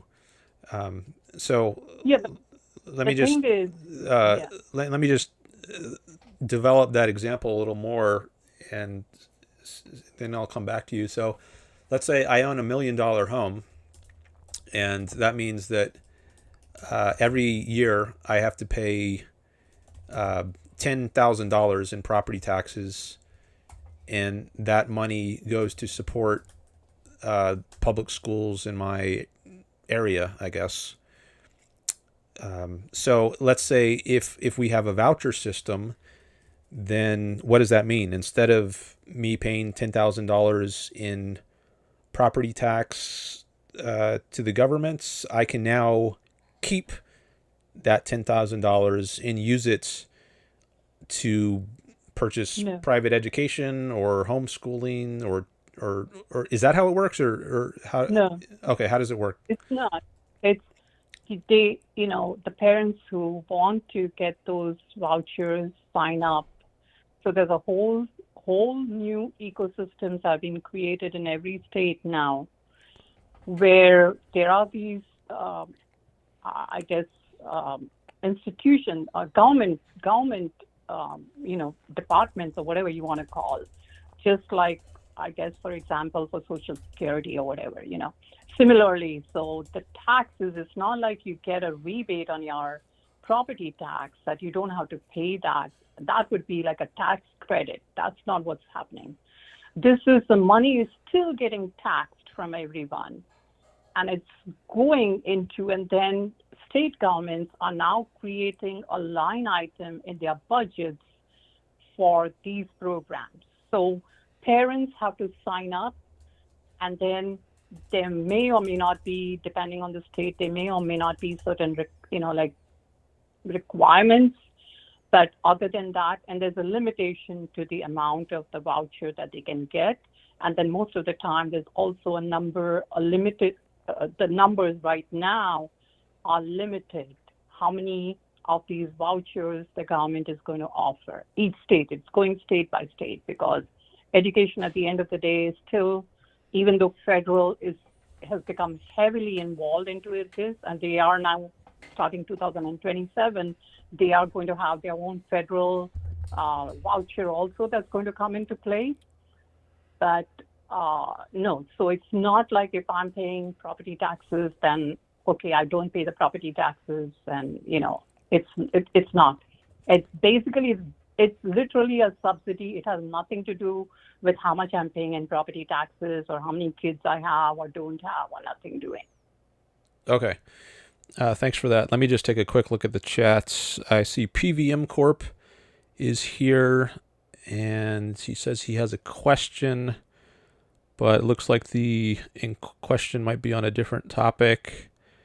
And then there's someone else by the name of Bob who says some objectivists support vouchers, and I think some might support it, at least as a transition step towards a fully private education system, not as an end in itself.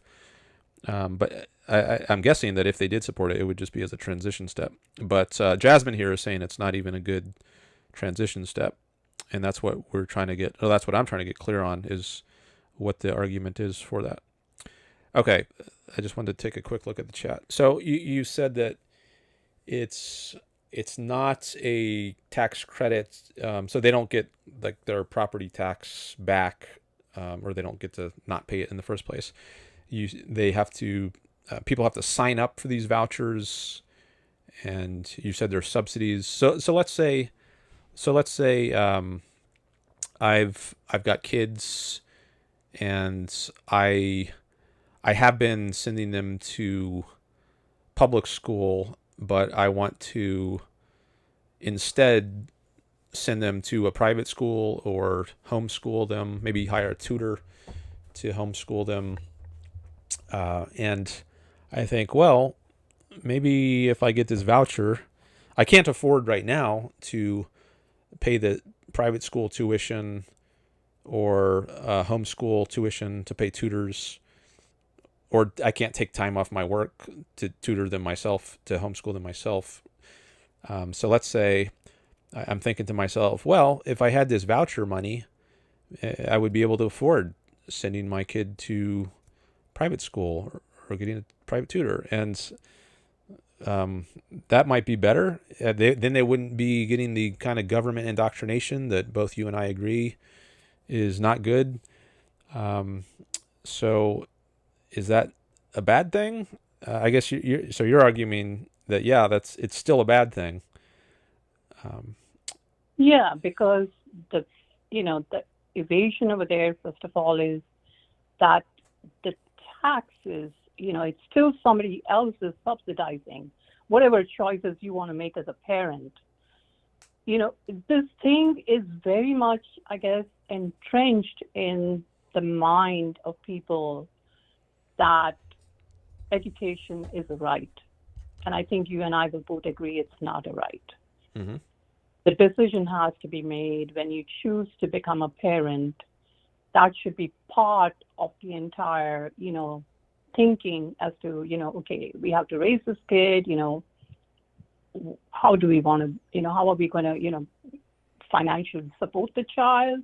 Mm-hmm. And just like food and everything else, which I guess, again, a growing number of people in this country, I guess 30%, even food the SNAP and everything. But any rational, person deciding to have a child, it this should become part of their thought process. And my other point, I think, what I mentioned earlier, if the whole field, starts getting deregulated from a state government and even from the federal government, federal has really put their pincers, especially into the individualized, IEP, what they call it.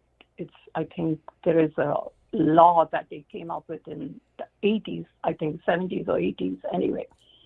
So that has, that is what the federal government now is enforcing on the state government. And then the state government, had already each state, which was, way before, I think each of the state has had their laws, separately written in, various times. But those were way before, the compulsory attendance kind of laws that force the parents to send their child, for a certain number of days into a school and prove it and, all of that. So compulsory attendance laws would be the first thing that I would want to fight against, that this is literally you're enslaving a parent, that the moment they become pregnant, it's not for, that they want to have a child and bring a child into this world, and they are going to decide how they're going to, raise that child. And part of that raising is going to be how they're going to educate that child. What kind of education do they want to give their child? And I think I made the reference to that earlier.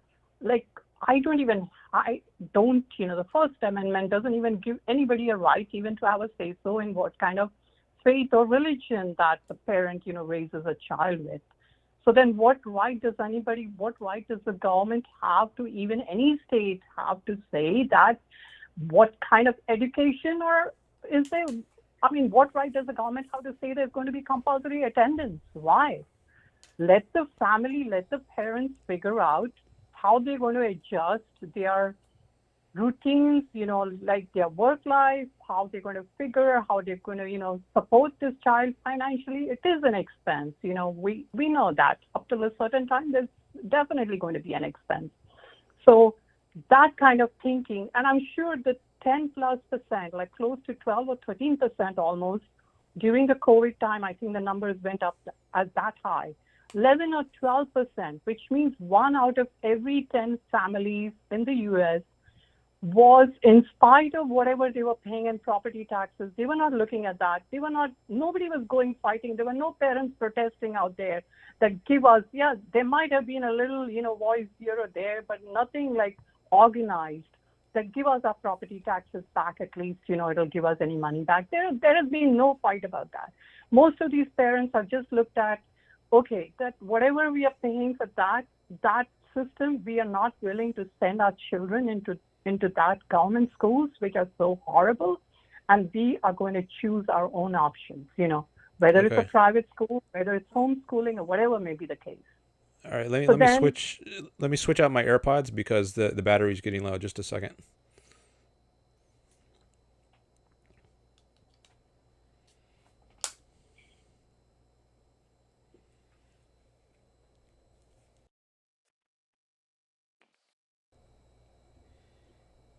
Okay, I'm back. Yeah. All right. So what you were so let me this money is, and I think it just muddies the whole thought process. If one starts to want to weigh in, okay, how much, and what you started saying, before this little part that we're just talking right now, and you started it with, okay, what if I'm a parent and thinks that if the government is giving me this voucher, then I may be able to send, to a private school and all. But no, and that is exactly the worst part that is coming in. So this is this carrot being dangled by the government, states, every state, and it has been an extremely well-organized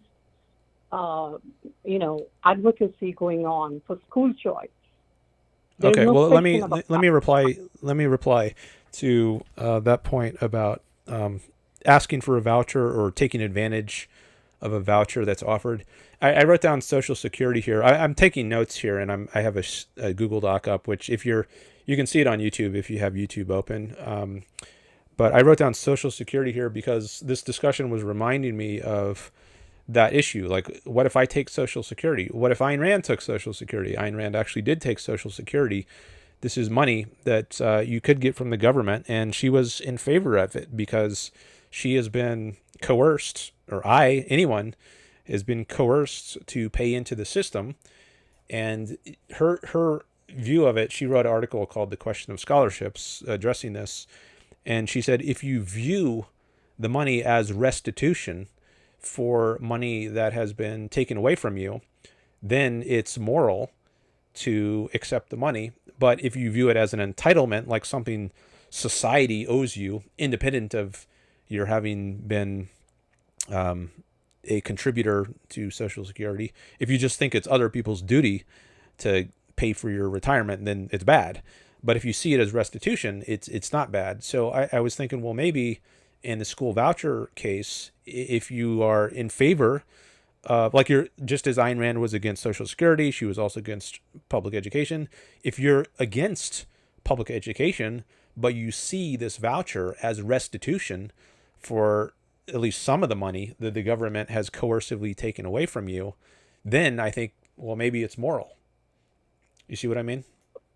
With the Social Security checks that people are getting, it's just a payment. It's just a cash payment coming.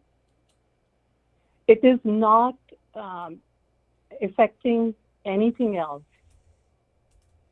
Versus, this is an entire huge part of families, and it's a huge sector in the economy.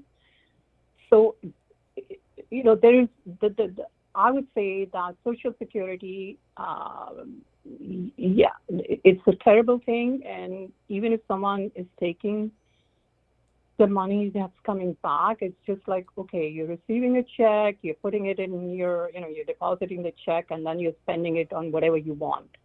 The government is not, doesn't have any rules and regulations after that on what you're going to spend that money on.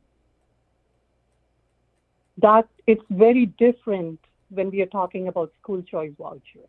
I don't think there is any kind of real,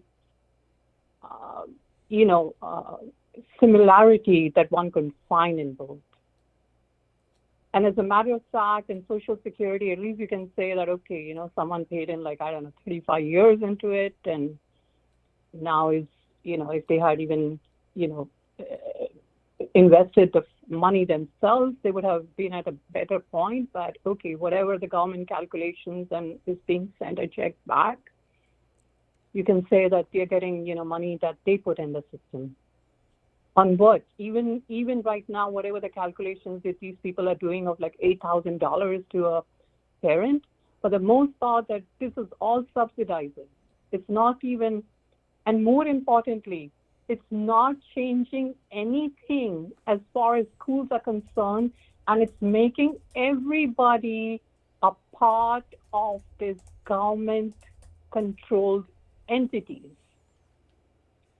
Yeah, well, I guess I don't see it as, I do think it's, or at least I would entertain the idea that it is similar to Social Security. Like, we pay Social Security tax in our in paychecks, FICA taxes, is that what it's called? I think, like, there's some taxes taken out for Social Security, some for Medicare, but then I think separately from that, there's property taxes. So I can see someone saying, all right, well, I get this Social Security check, maybe I can see that as restitution for all the Social Security taxes I was paying in my paycheck, and I can see the education voucher as restitution for the money I paid in my property taxes. But in both cases, It's restitution. No, I think I try to explain that Social Security is somebody has paid, and it's just a check coming to you in a story. You get a check, you deposit it, whether it gets direct deposited or you get a check and you go deposit it into your account, and then you spend the money wherever you want. That's not the case with these education vouchers. Yeah, it's limited. Wherever Like you you have, take it, first of all those schools have to accept, you are going and taking, basically, at the end of the day, it's a subsidy. I don't know how other way to say it. It's nothing similar to a social security check at all. It's a subsidy that somebody is getting, and the whatever school or whatever education provider that you're going to, go give into has to have being set up as a vendor in their state system to be able to be able to accept that voucher. Entire ecosystems are now being created in each and every state. Every state that has moved into these school choice vouchers is having the entire ecosystem. And I want to know from somebody who wants to fight for freedom, somebody who doesn't give this any thought, a parent, I guess, who's like, really just like they are doing their thing, they're raising their family, they're not intellectuals. But if we as intellectuals are not going to be able to step in, and I mean, right now, we can see that, okay, the Social Security also, if you want to say. Today, what is the state of that? I mean, like, where are we as a country? 40 trillion in a debt? I mean, we are paying over 1.2 trillion or 1.5 trillion just in interest is being paid. They cannot even, the budget, what they're collecting as taxes is nowhere, even close to anything.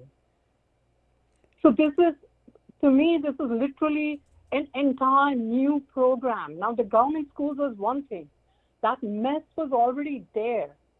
But like I'm saying, over 10% of parents over a period of time have chosen, in whatever way, they have made the decisions within their family, whatever adjustments they have made to their budgets, to whatever. They are homeschooling, they're adding into micro schools, they're going into online schools, they're going into some kind of private school, into some kind of a, religious school, whatever they're choosing. That is a choice for them to make. I would not have anything to say about that.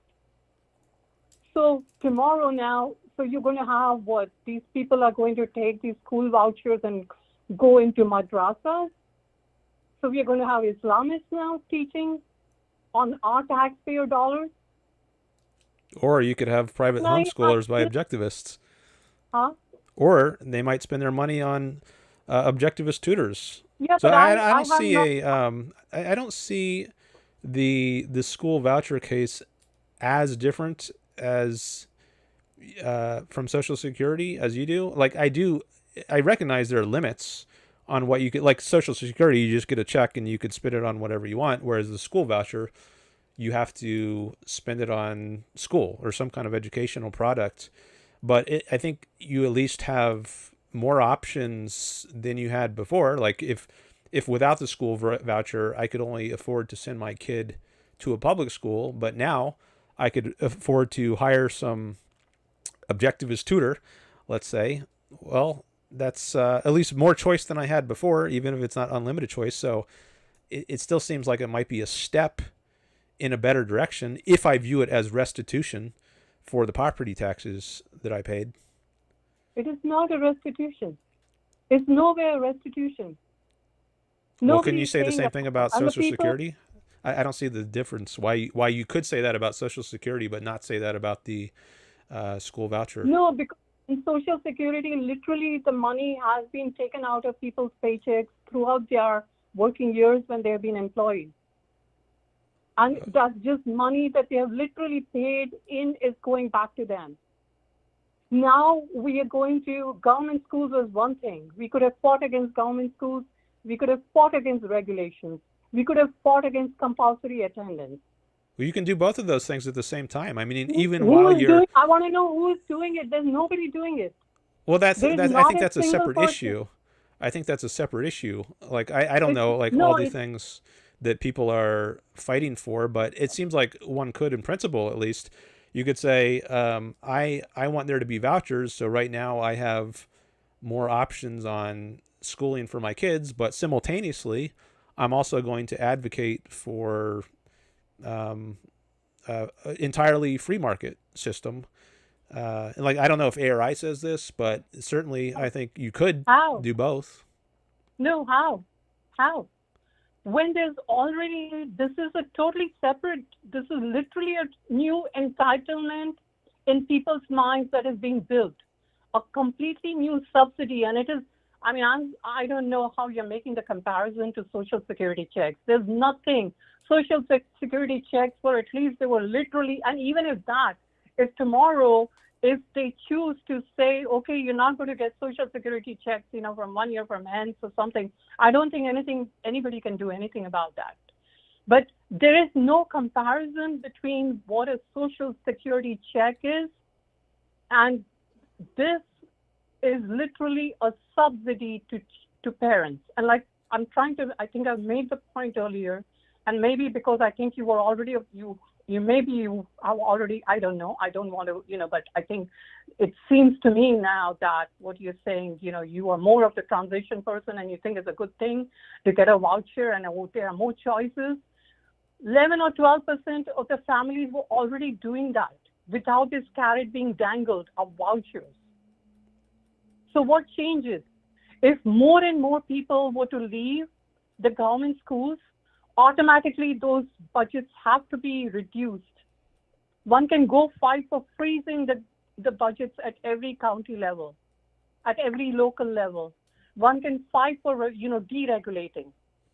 Like, bring in deregulation and let it open up the market for actual, voluntary exchanges. It could be somebody in my cul-de-sac, if I'm working full time, and there's somebody whom I trust, obviously, in my neighborhood, and it is not that difficult. What they are trying to make, obviously, these people, in the government, who want to continue the government schools, that there has to be this education degree. Parents are not capable of teaching their kids, all bullshit.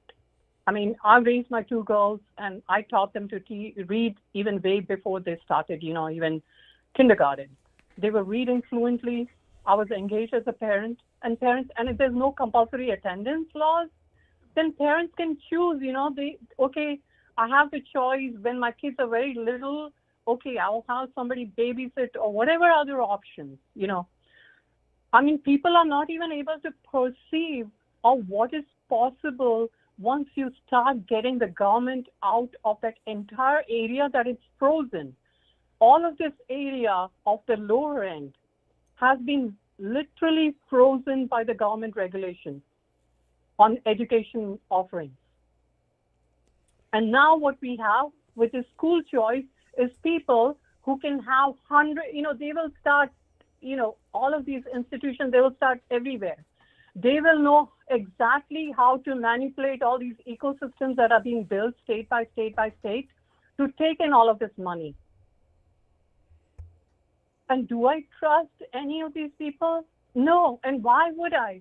And the main thing is the evasion that's still continuing to happen is that it's government's problem to provide for education. That needle is not moving anywhere. And by telling, they're just taking vouchers, so they have more options. No, they don't. If as a parent, I can see, like, I think you and me, we both agreed earlier that, we both agree that the government schools are really, really, really, really bad.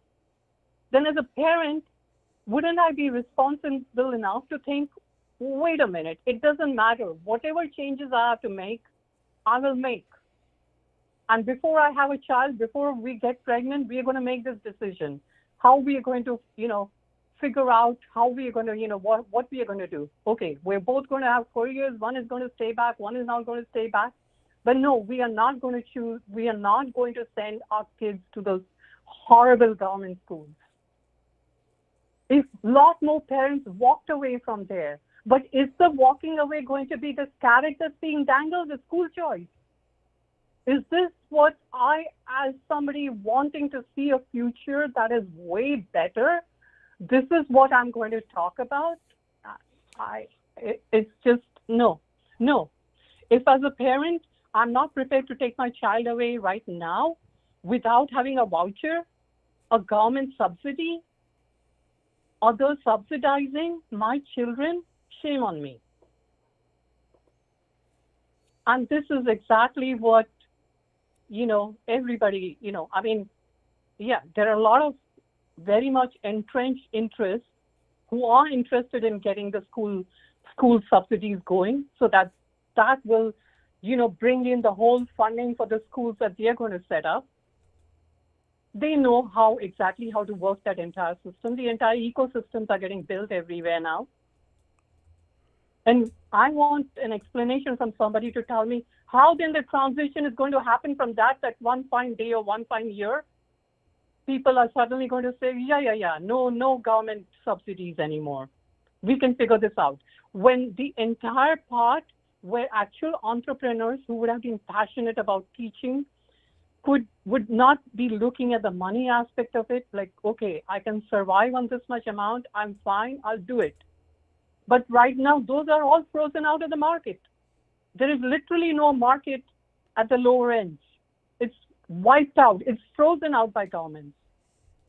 So if nobody is willing to say that, I don't think anybody has a right to say, oh, there are going to be more options and what is wrong and is just like a social security check. No, it's not a social security check.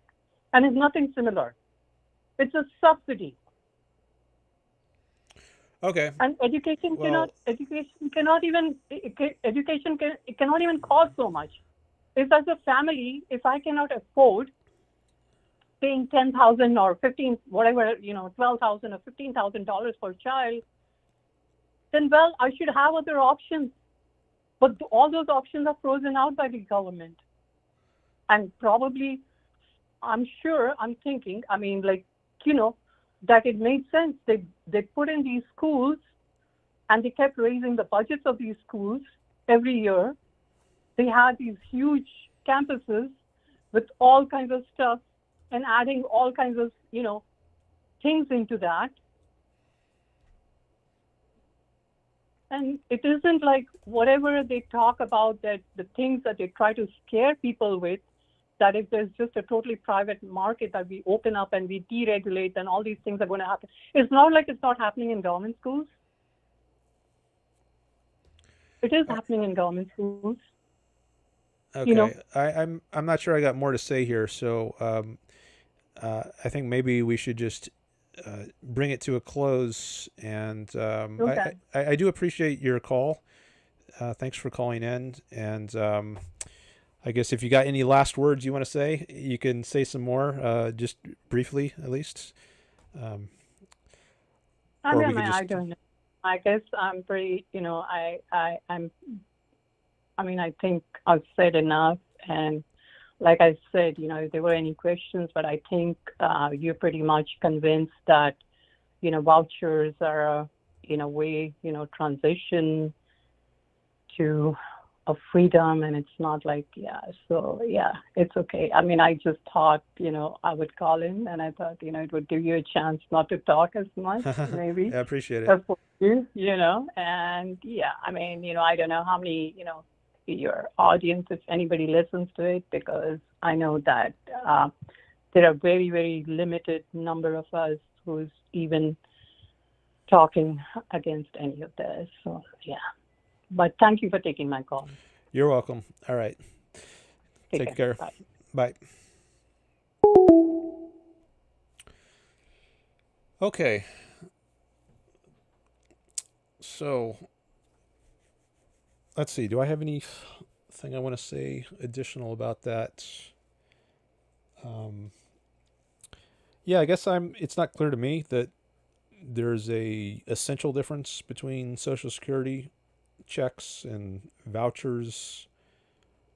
I don't know that I would have had more to say, that I have more to say on that, though. As for how vouchers might be a transition, just thinking off the top of my head, well, let's say you if you have vouchers for a while, then people start getting much better results. Like, let's say now with this voucher, I can afford to hire tutors for my kid, and they end up understanding things much better. And then maybe if enough people experience this, a lot of people say, hey, look at all these great results I was getting from private tutors on the free market and not sending my kids to government school. If there's a large enough demonstration like this, maybe people will say, oh, well, maybe we don't need these government schools. Maybe people can do much better without the government schools because I've been getting really, really good results sending my kids to private schools or private tutors. And then maybe there will be more of a groundswell of support for phasing out government education. And maybe then instead of property taxes that funds public education, maybe some states will start to get rid of property taxes or at least lower their property taxes because they'll think, well, people are getting good results without government education, so let's just let people keep their money and they educate their own kids. Not that I think, people really, I don't think, or at least I think many people who support taxes aren't really concerned about results. I think some people just want to, like some politicians, they want to be able to control people. And I think pointing out good, like if people only cared about the practical results of freedom, I think we could have had free markets a long time ago. But I think there's moral opposition to freedom coming from altruist morality. Like if you think it's good for people to sacrifice and not be self-interested, then why are you going to have freedom? I think that the reason to have freedom is because it makes the individual's own life better. But if your standard is not individual life, if it's some collective, if you're an altruist and the point of life is service to others, not making your own life go the best, then why not sacrifice a bunch of people? Why not force people to give away their earnings to others? So pointing out practical benefits isn't going to have any fundamental change. I think you really need to change people's moral thinking, give them a new morality. But there can be, like the Uber and Lyft came into being as free market alternatives to taxi monopolies. So maybe there can be at least marginal steps in a better direction by pointing out practical effects. But I think you can simultaneously, as I said, advocate for complete abolition of government education in favor of free market education. Just as, I advocate for getting rid of Social Security entirely. But doesn't mean in the meantime, I'm going to forego the Social Security benefits that I could be getting after I've been forced for decades to pay into the system. So I think you can simultaneously advocate for fundamental change while also seeing something like vouchers as an incremental step in a better direction. If you see it as restitution, for example, for the property taxes you've been paying. Anyway, that's how I see it right now, at least. But again, this is not an issue I've thought much about. Maybe I would, if I thought more about it, I'd come to a different view, but that's where I am right now with it. All right, PVM Corp and John Wayne are in the chat. And someone else, Bob came by before. I read Bob's. EC says, my aunt is watching. Her name is Herbertina. Thanks for the content. Oh, you're welcome.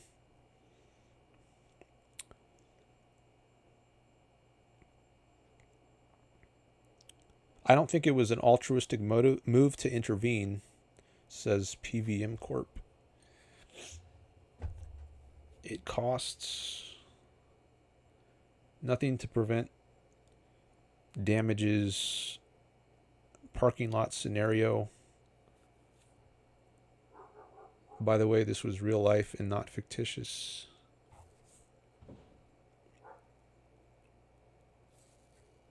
I don't know what you mean by parking lot scenario.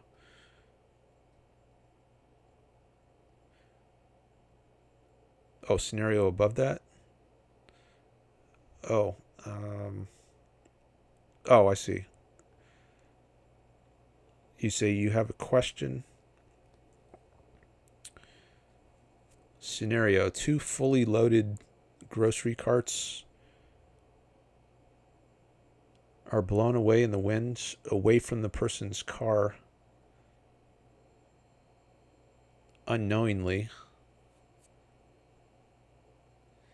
to the purchaser headed in the direction of parked vehicles at a rate of speed that it would damage a vehicle. Is it in my self-interest to intervene and prevents a scenario, aka damaged vehicle and broken eggs in grocery cart? It might be.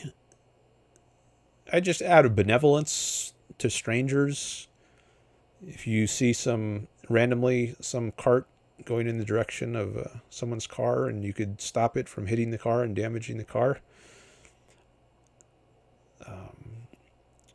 I think it might be in your self-interest to stop it. I think it's a pretty marginal issue. It's like the drowning child case. I mean, the value at stake is higher, but if you just randomly see a kid drowning in water, should you jump in to save it? This is a case that Peter Singer, an ethical philosopher, raises. And I think it very well might be, but that doesn't mean that you should spend your life searching the world for drowning children to save. But in a marginal case, on a one-off basis, if you happen to see something happen, then I think it likely is in your interest to, out of benevolence, try to stop the bad thing from happening.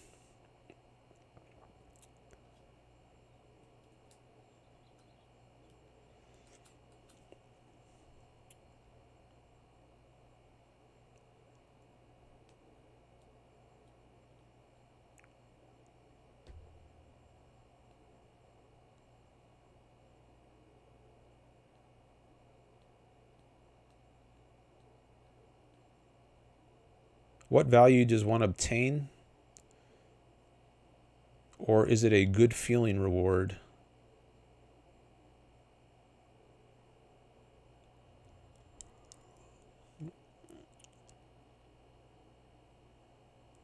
Well, maybe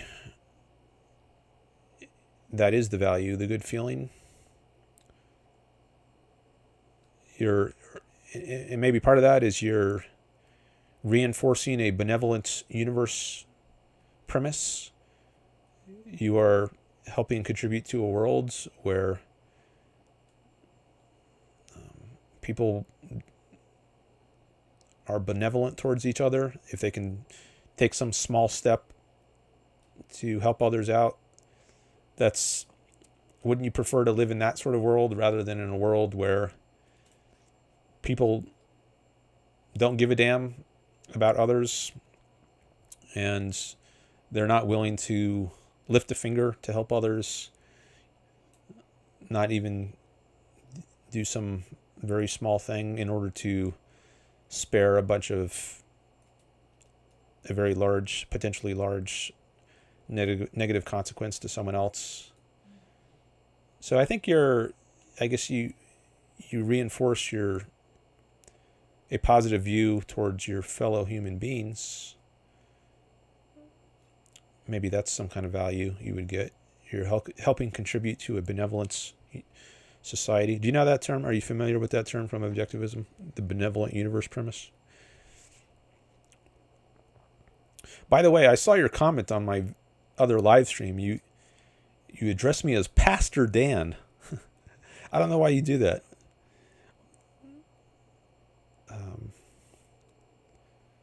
I've seen you do that before, too. Before your latest comments. Am I a pastor?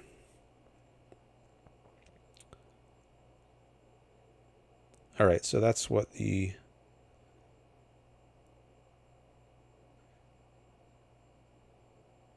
You say you are pastor and... Oh, Dan? There were some Chinese characters. Yeah, what are these characters? Did you see that? It showed up for a second.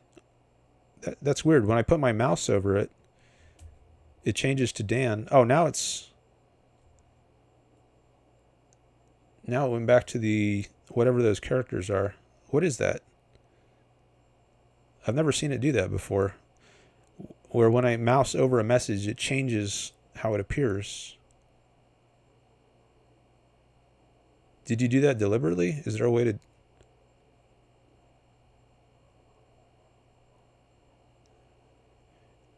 Is there some combination of keys you can press to make it switch like that? I've never seen that before. Maybe it's getting hacked. Uh-oh. I hope it's not getting hacked. Maybe if I just refresh the chat, it'll fix that. I wonder if it does that on my iPhone also. Well, I guess you didn't do that. It just happened to your message. It's not doing that on my iPhone. So I guess it's just some glitch in the laptop interface.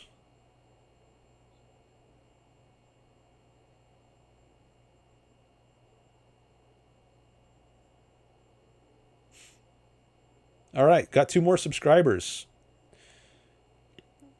Very good. Thank you for that.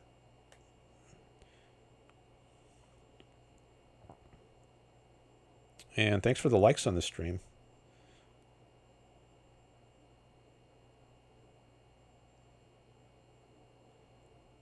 Oh, I just gave it a... I gave it a like from my other YouTube account. I forgot I was watching from my non-premium member account. So I was able to give it 2 likes, one from each of my YouTube accounts. I've never done that before. All right, Super Chats are still open. If anyone wants to help support the show, I got some good support in the first 3 hours, and I set up a new goal. Haven't gotten any Super Chats in the second half of the show so far, but I do welcome it. Sam Rawlings says hi, hello. I think you might be a new person. Don't know if I've seen you here before.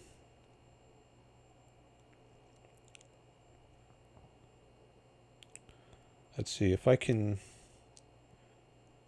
I don't think I can... Yeah, I can't check your channel out if I'm logged in on my non-premium account. Maybe I should go back to my other account. You haven't seen any ads, right? I turned off ads a while ago.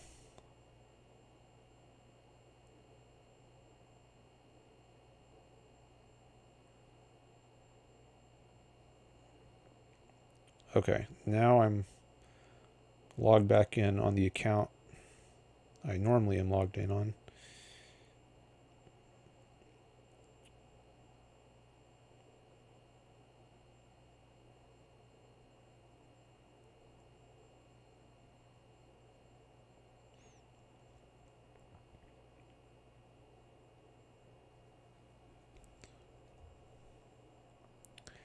Let's see, if I look at a channel, Okay.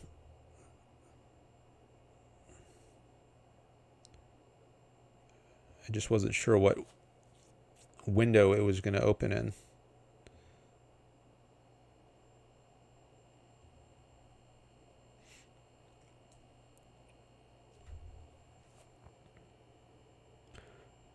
You can look at the date a channel was created on a laptop, but not on my phone. All right. What else? Let's see. What did John have to say? I didn't read John's chats yet.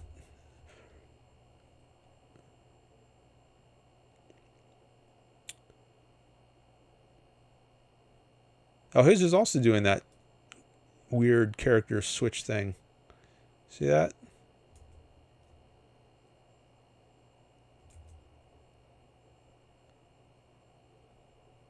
Still putting up with typical altruists. Why should they get a subsidy to begin with?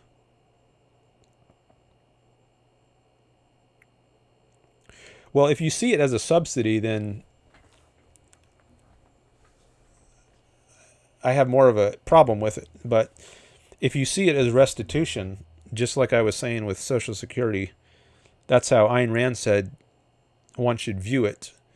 You don't deserve being subsidized in your retirement, but if you see it as restitution for harm that the government has done to you, then I think it is justifiable, at least more justifiable than if you view it as a subsidy.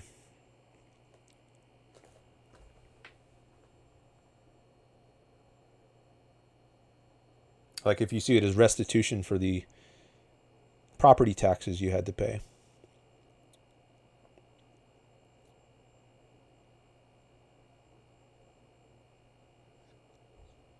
You say you are pastor.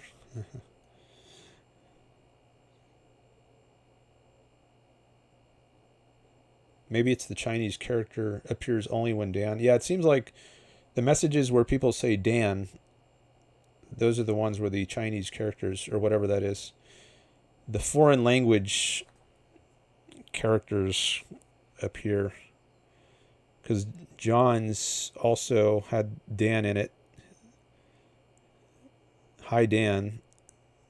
And then I take my mouse off it and it says hi and. So something about my name triggers this. What if I write Dan? I wonder if it's going to do it too. If I write Dan,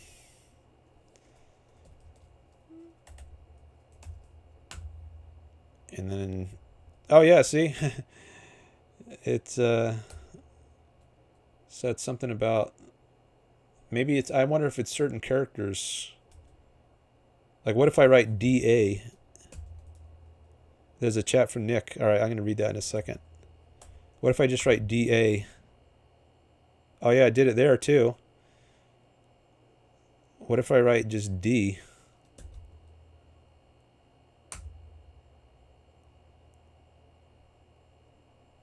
All right, that time it didn't do the characters. Alex is now doing it.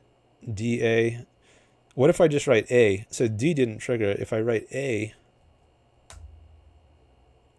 does that trigger it? So maybe it's the combination of D and A.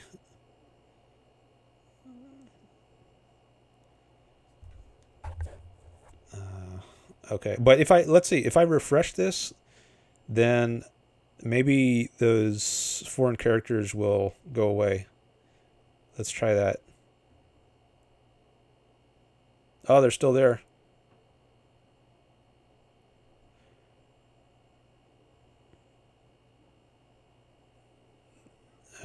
Dad did not do it.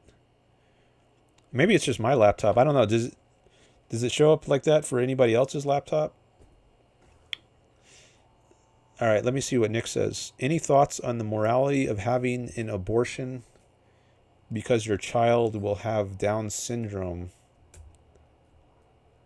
I think it's moral.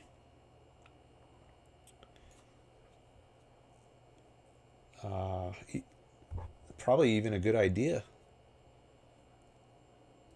I think if I found out that my kid was going to have Down syndrome, I think there's a good chance I would want to have the child aborted, because I don't want the extra responsibility that comes with having someone that does have Down syndrome.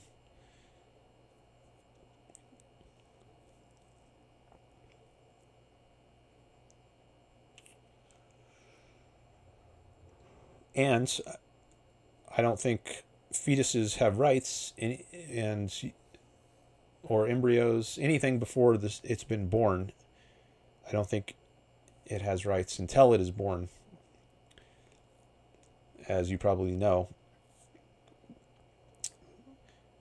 So I don't think there's any legal reason, there shouldn't be any legal reason not to, that would stop an abortion in that case. And I don't think there's a moral reason either, apart from the legality. It seems morally fine. Do you have a different view? Or I'm curious what you think.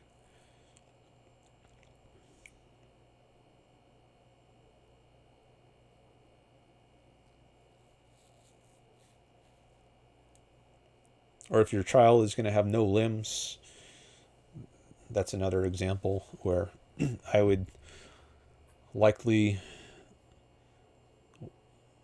want to have an abortion if there's some really serious defects. I would rather raise a normal child. This could be contextual. I mean, maybe if you're someone who specializes in Down syndrome children, maybe you would want to have a Down syndrome child. Maybe you would see that as a lucky gift because you specialize in dealing with Down syndrome. And so there might be some very unusual cases where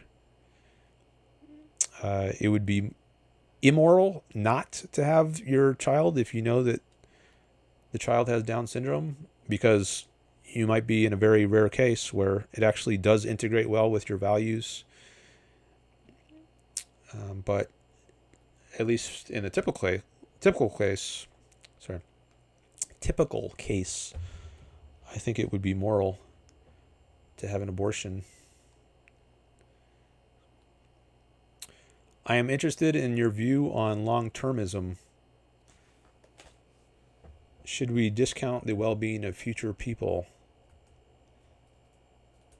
Asks Sam.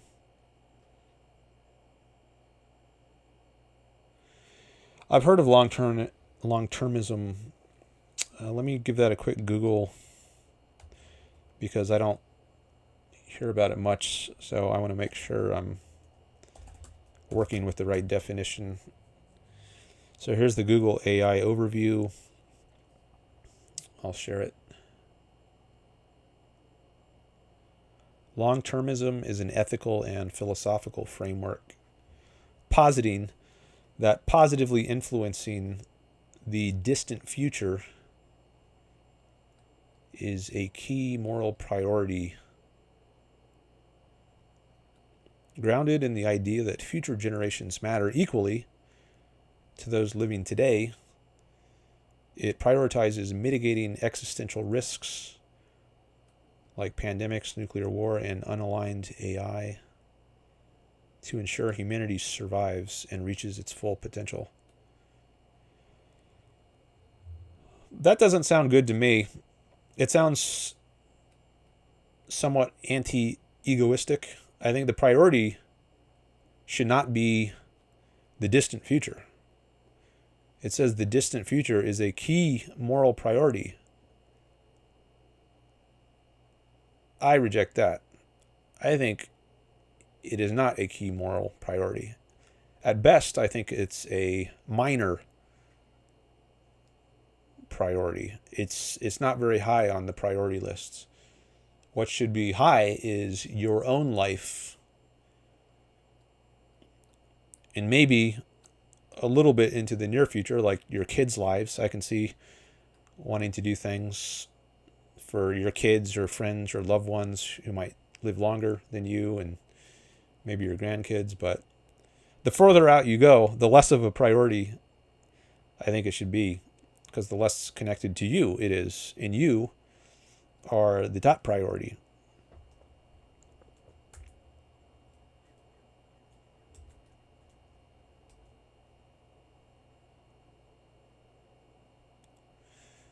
So I don't think you should necessarily discount entirely the well-being of future people. But if you are going to count them, it should be because they somehow are related to you. Like they figure in your own life. Or it may be out of general benevolence towards humanity. You can have some concern, even for distant future generations, but I think it should be proportionately less than for people, your concern for people who are much closer to you, and even more so in the case of yourself. You are your top value, or should be, in my view. Which doesn't mean you can't risk your life for somebody else. But if you are going to risk your life for someone else, like your kid, if your kid is drowning, it's because they matter so much to you. So it still is an egoistic thing to do. So if you are going to be concerned about the future of the well-being of future people, okay, but I think it only makes sense to do that if it's because and to the extent that they are values to you. So in other words, to the extent that it's egoistic to do so, to that extent it makes sense to be concerned about them.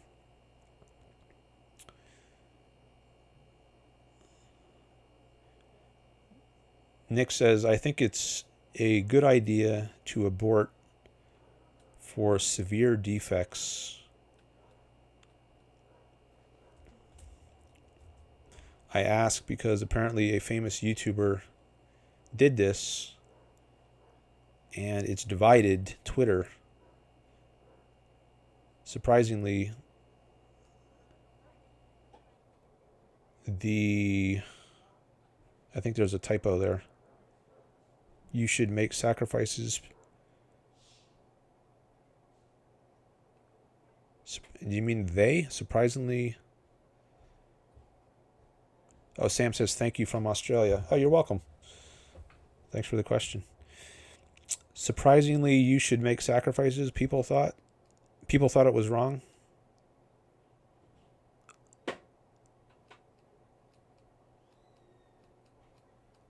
Okay, I haven't heard about that case of this YouTuber who aborted for severe defects.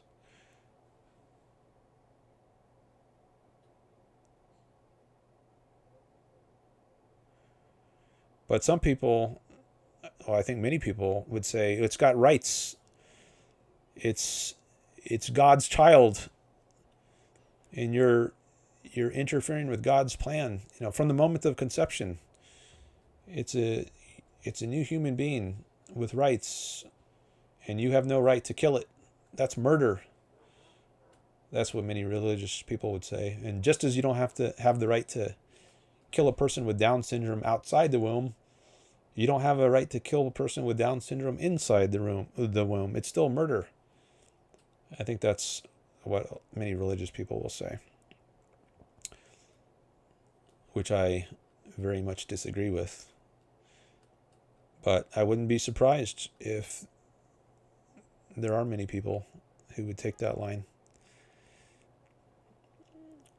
Was China's one-child policy moral? Asks PVM Corp. I don't think so. This was a policy which, I don't know how long it was in effect, Let me look that up. You were only allowed to have one child? Was that it? Or was there more to it?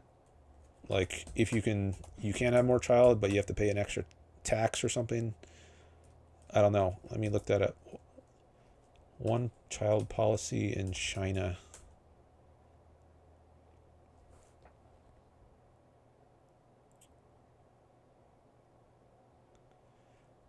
All right, I'm sharing that.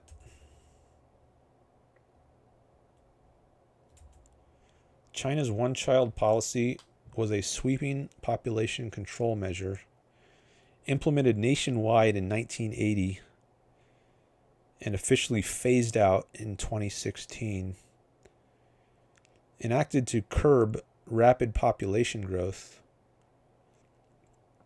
it restricted most married couples to having only one child through fines, quotas, and in some cases, forced abortions or sterilizations. The policy was formally ended, giving way to universal limits of 2 and then 3 children as the country faced an aging population and a shrinking workforce. I haven't thought about this much, but I don't think it's moral.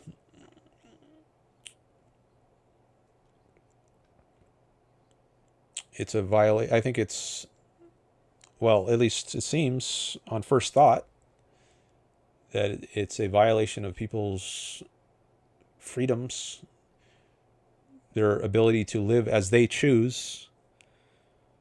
So you're not coercing anyone by having a child, at least if you're in a free society. Now, if you're in a communist society, and I guess China is communist to an extent, although they've liberalized to an extent. Like in the 1980s under Deng Xiaoping, they liberalized somewhat as compared to the earlier period under Mao Zedong. And still today, there's the Communist Party is in power, right? And it's a one-party state. Is that still the case? Even if that is the case, I think they're still freer than they used to be. But it starts to become a little less clear once you have communism. And now if you have a child, it becomes a burden on other people, and other people are forced to support the child. Then you can see why, if a society is poor, they might want to put some kind of restriction on number of kids you can have, just as you need to, or they often have rationing in totalitarian countries. Like you got your bread rations in Soviet Russia. There were your bread lines, and this is a rationing of children, I guess, because it's not entirely the responsibility of an individual to take care of his or her own child. If it's the collective's responsibility, then I guess the collective has some say in how many kids you can have. So the fundamental problem is not that they have the one-child policy. I think maybe that's just a symptom of the deeper problem, which is they don't have enough freedom. And so they feel a need to have something like a one-child policy. So I guess you can argue whether in the present context, is it better or worse to have a one-child policy? Sorry, let me get a cough drop.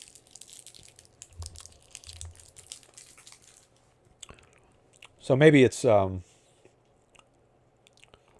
lesser evil rather than a positive good to have this one-child policy, rather than more children that are starving. So I can at least say it's not moral in a free society, but it becomes less clear-cut in a communist society, but there I think the important thing is to argue that the fundamental problem is lack of freedom, not that they have this one-child policy. Even if that is bad, it's not the fundamental problem.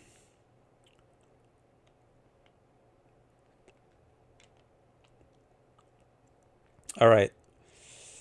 I'm caught up in the chat, at least the recent chats.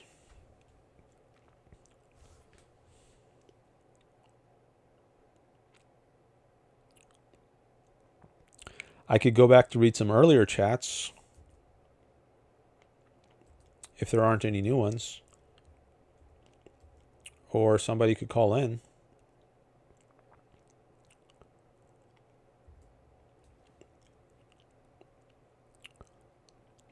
Should trade with China be allowed?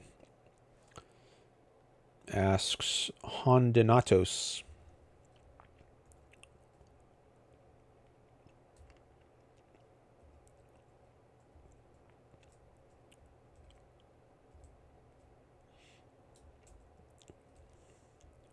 Let me just pull up the chat window.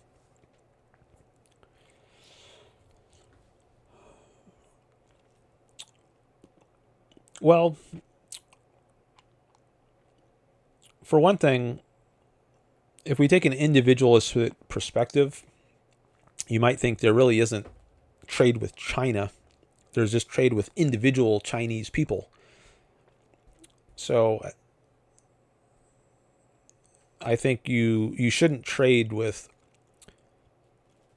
a corrupt government. So if you have a Chinese government that's corrupt, maybe because it's communist and it doesn't respect people's rights, then you should avoid trade with that government. But if there are individual Chinese people that aren't part of the corrupt government, I think you could rightly trade with them, or it could be moral to trade with them. Like if I know an individual in China, and let's say I want to learn Chinese, and I say, hey, will you teach me through? Can I set up a Zoom call with you so you can teach me some Chinese, how to speak Chinese, and I'll send you some money through PayPal in exchange for your Chinese lessons. I think that should be fine. He's just an individual and he's not himself a communist, let's say, as far as I know. Innocent until proven guilty. So I'm not funding the Chinese government by funding him. I'm just trading with him. Now you might say, well, he's going to be taxed on his earnings, and maybe indirectly I'm helping the Chinese government. But I don't know. Does he have to report that income? Even if he does technically have to report it, does he actually report it? Or could he get that money under the table, so to speak? And how easy would it be for the government to get a piece of the money? Even if they do get the money, you might think it still makes sense because the value I get outweighs the value or the disvalue that comes from giving the Chinese government a little bit of money. I remember a question like this came up for Leonard Peikoff once, Ayn Rand's top student, decades ago. He was giving a lecture and someone asked him, I think, about buying sending money to Russia to buy some records like Rachmaninoff music or Tchaikovsky. I forget what the example was. And he said, well, if the inspiration you got from this music was so great,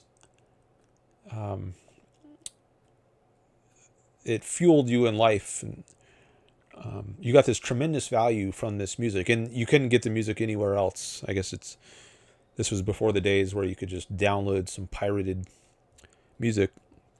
Let's say there were some records that were only available from some Russian outlet, and I don't know that he said you were purchasing it from a private individual in Russia as opposed to like some government-owned record store. I forget exactly what the details of the example were, but I think the bottom line of it was, yes, it would be justified even if you know that this is going to support the Russian government at least a little bit.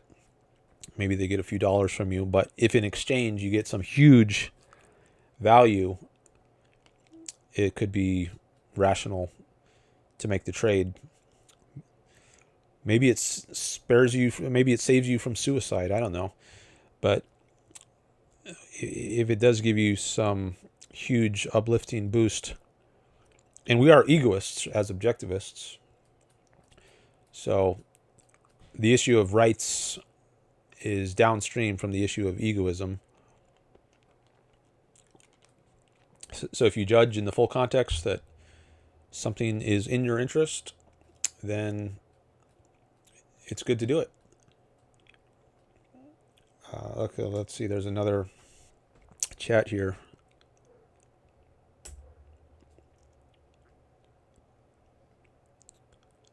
Capitalism is a social system based on the recognition of individual rights. In my understanding, both parties on a trade must be free. How is it moral to someone who is free trade with a slave? Well, to what extent are you a slave in the example I gave? Like, is there a person in China right now? If there's a person in China who wants to give me Chinese lessons, is that person a slave? Because they live in a country that's ruled by a communist party? What about me? Am I a slave? I live in a mixed economy. Am I a slave to some extent? I have to give away a certain portion of my income to the government. Does that mean I'm partly a slave? I'm not 100% enslaved, but I'm partly enslaved.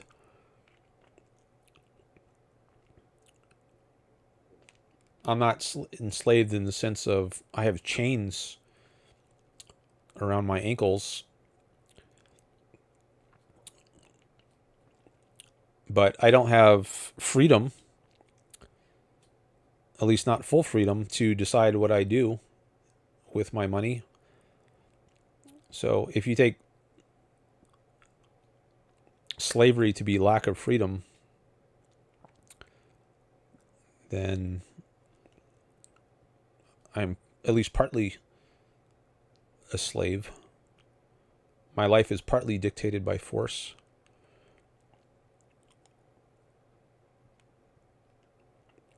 So, but you might think you're helping out the person. Like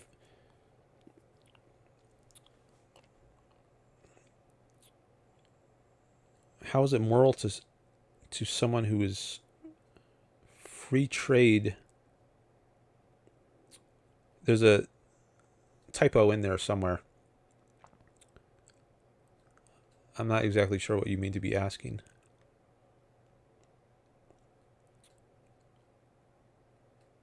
How is it moral to someone who is free trade with a slave?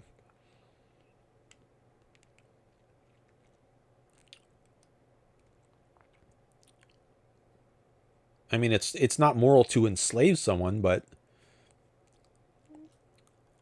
if you're trading with someone who is enslaved by someone else, aren't you helping the slave? Like maybe this person in China, you might say they're enslaved by their communist government, and I can make their life better, at least somewhat, by paying them money to teach me Chinese. I'm making their life better. They're making my life better because I'm learning Chinese. So it's a win-win transaction as far as me and my Chinese tutor are concerned, right?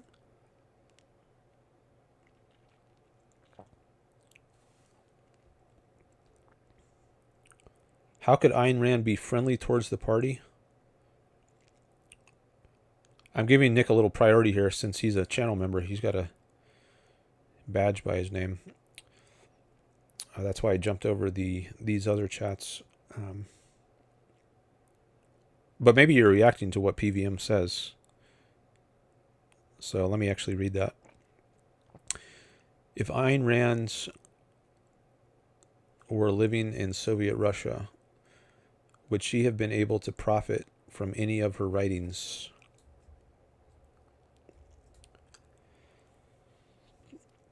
Well, I doubt she would have been able to write what she wrote at all. Actually, she came to America because she thought that's where she would be free to write. And maybe she would be jailed or worse if she tried to write in Soviet Russia what she wrote in America. So I doubt there would be any question of whether she could profit from her writings, because I doubt she would have done her writings. And maybe she wouldn't have even, aside from lacking the freedom to write what she wrote, I think she may well have lacked the inspiration, the benevolent sense of life needed to write what she wrote. If she's just living in this horror chamber, I think she might not have been in the kind of mindset she would need to be to write benevolent novels. Now, maybe she could have still been in the mindset to write We the Living, her first novel, which was based in Soviet Russia. But she puts a negative slant on it, on Soviet Russia, so I don't think she would have been able to publish that. I mean, maybe if she did it secretly, publish under a pseudonym, maybe somehow she could get the word out, take a risk. But I think she said somewhere that if she were to remain in Russia, she would have been dead.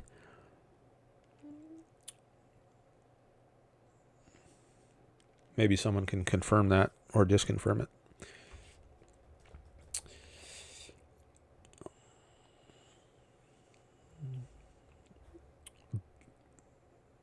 Granted, if it was friendly toward the party. Oh. Well, yeah, she wouldn't have been motivated to write then if she had to write something that was friendly toward the party. But let's say she did. Would she have been able to profit? I don't know. I don't know to what extent there was abolition of private property, which is what Marx advocates for in the Communist Manifesto. So if all your profits just go to the state, no matter how much you contribute, from each according to his ability to each according to his need, maybe she wouldn't have profited. Maybe the more profits her books earn, it would have just generated more revenue for the state. And then they can ration it however they want. So I don't think she would have been able to profit.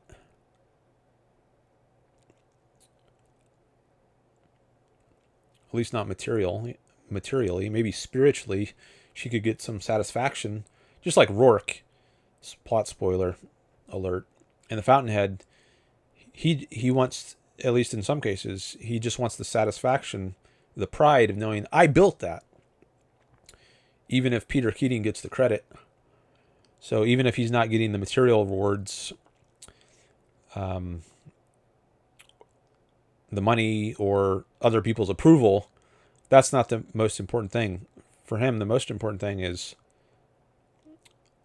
knowing that he did it. The self-esteem, the pride that comes from knowing he did it. So maybe she could get some kind of pride or self-esteem from being able to write some work, even if she's not profiting in a material sense. But if she's writing things that are friendly toward the party, then I doubt that would give her a sense of pride. That she might see that more as selling out. Better to stay quiet than write things that are friendly towards the party and give them a sanction. Nick's, okay, now I get Nick's question. So he's asking, how could Ayn Rand be friendly towards the party? Yeah, I don't think she could be without compromising her principles. Now, if she was doing it as a pretense, as plot spoiler alert, as you see in We the Living, if she fakes having a positive view of the Communist Party or a member of the Communist Party like Audrey, although she eventually, plot spoiler,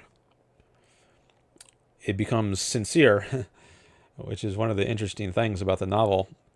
But at least the initial idea was she's going to pretend to like a Communist Party member in order to get some value, get some money to support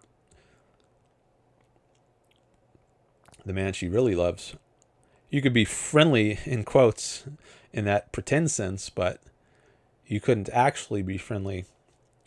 She couldn't actually be friendly without compromising her integrity.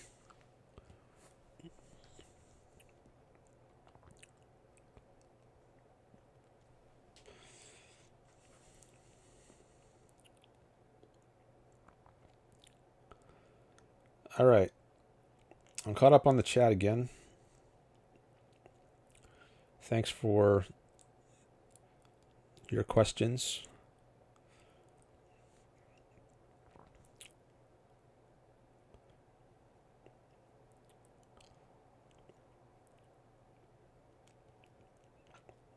Hoping you're enjoying the ad-free live stream. Thanks to Audrey and Greg. Actually, I'm going to thank them in the chat here. And you all can thank them as well if you'd like. Thanks to Audrey and Greg for paying for an ad-free live stream.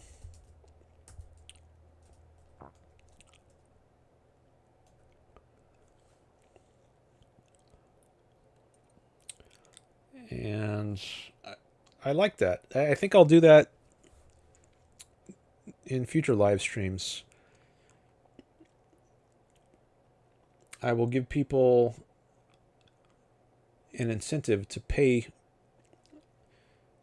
me some money by saying that you can watch ad-free. Now here, it was Audrey.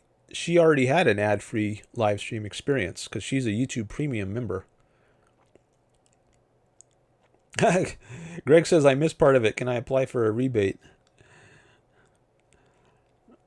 No, what you can do is you can rewind to the part you missed and watch it for free. Well, at least during the live stream. Now, I said after the live stream, I might turn the ads back on. So, and I think I will do a similar thing for after the live stream. Maybe I'll put a comment below the video that says, if you want me to turn off the ads, then send me some money.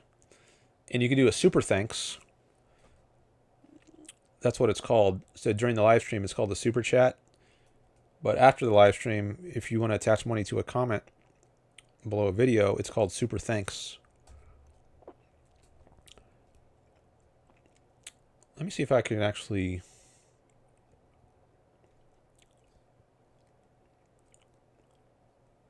show that on my screen.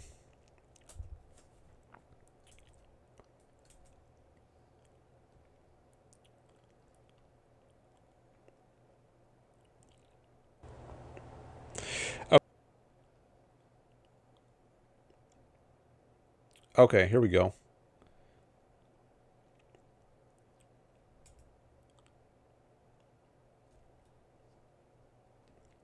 All right, so this is my last live stream from 5 days ago. The one that says ads on my videos in the title. And if you click on these three dots below the video, it says thanks with a $sign inside a heart. And you click on that, you can attach money. You can write something here.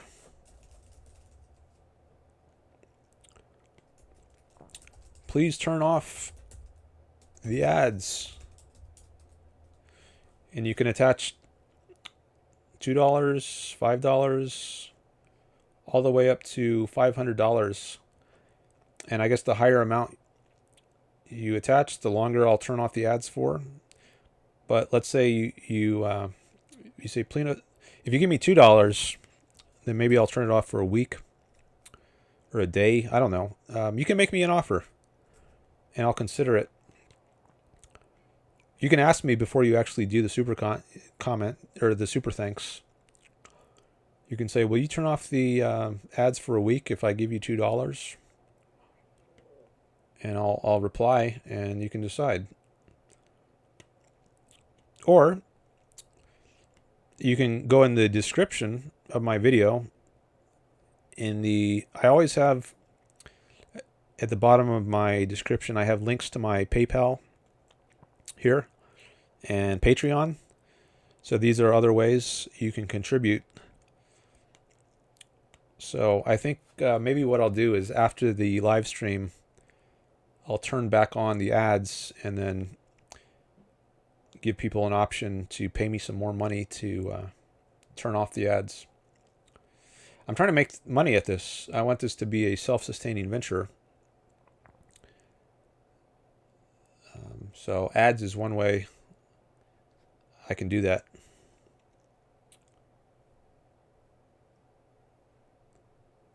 All right.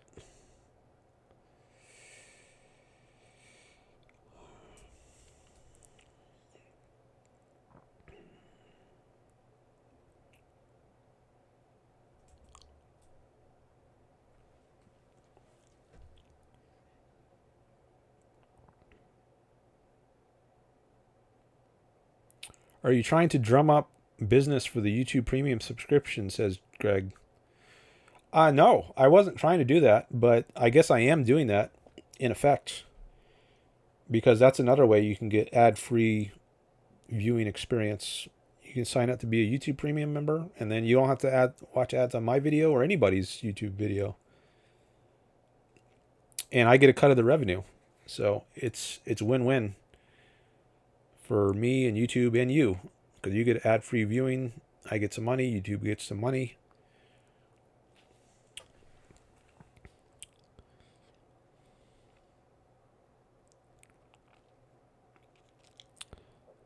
That's the nice thing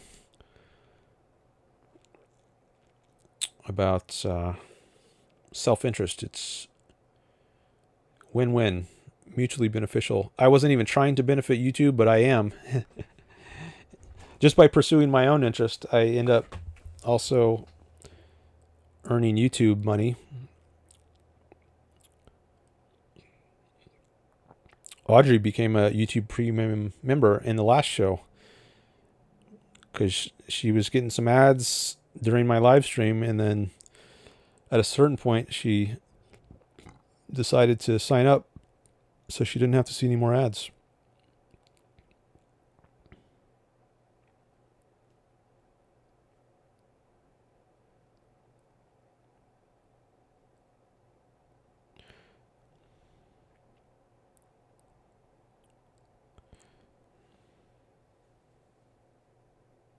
I'm just checking something on my phone here.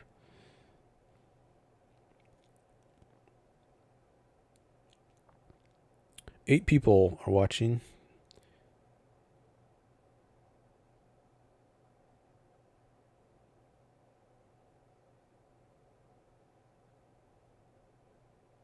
Okay.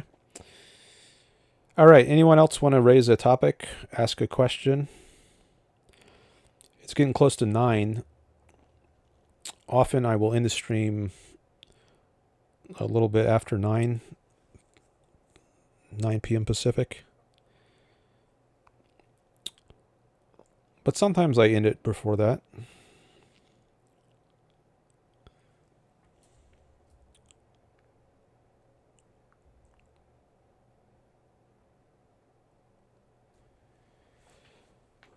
I've also thought that another way I can raise money is offering to do more shows. Or do longer shows.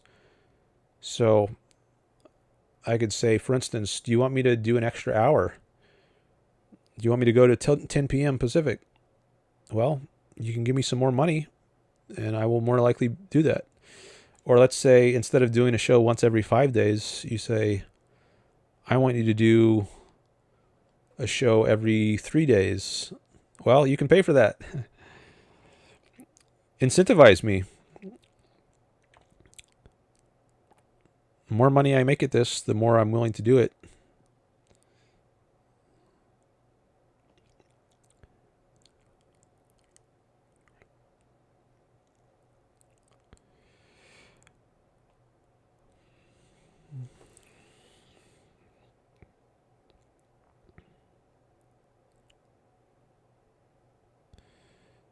All right, so I guess I'll look at Roman Vikings chats if I can scroll that back that far, because those are the ones I haven't engaged with yet. But see, I can't scroll back further than 444, which is after Roman Vikings chats. But if I go into a different window, maybe I can go back that further.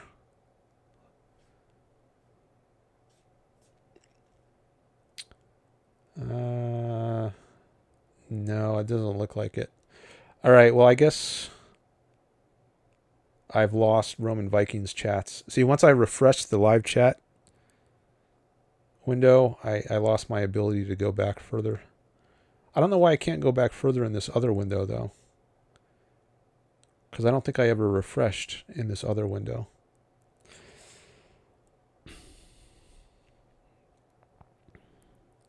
So I guess I'll have to I'll have to read Roman Vikings chats later. Ayn Rand could not have made money in Soviet Russia, only in the USA, says PVM Corp.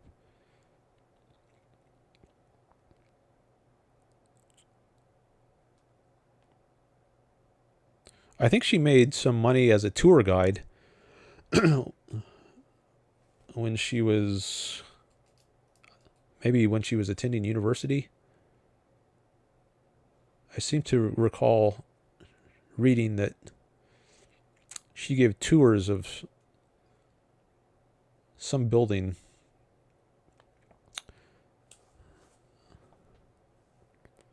But I don't know how that worked. Like, did she get paid cash or what? Rubles?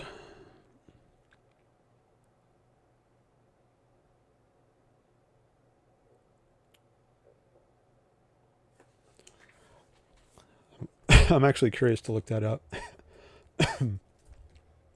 What kind of currency was used in Soviet Russia under Lenin?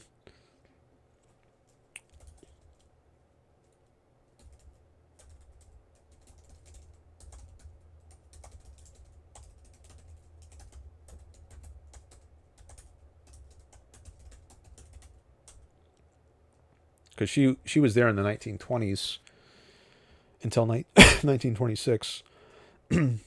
Under Lenin, Soviet Russia primarily used the Soviet ruble, which underwent chaotic transformations.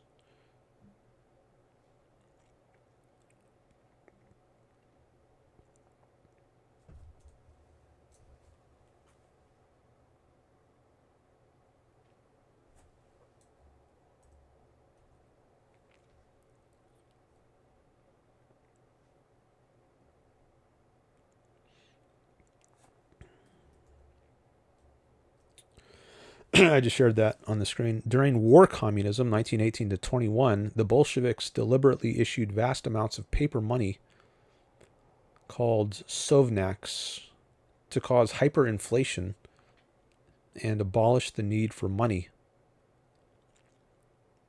Under the new economic policy in 1922, they introduced a new ruble and a gold-backed chervonnay to stabilize the economy.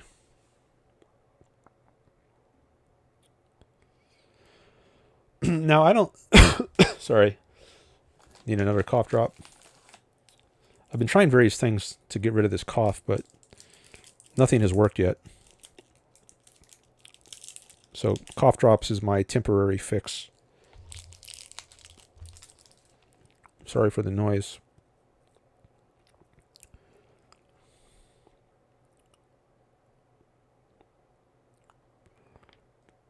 Oh, Emily Lopez.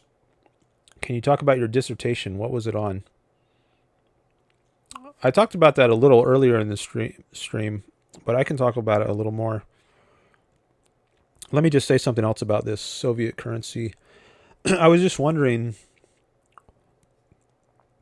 if your goal is private property, the abolition of private property, as Marx says in the Communist Manifesto, then why is there any currency? I mean, do they still want currency? Is currency property?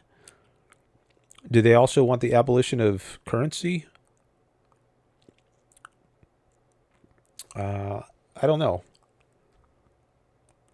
Let me just do a quick Google on that. I'm curious what it says.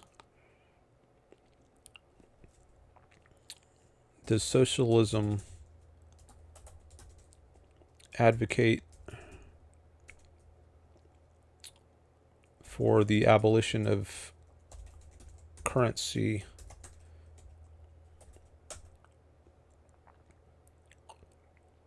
Socialism does not universally advocate for the immediate abolition of currency, though many socialist and communist theories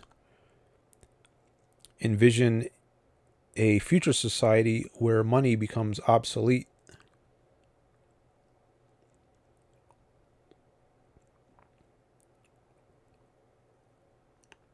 I'm trying to share that.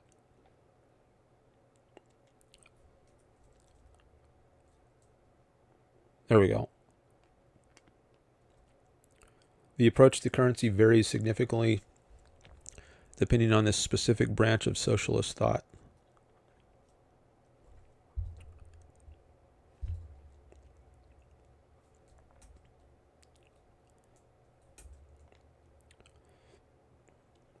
I got some currency in my chat right there with that super chat. Some U.S. currency.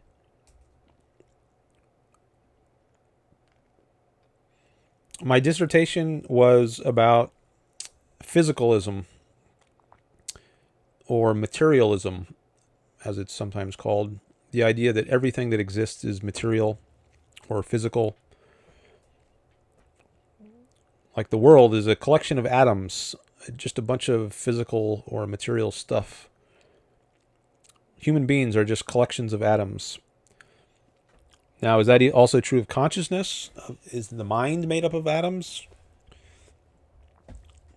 Many people would say the mind or consciousness is a counterexample to the materialist idea that everything is made of matter.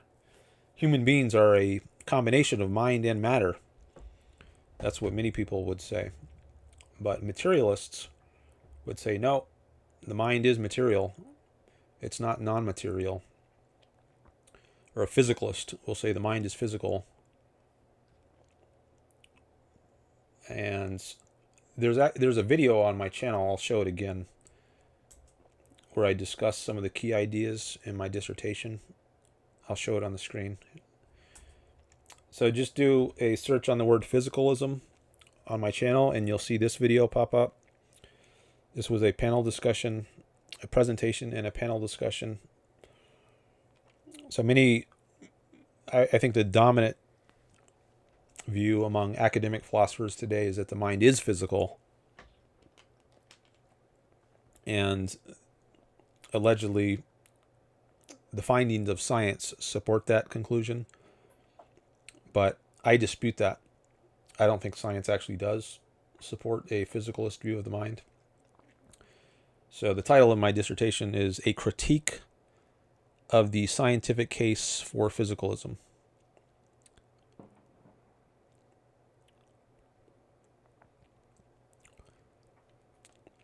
How do you argue materialism and objective values / morals? Since many materialists are subjectivists.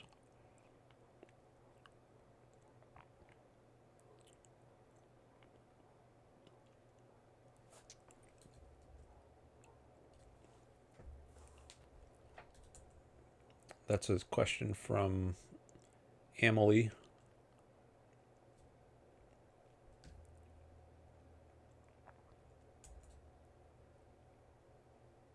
How do you argue materialism? Well, I don't argue materialism. I argue against materialism in my dissertation. Or at least I argue that the arguments for materialism don't work.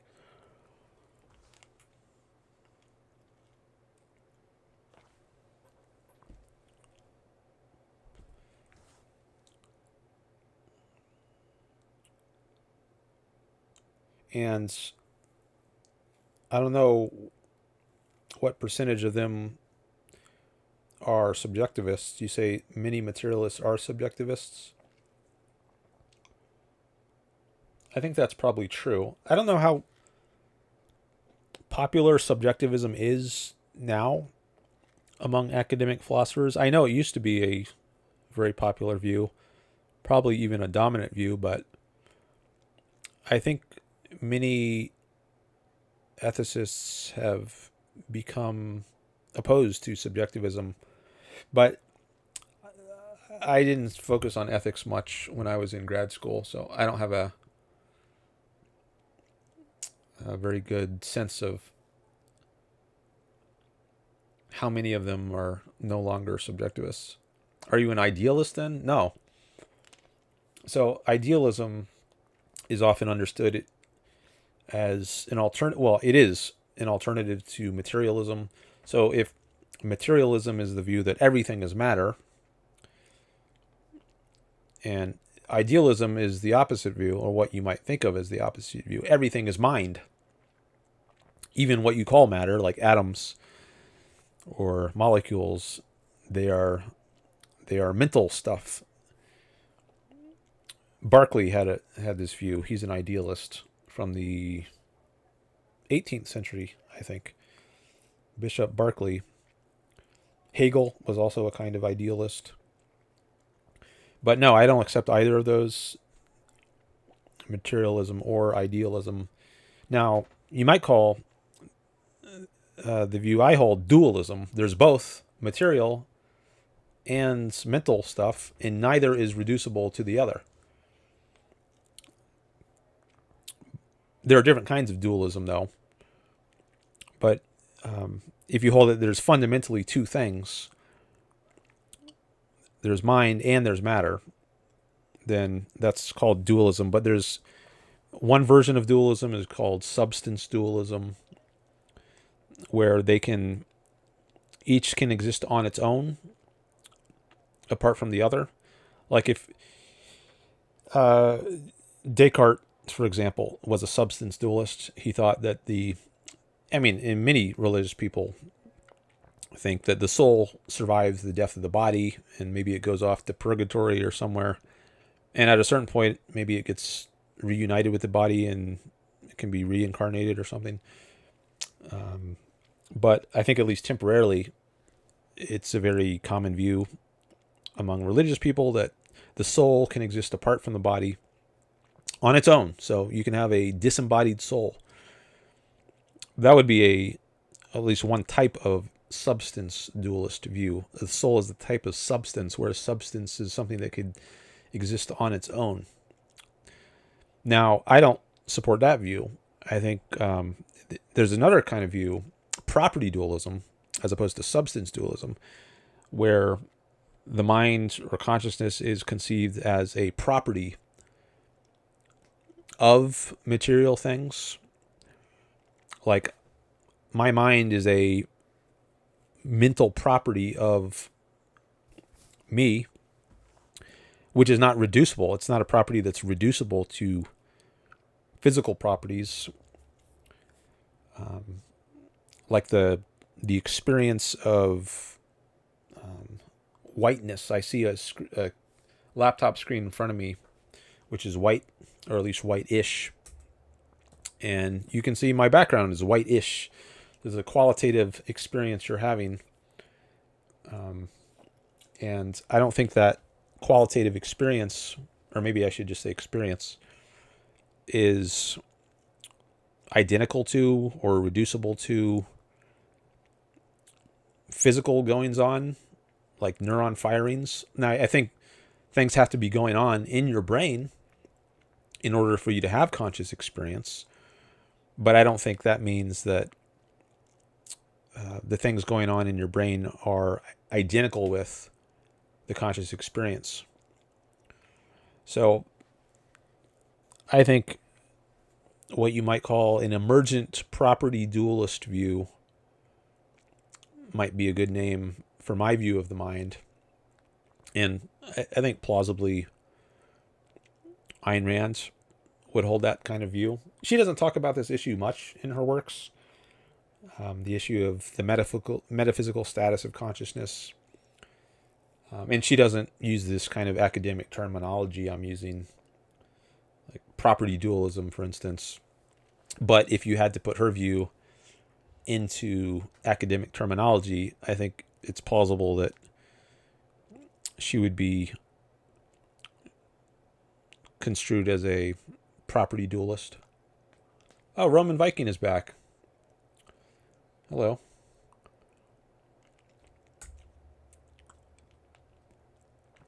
I was looking at some of your chats earlier, and I thought maybe you went to sleep because you're in Europe, much further ahead. But maybe you just woke up.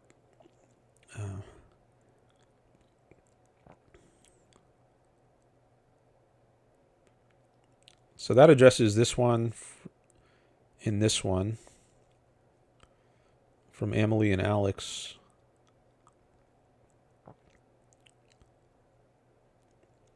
What are your thoughts on non-dualism or monism? I don't agree with those.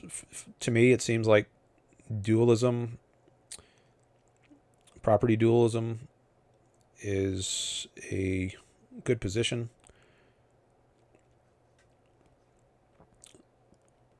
So I don't accept monism. I don't think there are good arguments for monism being the idea that there's fundamentally only one type of thing, whether that's material, in which case you're a materialist, or something mental, in which case you're an idealist. I'm not persuaded that there are good arguments for those. Dualism seems like a more plausible view to me.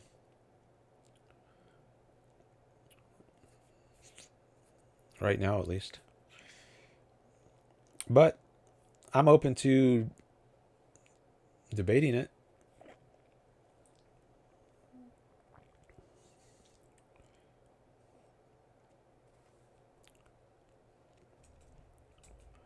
There's a great video on YouTube that's something about the time the Soviet Union tried to abolish money. says Roman Viking.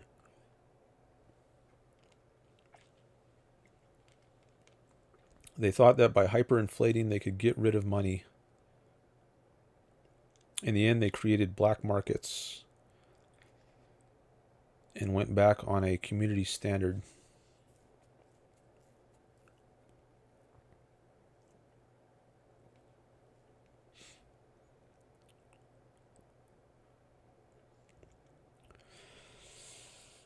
I don't know any society that entirely gets rid of currency.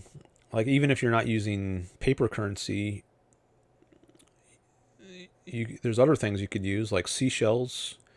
I don't know if primitive tribes use seashells or something else, but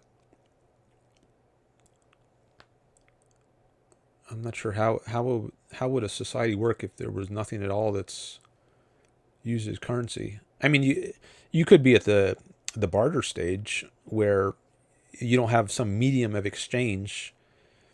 You just directly trade your product, like you trade a bear skin for a coconut or something.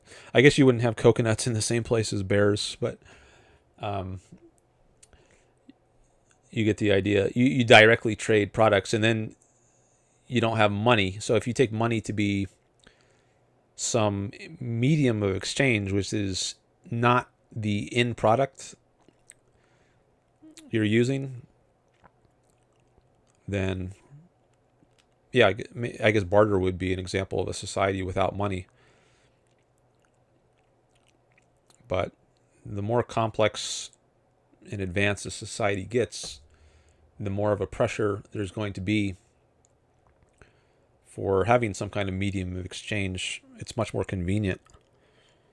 I mean, if you're just two people on an island, barter might actually work best, and maybe it's probably going overboard to try to invent a medium of exchange. Maybe not.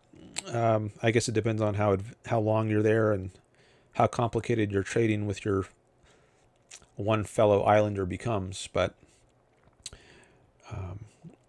at least in some very simple, primitive contexts, it might be best not to have money and just barter. But at a certain point, it becomes pretty unwieldy to have to barter everything. So I can see why a black market would be created if a place like Soviet Russia tried to get rid of money.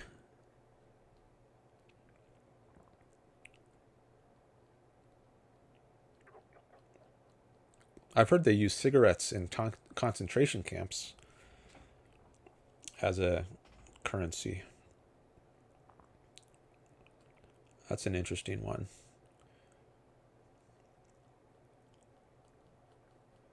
There's also gold, precious metals, silver.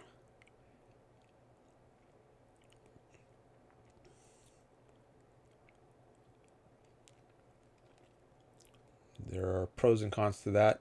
But even if you do have gold, I think it's still helpful to have a paper currency because it's cumbersome to lug around gold or have to carry around gold nuggets.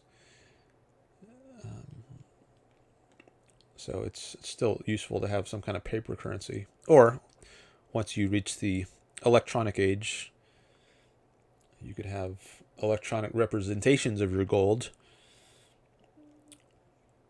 rather than having to carry around actual gold.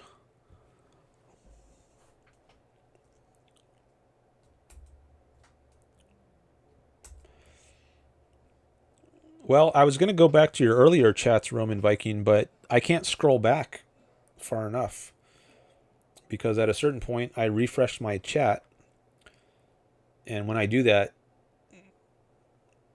I can't scroll back all the way to the beginning of the show. I saw you did some chats about anarchy, and I think I addressed some of those, but there were more I hadn't gotten to yet, which I would go back to right now. if I could. But I think I'll have to read those chats later. Mehdi is here. Hello. He says they do in prisons. Ramen noodles. They use ramen noodles as a currency in prisons. That's a new one. New to me.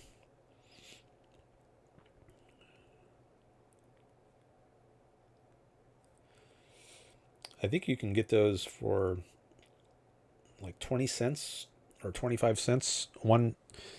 A single pack of ramen at the grocery store.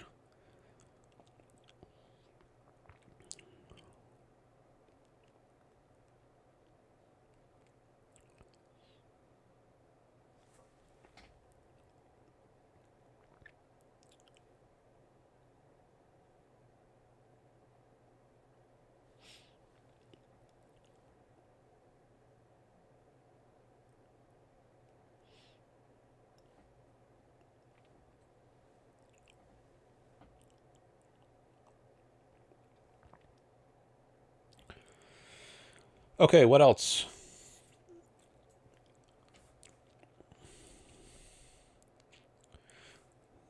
Let's see how we're doing on likes. What are we up to? 10 likes on the stream. All right. Thanks for those.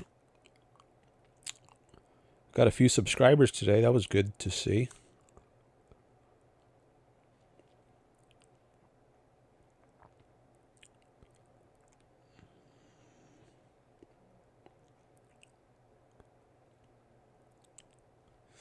Okay. New chat from Mehdi.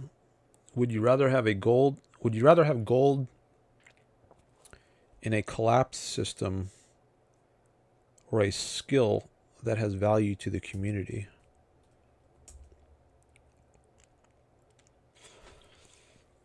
Well, gold has value in the things it can buy. Now, it can have value as in its own right, for instance, as jewelry. So at least certain forms of gold, you can make it look very pretty, just nice to look at, and you can value it from that in that sort of way. But aside from that sort of decorative, artistic value or aesthetic value, it doesn't have any value except for what you can buy with it. I mean, you could use it as a paperweight or something. There's some unusual uses you could put it to, and maybe it has uses in certain technology, like copper is used in copper wire for conducting electricity, and gold fillings in teeth. So there are other uses besides jewelry for gold. Certain functional uses. So it might be good for those purposes, but you say in a collapse system, it might depend actually on the details of the case. I mean, it's certainly good to have skills because then people might give you things in exchange for your skill. Like if you have a skill at hunting food, if your society has collapsed into anarchy and you still need to eat, and there's no grocery stores because of the collapse, well, how are you going to get food? Are you going to plant some crops? Are you going to hunt it? So if you have a skill at agriculture or hunting food, fishing, then that's going to have some value. And you can use that skill, leverage that to trade with others, people who don't have that skill. Maybe they have skills you don't have. Like maybe you're good at catching fish and someone else is good at building huts. So you can trade the product of your skill for the product of their skill. You can say, I'll give you some fish if you build me a hut to sleep in. Or maybe they're good at building fires. I'll give you some fish if you build a fire that I can cook the fish on. Then we can both eat cooked fish instead of raw fish. But I don't know if there's some greater value that gold would have.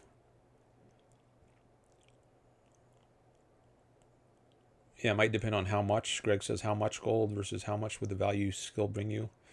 If you just have one grain of gold, like the size of a grain of sand, well, that might be worthless. But if you have a whole nugget of gold or a whole bullion bar of gold, maybe there's a lot more you could do with that. So I think it might just depend on the details of the case. And whether you're a goldsmith, maybe you've got some gold, but unless you're a goldsmith, you can't work it into anything useful. So I think it just depends on the details of the case and what the skill is.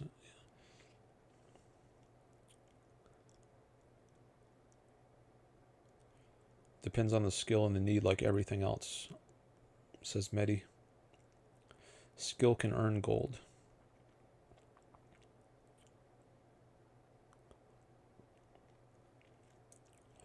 And if you have the skill of panning for gold, then maybe gold would have less value to you than if you didn't have that skill, because you think, oh, I can just get some more gold. I don't need gold.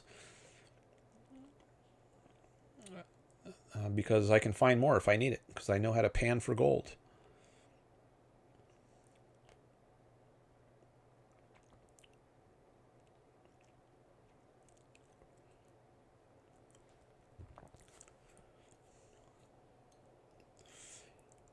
Anyone want to send me some gold now?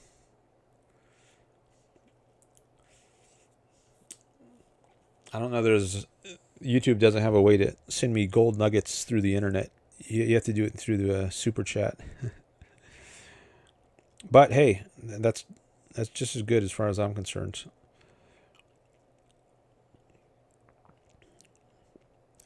Is this goal still going? Oh, the goal has ended. All right, I didn't make any money on that one. The first super chat goal I set up today, I exceeded the goal. I got 6 contributions, and the goal was 5. But here I went for 0 out of 5. All right, well, I do appreciate what I got earlier. And some of you are contributors in the form of being monthly members, like Greg, who is a Fountainhead level member, which is the highest member I have. Let's see, what happens if I click on this membership? Oh.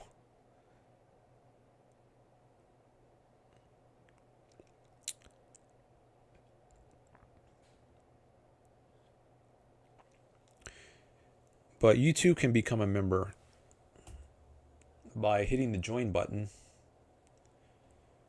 which you can see just below my video here.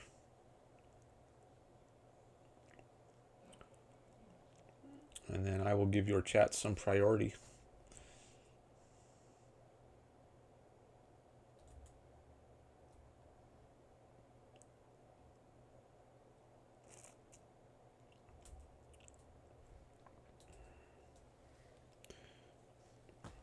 Making parts that can no longer be purchased to keep things running, like farm equipment, says Mehdi.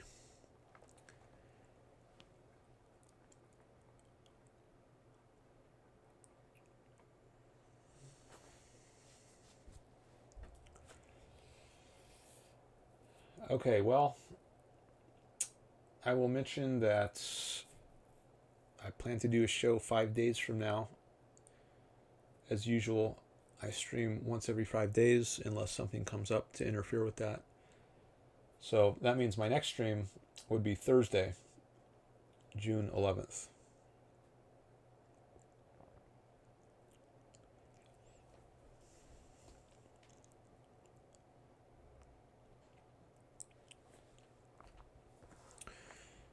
I'm thinking about ending the stream now because it looks like this chat is slowing down a bit. But we had some good discussion of currency, I thought. All right, well, maybe I'll give you a minute. I'll give you a minute for anybody to raise a new topic in the chat or call in. And if I don't see anything, I will end the stream. Or if you pay me money, maybe if you pay me money, I'll keep going.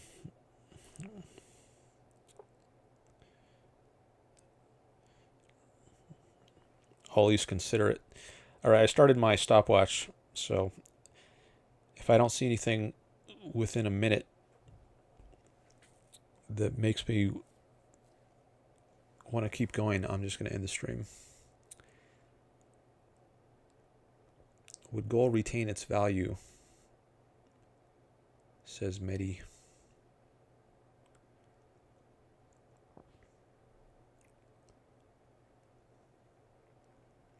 I'm not sure what the context of that question is.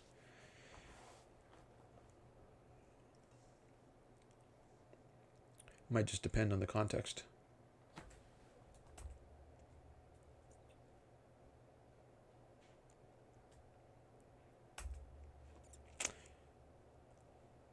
Five seconds.